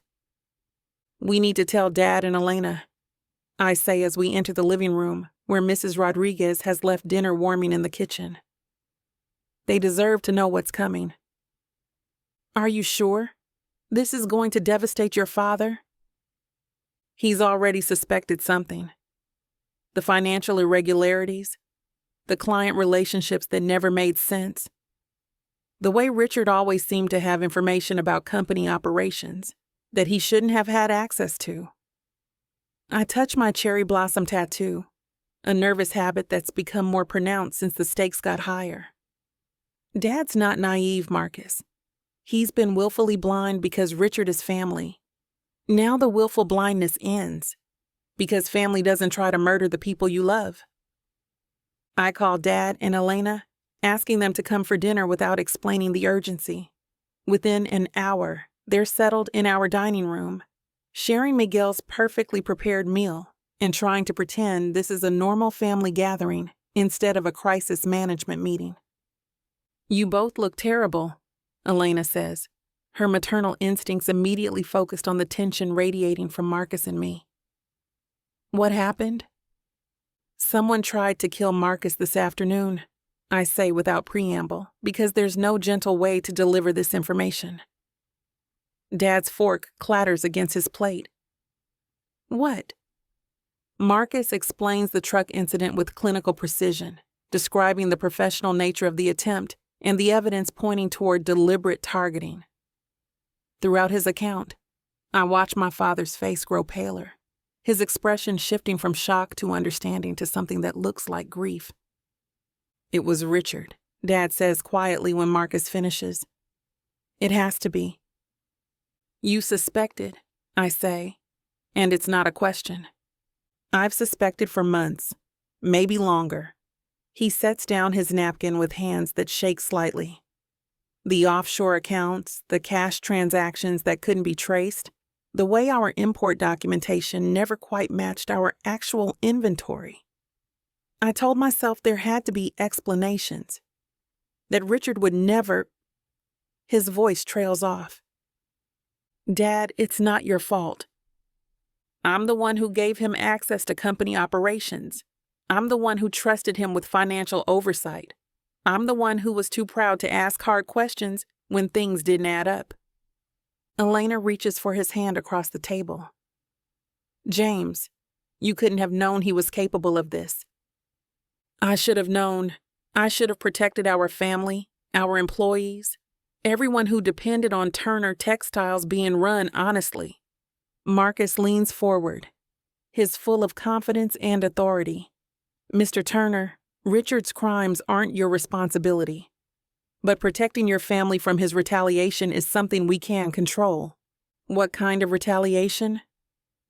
The kind that includes targeting anyone who poses a threat to his criminal operations, I say. Richard made it clear that if I don't cooperate with his plans to frame Marcus, our entire family becomes a liability he'll have to manage, however necessary to protect his interests. The implications sink in, and I see the moment when my father truly understands what we're dealing with. This isn't just corporate corruption or financial fraud. This is someone willing to commit murder to protect criminal enterprises built on our family's trust.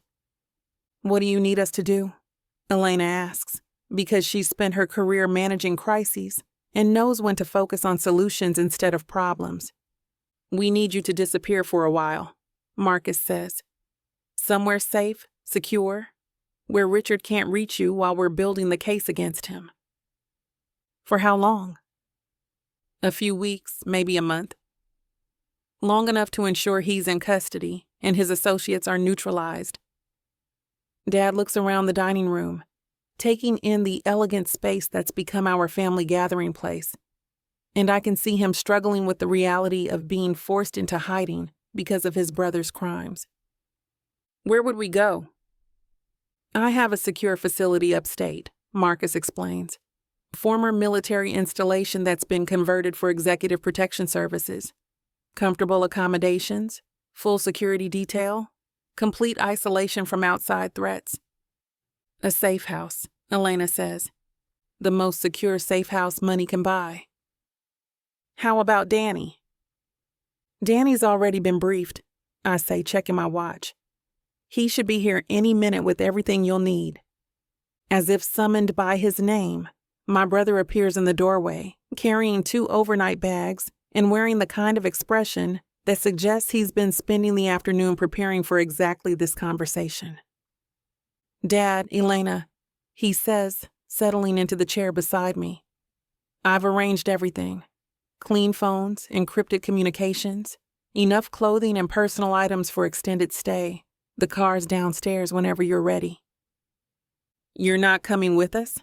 Dad asks. I'm staying to help with the technical aspects of the case against Richard. My hacking skills might be useful for accessing encrypted files and tracing financial transactions. And Sophia? All eyes turn to me, and I feel the weight of a decision that will define everything that comes next. Sophia's coming with you, Marcus says before I can respond. This is too dangerous for civilian involvement. No. Sophia. No. I repeat, standing up from the table. I'm not running away while you handle this alone. Richard targeted you because of me, because of our marriage, because he's trying to use our family connections for his criminal purposes. I'm not hiding in a safe house while you clean up messes that started with my family. This isn't about pride or guilt. This is about keeping you alive.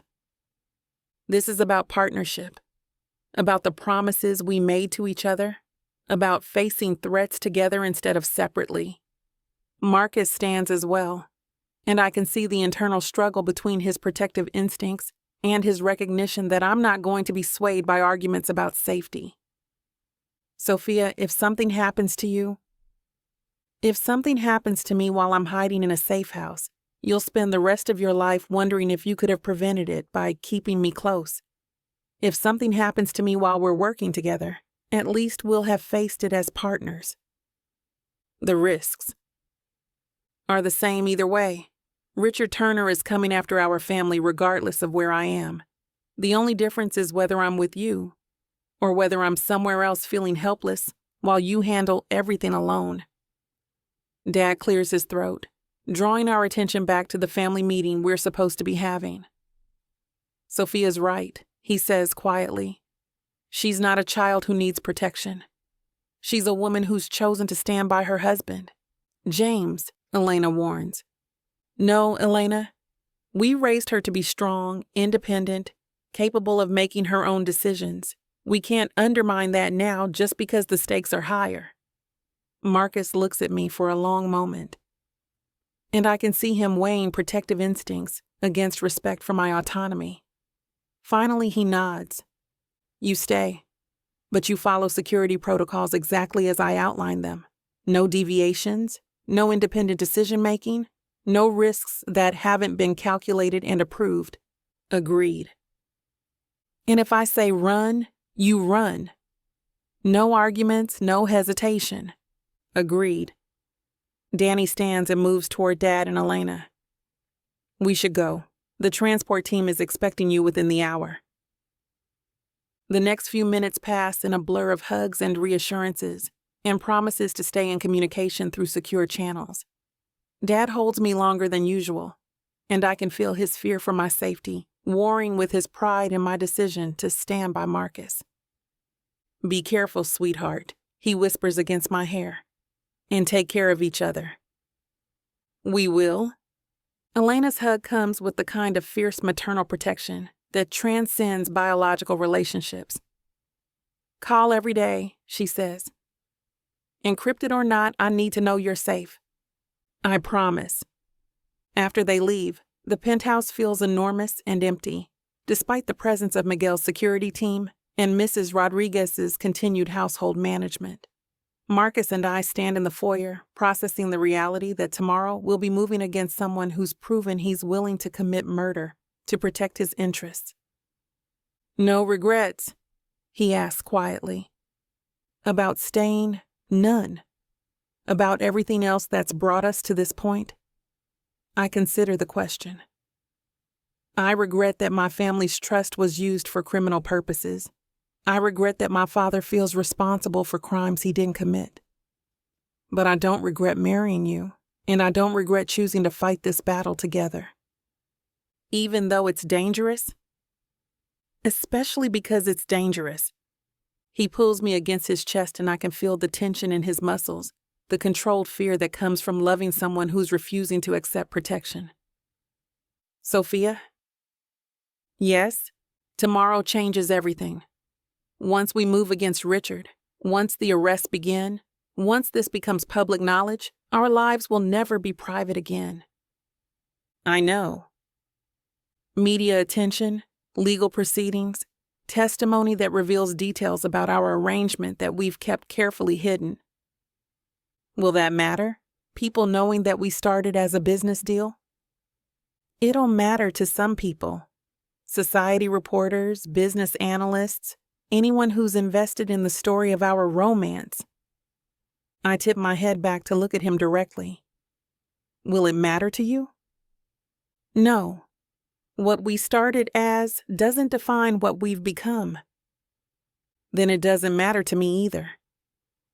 We spend the evening in quiet domestic routine, sharing dinner and conversation that carefully avoids discussing tomorrow's plans.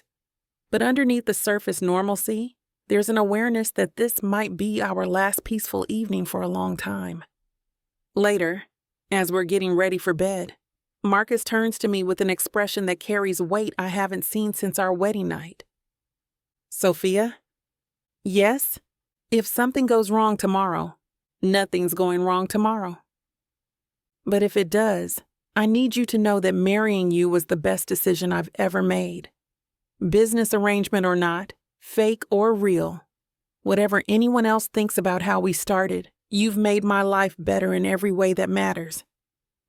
His honesty makes my chest feel heavy. Marcus, nothing's going wrong tomorrow. We're going to destroy Richard Turner, protect our family, and then figure out what the rest of our lives look like, because we're partners now. And partners don't let each other face impossible situations alone. When he kisses me, there's desperation in it. The kind of fierce need that comes from uncertainty about what tomorrow might bring.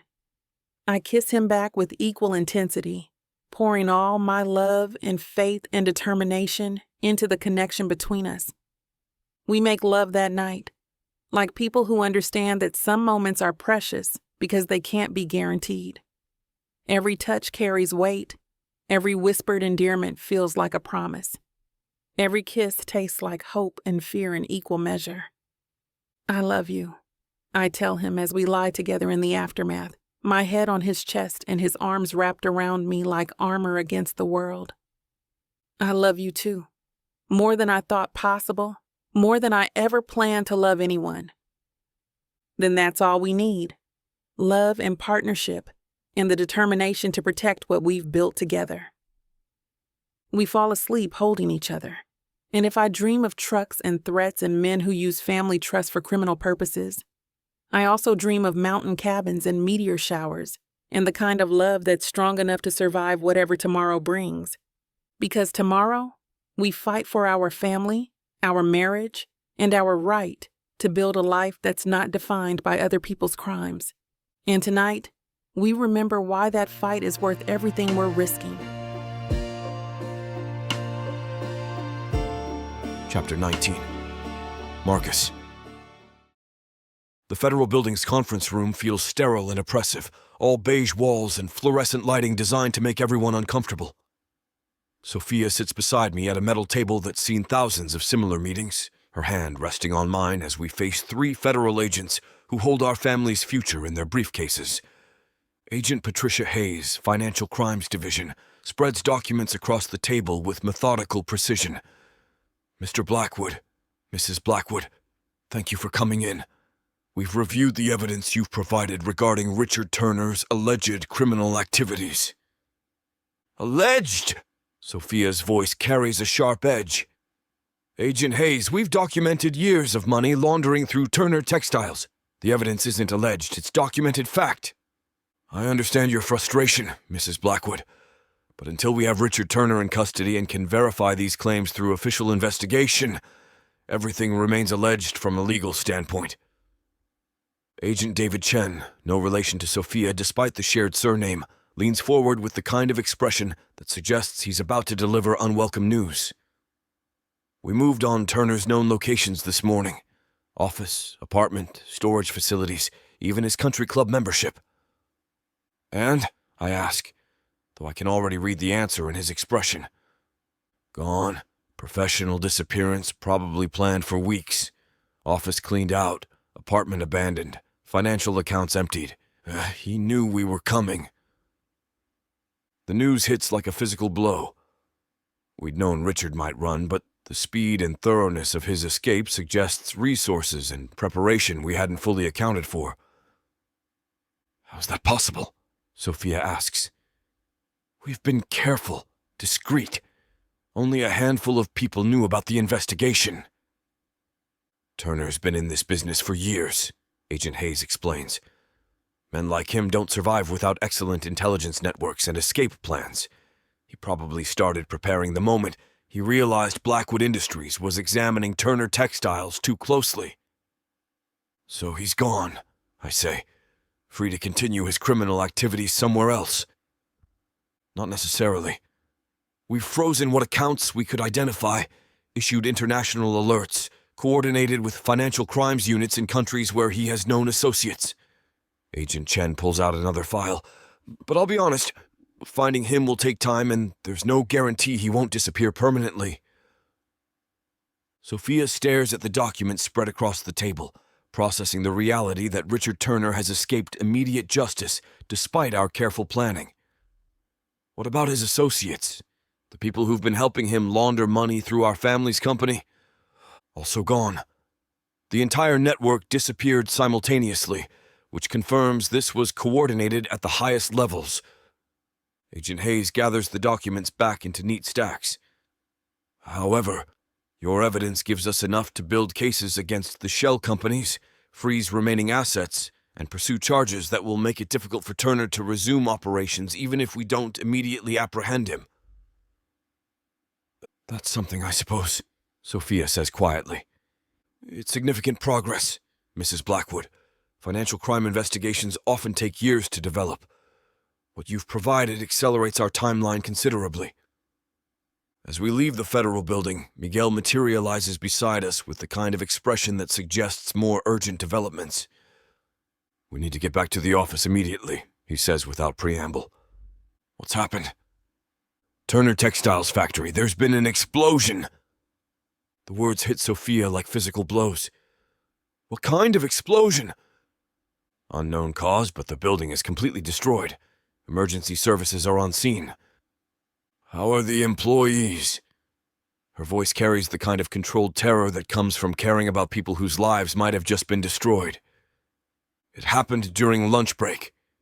Most of the workforce was off-site. Current reports suggest minimal casualties, but Miguel's expression darkens. This wasn't an accident. Richard has to be destroying evidence, eliminating anything that could tie him to the laundering operation. Sophia's face has gone pale, but her voice remains steady. How many people? Unknown. Emergency services are still assessing the situation. The drive back to Blackwood Industries passes in tense silence, all of us processing the implications of Richard Turner's escalation from financial crime to terrorism. By the time we reach our building, Sophia is moving with the kind of controlled focus that suggests she's compartmentalizing grief to deal with immediate threats. We're barely through the lobby when Victoria appears with her tablet and an expression that suggests more bad news. Coordinated cyber attacks started 20 minutes ago, she reports as we enter the elevator. Someone's systematically taking down our network infrastructure. Richard's associates? Has to be. This is professional-grade malware designed to corrupt financial records and communication systems. Tell me the damage assessment. It is working on containment, but we've lost access to approximately 60% of our systems. If this continues, we'll be completely offline within the hour. The elevator reaches our floor, and I can already hear the controlled chaos of a company under technological siege. Staff members move with urgent purpose, phones ringing constantly, the kind of crisis management that happens when everything goes wrong simultaneously. Sir, one of our IT specialists calls out as we enter the main office area. We need to shut down all external connections immediately. The malware is spreading faster than we can contain it. Do it. That means no communication with field offices, no access to financial systems, no... Do it. Better to be offline and secure than online and compromised. As our IT team begins the systematic shutdown of Blackwood Industries' digital infrastructure, I watch Sophia process the reality that Richard Turner has just declared war on everything we've built. He's trying to destroy us, she says quietly. He's trying to buy time by creating chaos, make it harder for federal investigators to trace his activities if our records are corrupted. Will it work? Not for long. We have offline backups, hard copy documentation, redundant systems he doesn't know about. But in the short term, the building shakes. It's subtle at first, like a large truck passing too close to the foundation. Then it happens again, more pronounced, followed by a sound I recognize from military briefings about explosive devices. "Everyone out!" Miguel shouts, his security training taking over. "Evacuate immediately! Use the stairs, not the elevators!" The office erupts into controlled evacuation procedures, staff members moving toward emergency exits with the kind of practiced efficiency that comes from regular drills. But there's also an undercurrent of real fear because this isn't a drill. "Sophia, stay close," I say, reaching for her hand as we join the stream of people heading for the stairwells. "I'm right here." Another explosion, closer this time, and the lights flicker before emergency power kicks in. Through the floor-to-ceiling windows, I can see smoke rising from somewhere in the lower levels of the building. "Is it a bomb?" Sophia asks as we start down the stairs, her voice tight with barely controlled panic. "Probably multiple devices. Richard's trying to destroy any physical evidence that might tie him to the laundering operation." We're on the 38th floor when chaos erupts. People are pushing, shoving, the orderly evacuation turning into something approaching panic as another explosion shakes the building. Someone stumbles, creating a bottleneck, and suddenly the stairwell is filled with frightened voices and desperate movement. "Marcus!" Sophia's voice carries real terror as she's pushed backward by the crush of people. "Marcus! I can't!" I reach for her, but the crowd surges between us, carrying her back up the stairs while I'm swept downward with the flow of evacuating employees. In the chaos and dim emergency lighting, I lose sight of her completely. "Sophia!" I shout, fighting against the current of people, but my voice is lost in the cacophony of panic and fear. I catch a glimpse of her navy suit as she's pushed back toward the 40th floor, separated from me by dozens of terrified people, all trying to escape at once. She's trapped in the upward flow while I'm being carried down, and every second increases the distance between us. Another explosion, much closer, and this time the building sways noticeably. Emergency lighting flickers, and I can smell smoke starting to filter up through the stairwell. The panic intensifies, people stumbling, crying, pushing harder toward the exits. "Let me through!" I shout, trying to push back up the stairs toward where I last saw Sophia. "My wife is up there!" But the crush of people is too strong, the panic too intense. For every step I fight upward, the crowd pushes me down 2 more. The physics of mass evacuation work against individual movement, especially when people are terrified and desperate. Through the chaos, I hear Sophia's voice, fainter now but unmistakably hers. "I have to help them! Someone's trapped!" The words hit me like ice water. She's not just separated from me by the crowd, she's going back into danger to help someone else. The same fierce loyalty that made her refuse to hide in a safe house is now driving her back toward an explosion-damaged building while I'm being carried away from her. "Sophia, no!" I scream, but my voice is lost in the noise. The crowd continues to sweep me downward, and despite my best efforts to fight back up the stairs, the distance between us grows with each passing second. By the time I reach the ground floor, my chest is tight with panic and the kind of terror that comes from losing someone you can't live without. Emergency vehicles have surrounded the building, and firefighters are preparing to enter. I scan the crowd of evacuated employees frantically, looking for Sophia's navy suit and finding nothing but terrified faces and emergency personnel. "Sir, you need to move back," a firefighter says, blocking my path toward the building entrance. "My wife is still inside." The words come out as a desperate shout. She went back to help someone. 40th floor, maybe higher. She's wearing a navy suit, dark hair. "We'll find her. You need to stay clear of the rescue operations." "You don't understand. She's not just trapped. She went back voluntarily. She's putting herself in danger to help other people." "Sir, our teams are trained for exactly this situation. Let us do our job." I watch for 30 seconds as smoke pours from the building's lower levels, and firefighters organize search patterns for the upper floors. But 30 seconds feels like 30 hours when the woman you love is somewhere in a burning building, and every moment of delay could be the difference between life and death. I break away from the crowd and run toward the building service entrance. Because Sophia Turner Blackwood is risking her life to save someone else, and I'm not standing on the sidewalk while the building burns around her, even if it kills us both. Chapter 20. Sophia. The 40th floor is eerily quiet except for the distant sound of sirens and the ominous creaking of a building under stress.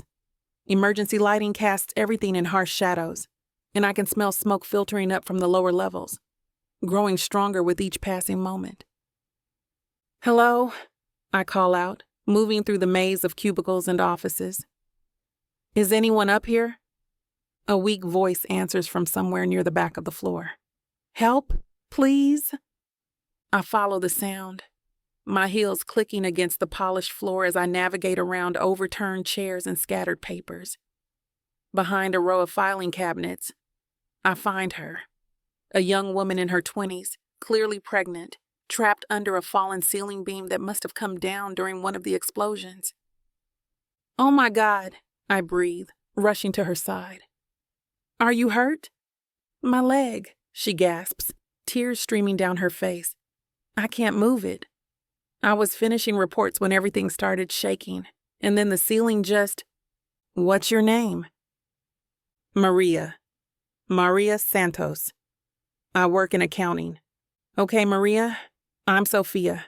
We're going to get you out of here, but I need you to stay calm. How far along are you?" 7 months.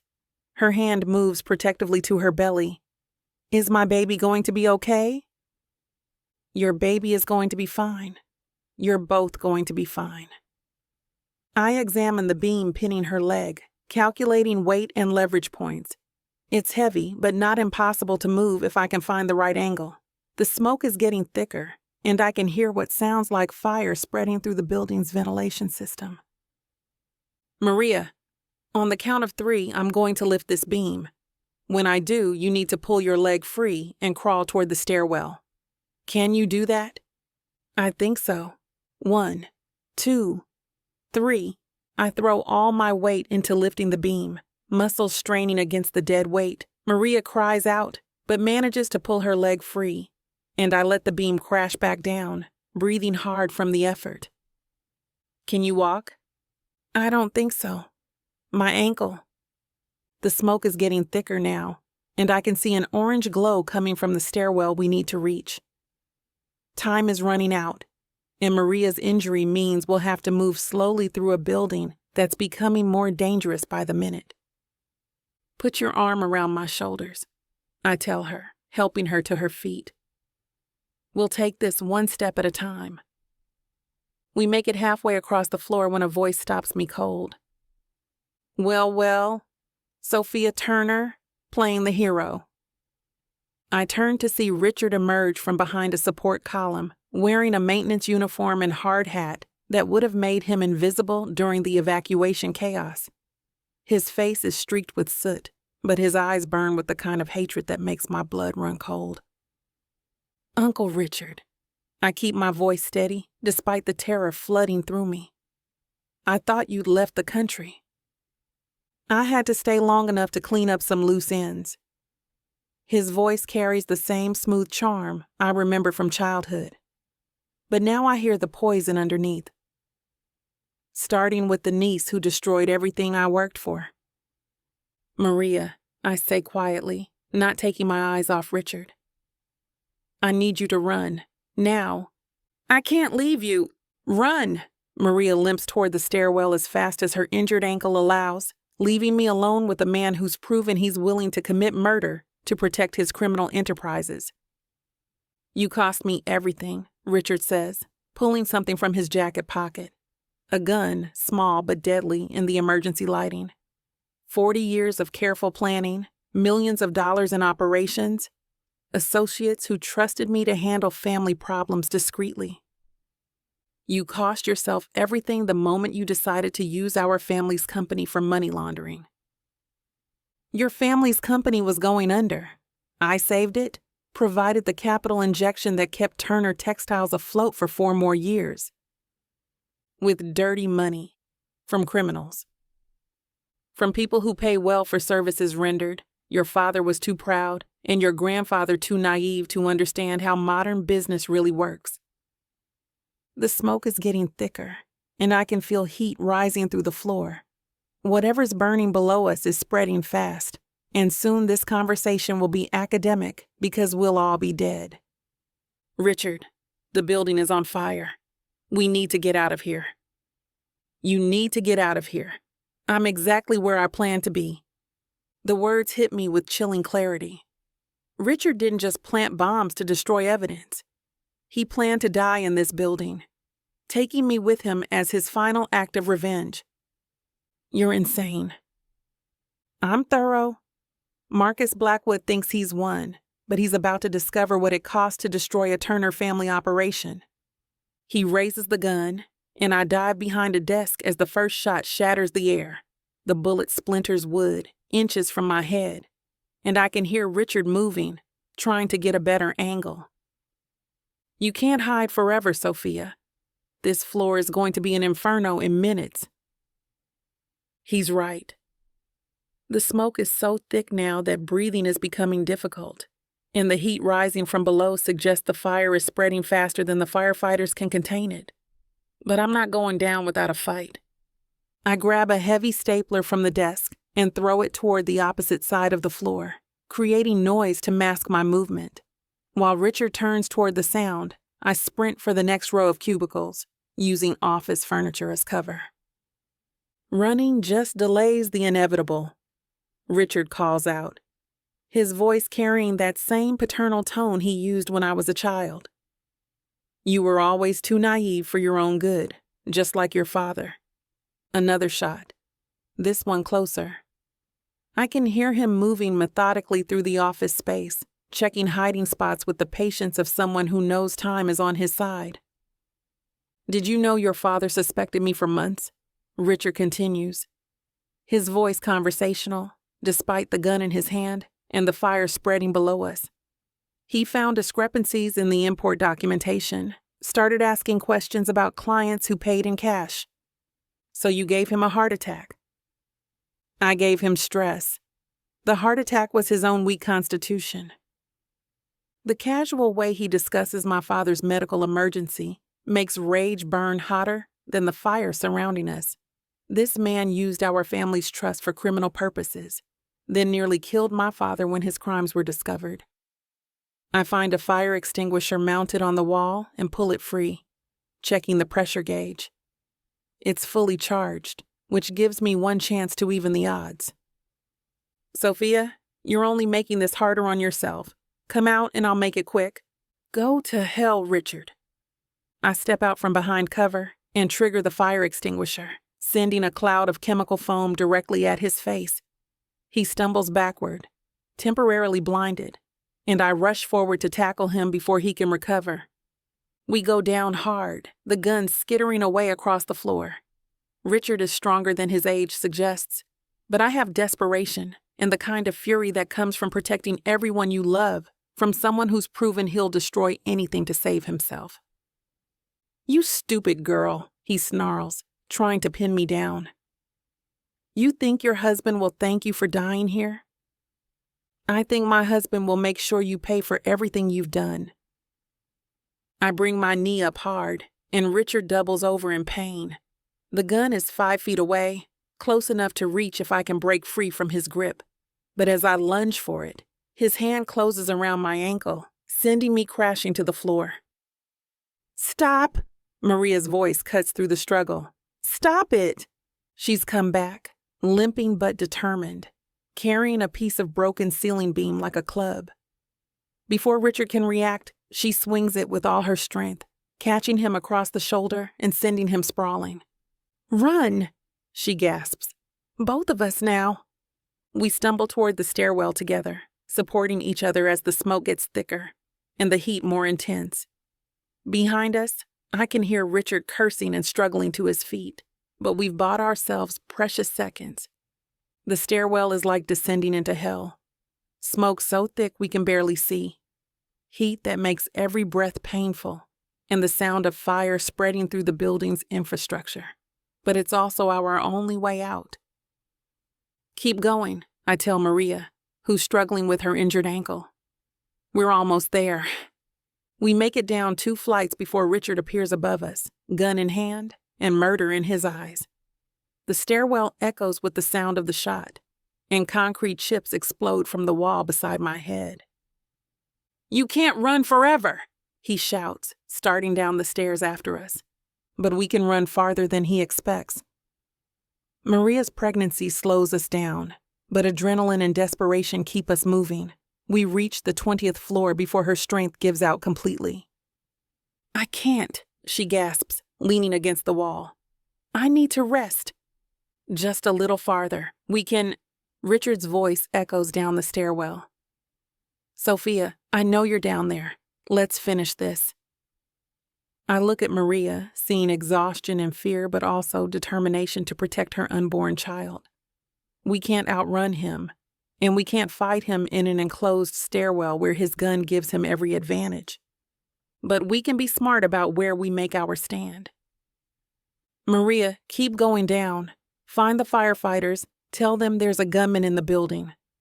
"What about you?" "I'm going to buy you time." She nods and continues down the stairs while I position myself on the landing. Using the door to the 20th floor as cover. When Richard appears, I'll have one chance to disable him before he can hurt anyone else. The sound of his footsteps grows closer, and I can hear him breathing hard from the smoke and exertion. He's not a young man, and the stress of the situation is taking its toll. "Sophia, I know you're there. Come out and we'll talk about this reasonably." "Like you talked reasonably to the people whose money you laundered? Like you talked reasonably to my father before you gave him a heart attack? Your father was collateral damage in a business operation. You don't have to be—" He appears on the landing, gun raised, and I realize with sickening clarity that I've miscalculated. From his position, he has a clear shot at me, and there's nowhere left to run. "Goodbye, Sophia."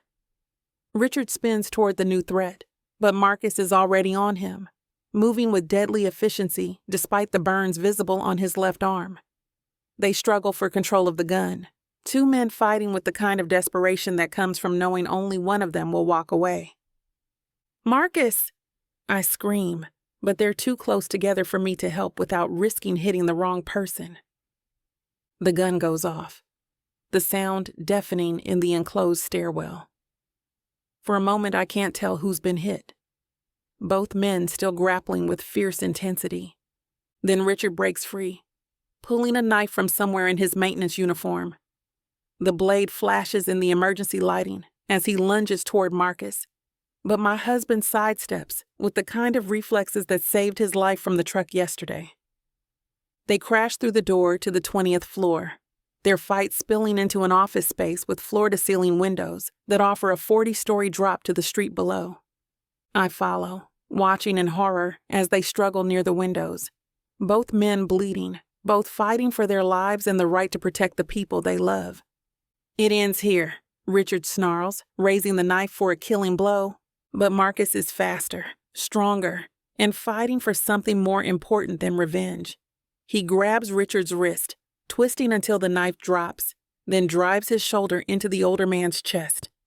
Richard stumbles backward, off balance, his arms windmilling as he tries to regain his footing. The window behind him, weakened by the building's structural damage, gives way with a sound like thunder.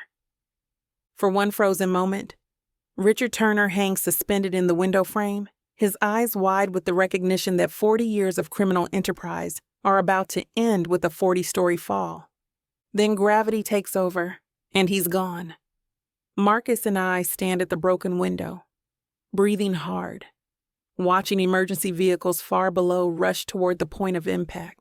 The man who destroyed my family's trust, who tried to kill my husband, who nearly murdered a pregnant woman and her unborn child, is gone forever. Is it over? I ask quietly. It's over. Firefighters burst through the stairwell door, their voices urgent and professional as they assess our condition and begin evacuation procedures. Marcus's burned arm needs medical attention, and we both need treatment for smoke inhalation. But we're alive. We're together. We've survived.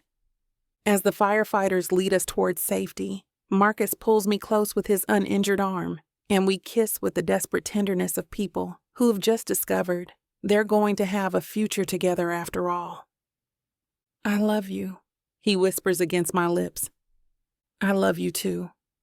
And for the first time since this nightmare began, I believe we're actually going to be okay. Chapter 21. Marcus. 6 months after Richard Turner's death, I wake up to find Sophia already gone from our bed, the sound of her laughter carrying from the kitchen where she's having breakfast with Miguel and Mrs. Rodriguez. The penthouse feels different now, warmer, more lived in, filled with the kind of personal touches that transform a house into a home. We've added photographs to the sterile walls, books scattered on tables, plants that Sophia insists on nurturing, despite my protests that I kill everything green. The space reflects both of us now, a blend of my minimalist efficiency and her warm, family-oriented approach to life. "Good morning, beautiful wife," I say, settling beside her at the kitchen table, where Miguel has prepared what's become our traditional Saturday breakfast, pancakes, bacon, and coffee strong enough to wake the dead. "Good morning, handsome husband. Sleep well?" Better now that the Turner Textiles integration is complete.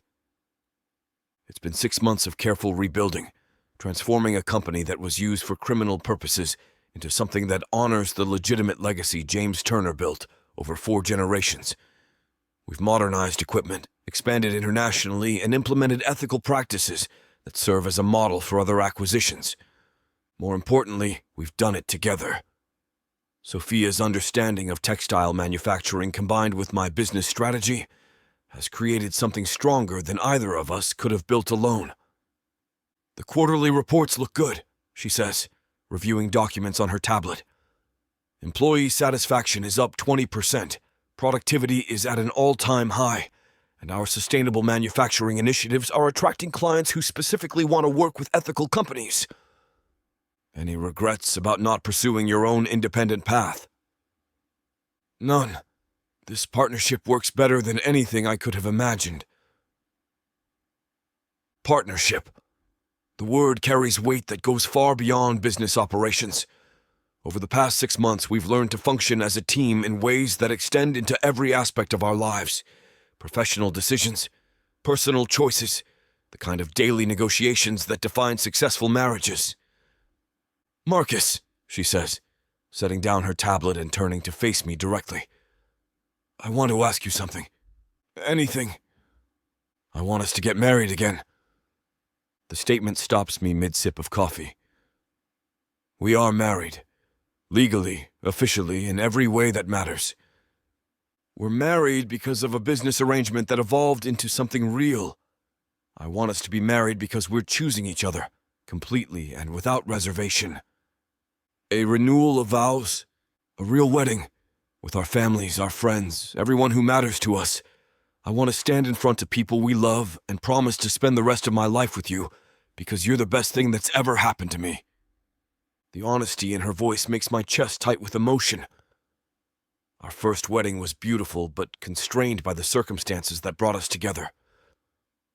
A renewal would be pure choice, pure celebration of what we've built together. When were you thinking? Next month. Small ceremony, maybe at the cabin where we figured out how to trust each other. Just family and the people who've supported us through everything.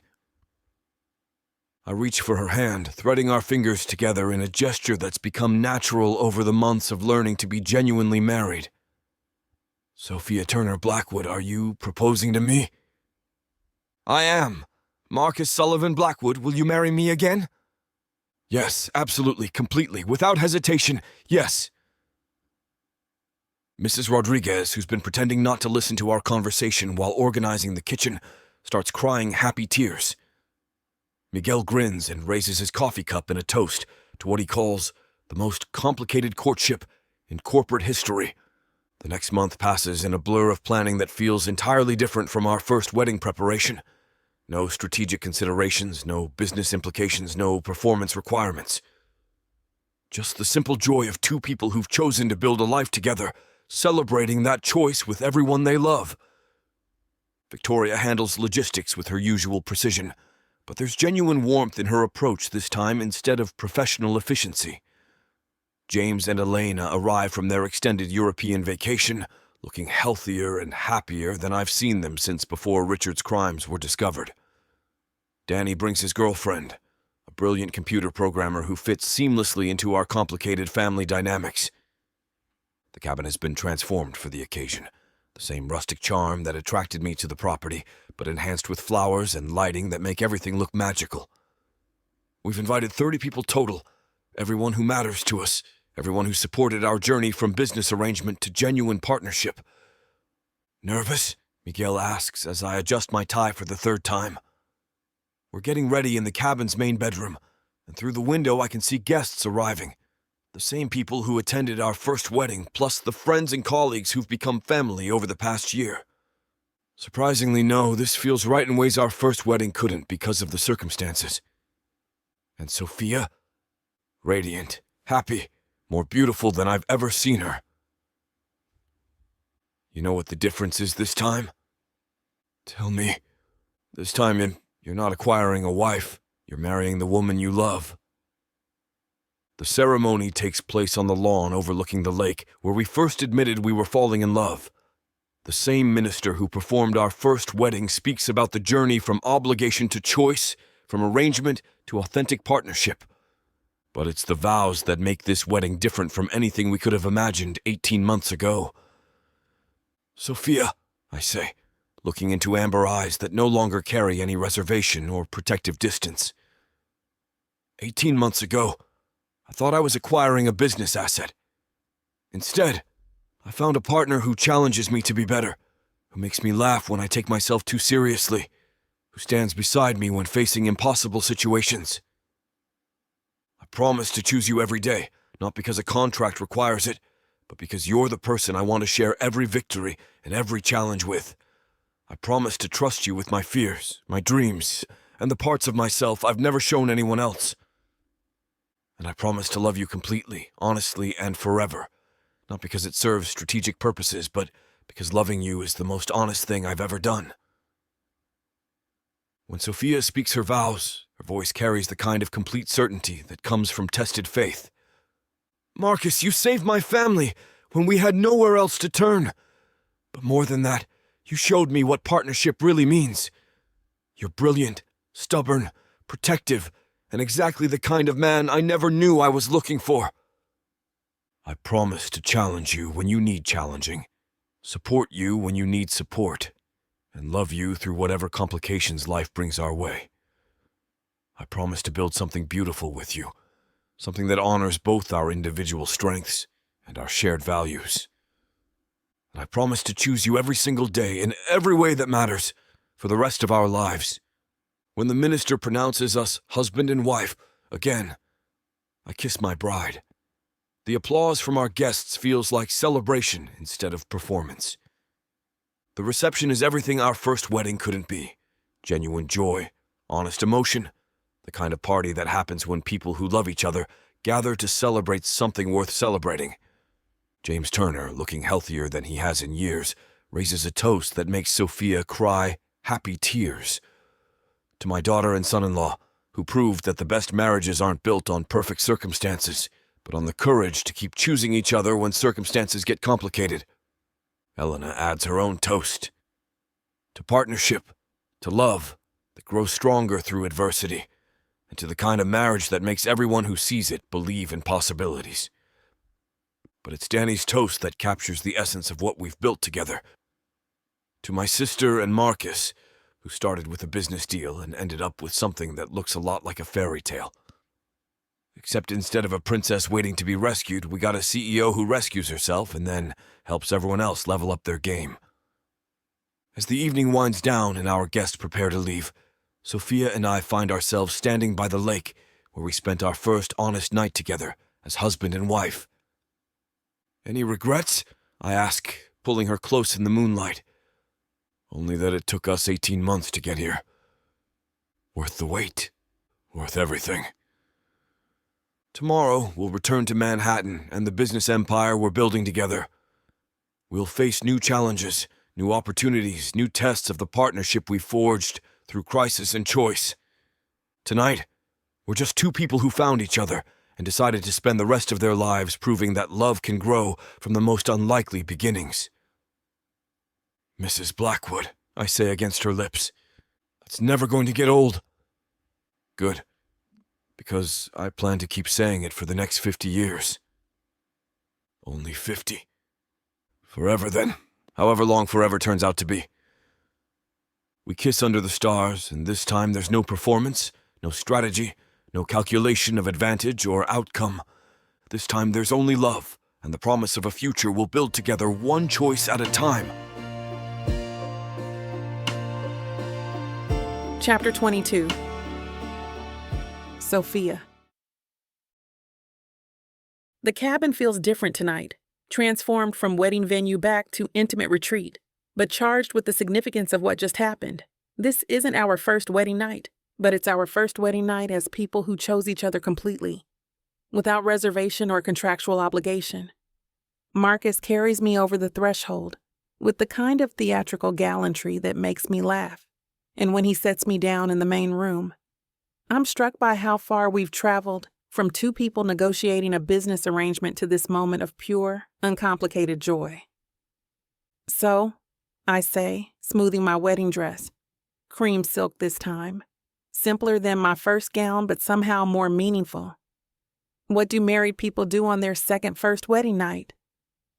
"Whatever they want," he says, pulling me close that I smell his cologne mixed with mountain air and the lingering scent of the flowers from our ceremony. "Whatever feels right."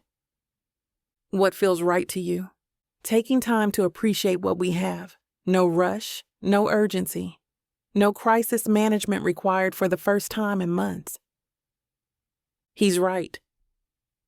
For the past 6 months, we've been rebuilding Turner Textiles, managing the legal aftermath of Richard's crimes, and learning to function as genuine partners in business and marriage. Tonight is the first time in recent memory that we have nowhere to be, no problems to solve, no performance required for anyone's benefit. "Dance with me," I say, moving toward the living room where soft music plays from speakers Miguel installed before he left with the rest of our guests. "There's no one watching this time." "That's exactly why I want to do it." He pulls me into his arms, and we move slowly to music that's meant for us instead of photographers, in a space that belongs to us instead of social expectations. This is what our first wedding night might have been if we'd married for love instead of strategy. I keep thinking about 18 months ago, I tell him as we sway together, about how terrified I was of this arrangement, of you, of everything it represented. Now I can't imagine my life without you in it. Can't imagine facing challenges alone, or celebrating victories alone, or building anything that doesn't include us as partners. Even though I'm stubborn and controlling and probably harder to live with than you expected. Especially because you're stubborn and controlling. You challenge me to be better, stronger, more strategic in my thinking. And somehow you also make me feel completely loved for exactly who I am. The song changes to something slower, more intimate, and Marcus's hands settle at my waist with the kind of reverent touch that suggests he's still amazed we ended up here together. "Sophia?" "Yes?" "Thank you." "For what?" "For taking a chance on a fake marriage with a man you had every reason to hate. For staying when things got dangerous. For choosing to build something real with me instead of just enduring the arrangement we started with. Marcus, you saved my family when we had no other options. You protected us from Richard's crimes, gave my father a chance to see Turner Textiles restored, and somehow managed to fall in love with me in the process. I should be thanking you. We saved each other. Did we? I was living in a beautiful, sterile environment, building an empire but not a life. You showed me what partnership really means, what family feels like, what it's like to care about someone more than you care about business success. And you showed me that I'm stronger than I knew, that I can be a partner instead of just a daughter or sister, that love can grow from the most unlikely circumstances. We dance until the music stops, then continue swaying together in the silence, neither of us ready to break the spell of this perfect moment. Mrs. Blackwood, he says quietly, I love it when you call me that. Because it's legal now? Because it's real now? Because when you say it, I hear choice instead of obligation. He cups my face in his hands, thumbs tracing across my cheekbones with the kind of gentle touch that makes my breath catch. I love you, Sophia Turner Blackwood. Not because it's convenient, not because it serves strategic purposes, but because you're the most remarkable woman I've ever known. Show me, I whisper. Show you what? Show me how much you love me. Show me what it means to be married to someone who chose me completely. When he kisses me, it's with the kind of complete presence that comes from having all the time in the world and nowhere else to be. This isn't desperation or crisis-driven passion. This is the slow, deliberate intimacy of two people who know they have forever to explore what they mean to each other. And that's where we're going to put a pause on pleasure. It looks like the rest of this chapter is just too naughty to put on the air. As much as we'd love to share every little detail, we've got to stick to this platform's guidelines to keep these free audiobooks coming. They've got some rules about what we can show, and we wouldn't want to risk losing the chance to bring you more content. As frustrating as it is to build the tension only to be interrupted, Miss Tyla always knows how to make it up to you. You can find the full, uncut scene over at TylaWalker.com. With an entire library of unabridged audiobooks and ebooks, Miss Tyla's collection is waiting for you. And if you use code SAVE40, you'll get 40% off any digital product, even on bundles that are already discounted. So don't let the fun stop here. Head over to TylaWalker.com and treat yourself with Miss Tyla. I press my forehead to his. I want to remember this. He strokes my cheek. You will. I'll make sure of it. Later, we lie together watching moonlight play across the lake through our bedroom windows, talking about everything and nothing, our plans for Turner Textiles, our hopes for the future, the family we might build together someday. Marcus, do you think we'll look back on this night in 50 years and remember what it felt like to be completely happy? I think we'll look back on this night and remember it as the moment we stopped trying to figure out what we were to each other and just started being it. What are we to each other? Partners? Best friends? The person the other one turns to when everything goes wrong and when everything goes right. And two people who somehow found exactly what they needed in the most unlikely place. I settle against his chest, listening to the steady rhythm of his heartbeat and the quiet sounds of the mountain night around us. Tomorrow, we'll return to Manhattan and the business empire we're building together. We'll face new challenges, new opportunities, new tests of the partnership we've forged through crisis and choice. But tonight, we're just newlyweds who found each other against impossible odds and decided to spend the rest of their lives proving that the best things sometimes come from the most unexpected beginnings. I love you, Marcus Sullivan Blackwood. I whisper as sleep starts to claim us both. I love you too, Sophia Turner Blackwood. More than I thought possible, more than I ever planned, more than anything else in the world. Promise? Promise. And as we drift off to sleep together, I know with complete certainty that this is exactly where I'm supposed to be, with exactly the person I'm supposed to be with, building exactly the life I never knew I wanted until I found someone worth building it with. Tomorrow begins the rest of our marriage. Tonight ends the story of how we got here, and both feel absolutely perfect. Epilogue. Marcus. 5 years later, I watch from the kitchen window as Sophia chases our 3-year-old daughter Emma through the garden Mrs. Rodriguez has somehow managed to cultivate on our penthouse terrace. The little girl, named for my sister, but carrying Sophia's fierce independence and stubborn streak, squeals with delight as her mother catches her and spins her around in the morning sunlight. She's going to be trouble, Miguel observes, settling beside me with coffee and the satisfied expression of someone who's helped raise a child from infant to tiny tornado. Smart like her mother, determined like her father, and absolutely fearless. Sophia? Or Emma?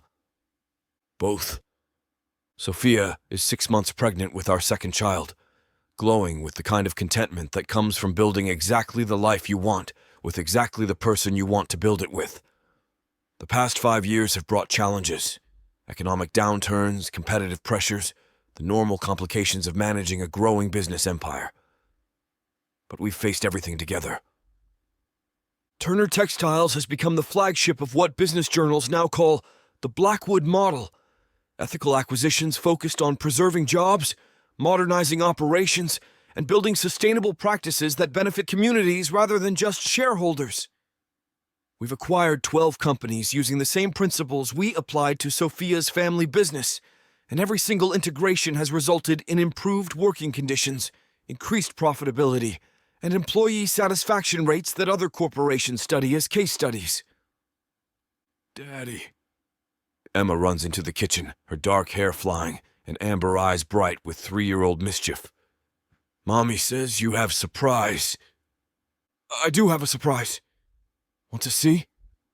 I pull out the small wrapped box I've been hiding in my jacket pocket, watching Emma's face light up with the kind of pure excitement that makes everything else feel secondary. What is it? Open it and find out. Inside the box is a small necklace, child-sized but elegant, with a pendant that matches the one I gave Sophia for our second wedding anniversary. It's beautiful, Emma breathes, holding the necklace like it's made of starlight. Can I wear it now? Of course. As I help her put on the necklace, Sophia appears in the doorway, one hand resting on her growing belly, and a smile that still makes my heart skip after all these years. What's the occasion? She asks. The occasion is that I love my girls and wanted to give Emma something special before her brother arrives and demands all our attention. Brother? The ultrasound yesterday. Dr. Martinez called this morning with the results. Sophia's face lights up with the kind of joy that makes me remember why I fell in love with her in the first place. A boy? A boy. James Marcus Blackwood, if you approve of the name. After my father and you, perfect. Emma, who's been examining her reflection in the toaster, turns to us with the serious expression she gets when processing important information. Baby brother. That's right, sweetheart. You're going to be a big sister.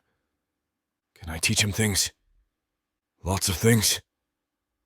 Good, I know lots of things. She runs back to the garden to continue whatever elaborate game she was playing, leaving Sophia and me alone in the kitchen that's become the heart of our family life. 5 years, Sophia says, settling into my arms with the easy familiarity of someone who knows exactly where she belongs. 5 years since our second wedding, almost 7 years since we first met in that boardroom where you declared war on me. Best business decision I ever made. Marrying me? Fighting you first, then marrying you. The fighting part was important. It meant I knew exactly what I was getting into when I decided to love you. Through the kitchen window, I can see Emma has convinced Mrs. Rodriguez to help her plant flowers in small pots, both of them covered in soil and completely absorbed in their project. This is the life we've built together, messy, complicated, filled with the kind of domestic chaos that I never knew I wanted until I had it. Any regrets? I ask, a question that's become tradition between us. Only that it took us months to figure out we were in love. Months isn't bad for two people who started as enemies. True. What about you? Any regrets about the corporate raider who became a family man? I consider the question while watching our daughter attempt to teach Mrs. Rodriguez the proper way to plant seeds. The business empire is more successful than ever, but success feels different now.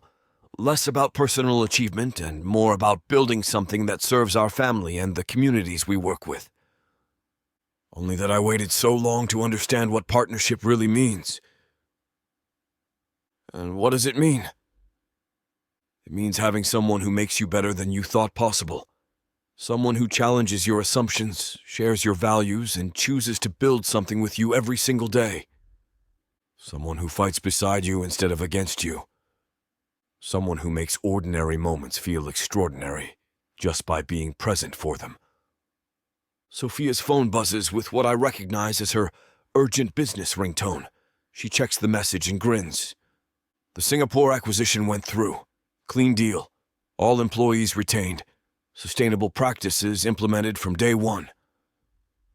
How does it feel to be expanding the Blackwood model internationally? It feels like we're proving that ethical business practices aren't just good for communities, they're good for long-term profitability. And it feels like validation for everything we've built together. She nods, then looks at me with the kind of serious expression that usually precedes important conversations. Marcus, I want to talk to you about something. What's on your mind? I've been thinking about writing a book about corporate ethics, sustainable business practices, the Turner Textiles integration as a case study for how acquisitions can strengthen communities instead of destroying them. That's a brilliant idea. You think so? I think you have insights that could change how other executives approach business relationships. I think you've seen both sides of corporate acquisition, the devastating impact of unethical practices, and the transformative potential of ethical ones. Would you co-author it with me? Our perspective as partners, both personal and professional. I'd be honored. Emma runs back into the kitchen, this time carrying a small potted plant that she presents to Sophia with the kind of ceremonial seriousness that only 3-year-olds can manage. For baby brother, she announces, so he knows about growing things. It's perfect, sweetheart. We'll put it in his room when he gets here. When is he getting here? About 4 more months. That's a long time. It'll go faster than you think. As Emma returns to her gardening project, Sophia and I stand together in our kitchen, watching our daughter play in the garden we've created on top of a Manhattan skyscraper. The view beyond the terrace shows a city full of possibilities, businesses and families and communities that could benefit from the ethical practices we've spent 5 years developing. What are you thinking about? Sophia asks. About how different this is from what I imagined my life would look like. Better or worse? Immeasurably better.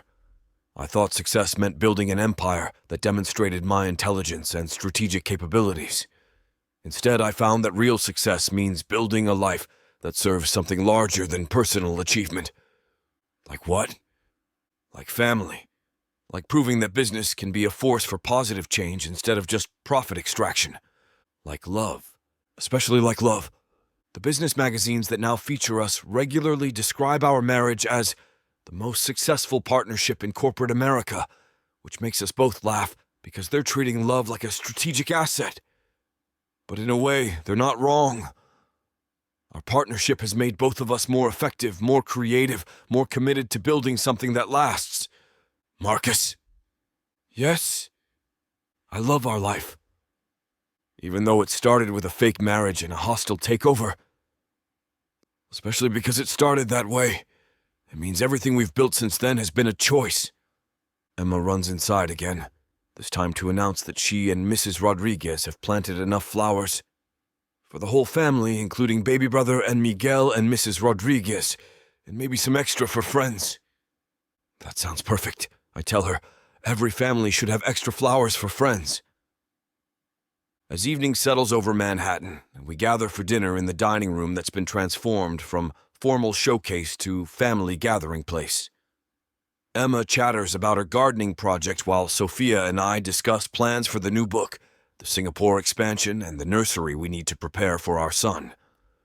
Later, after Emma's bedtime routine and after Sophia has settled with her pregnancy pillow and the latest business journals, I find myself standing on the terrace, looking out over a city that no longer feels like a chessboard where I move pieces for strategic advantage. It feels like home. "Penny for your thoughts," Sophia says, joining me with 2 cups of herbal tea. "Just thinking about how we got here, all the unlikely events that had to align perfectly for us to end up building this life together." "You mean like Richard's crimes forcing me to accept your proposal?" "I mean like 2 people who should have been enemies discovering they were actually perfect partners. Do you think we would have found each other if circumstances had been different?" "I think we would have found our way to each other eventually. Maybe not through business negotiations, but somehow." "Why?"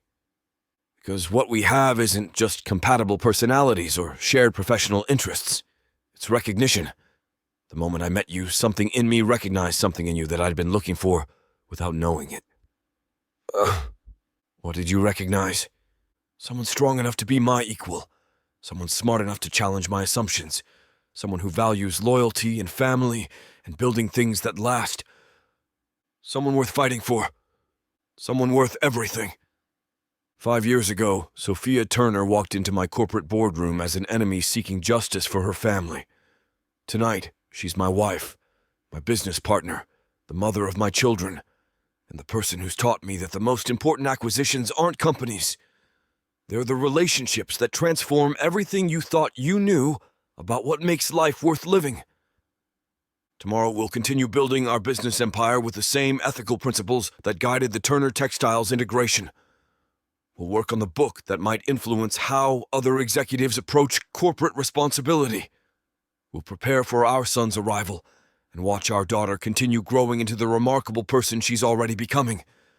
But tonight, we're just a family that chose to build something beautiful together. In corporate circles, our love story has indeed become legend. The hostile takeover that became a partnership. The fake marriage that became real love. The business arrangement that proved ethical practices and profitable operations aren't mutually exclusive. What those stories miss is the most important part. 2 people who learned that the best things in life aren't acquired through strategy or negotiation. They're chosen every single day by people brave enough to build something together that's stronger than anything they could create alone. "Ready to go inside?" Sophia asks, slipping her hand into mine. "Ready," I say, looking one more time at the garden where our daughter's flowers will bloom and the city where our family has taken root. "Mrs. Blackwood?" "Yes, Mr. Blackwood. Thank you for saying yes to that first proposal, even though you hated everything it represented. Thank you for making it easy to say yes to all the proposals that came after." We head inside together, toward the family we've built, and the future we're creating one choice at a time. And every single choice has led us exactly where we belong.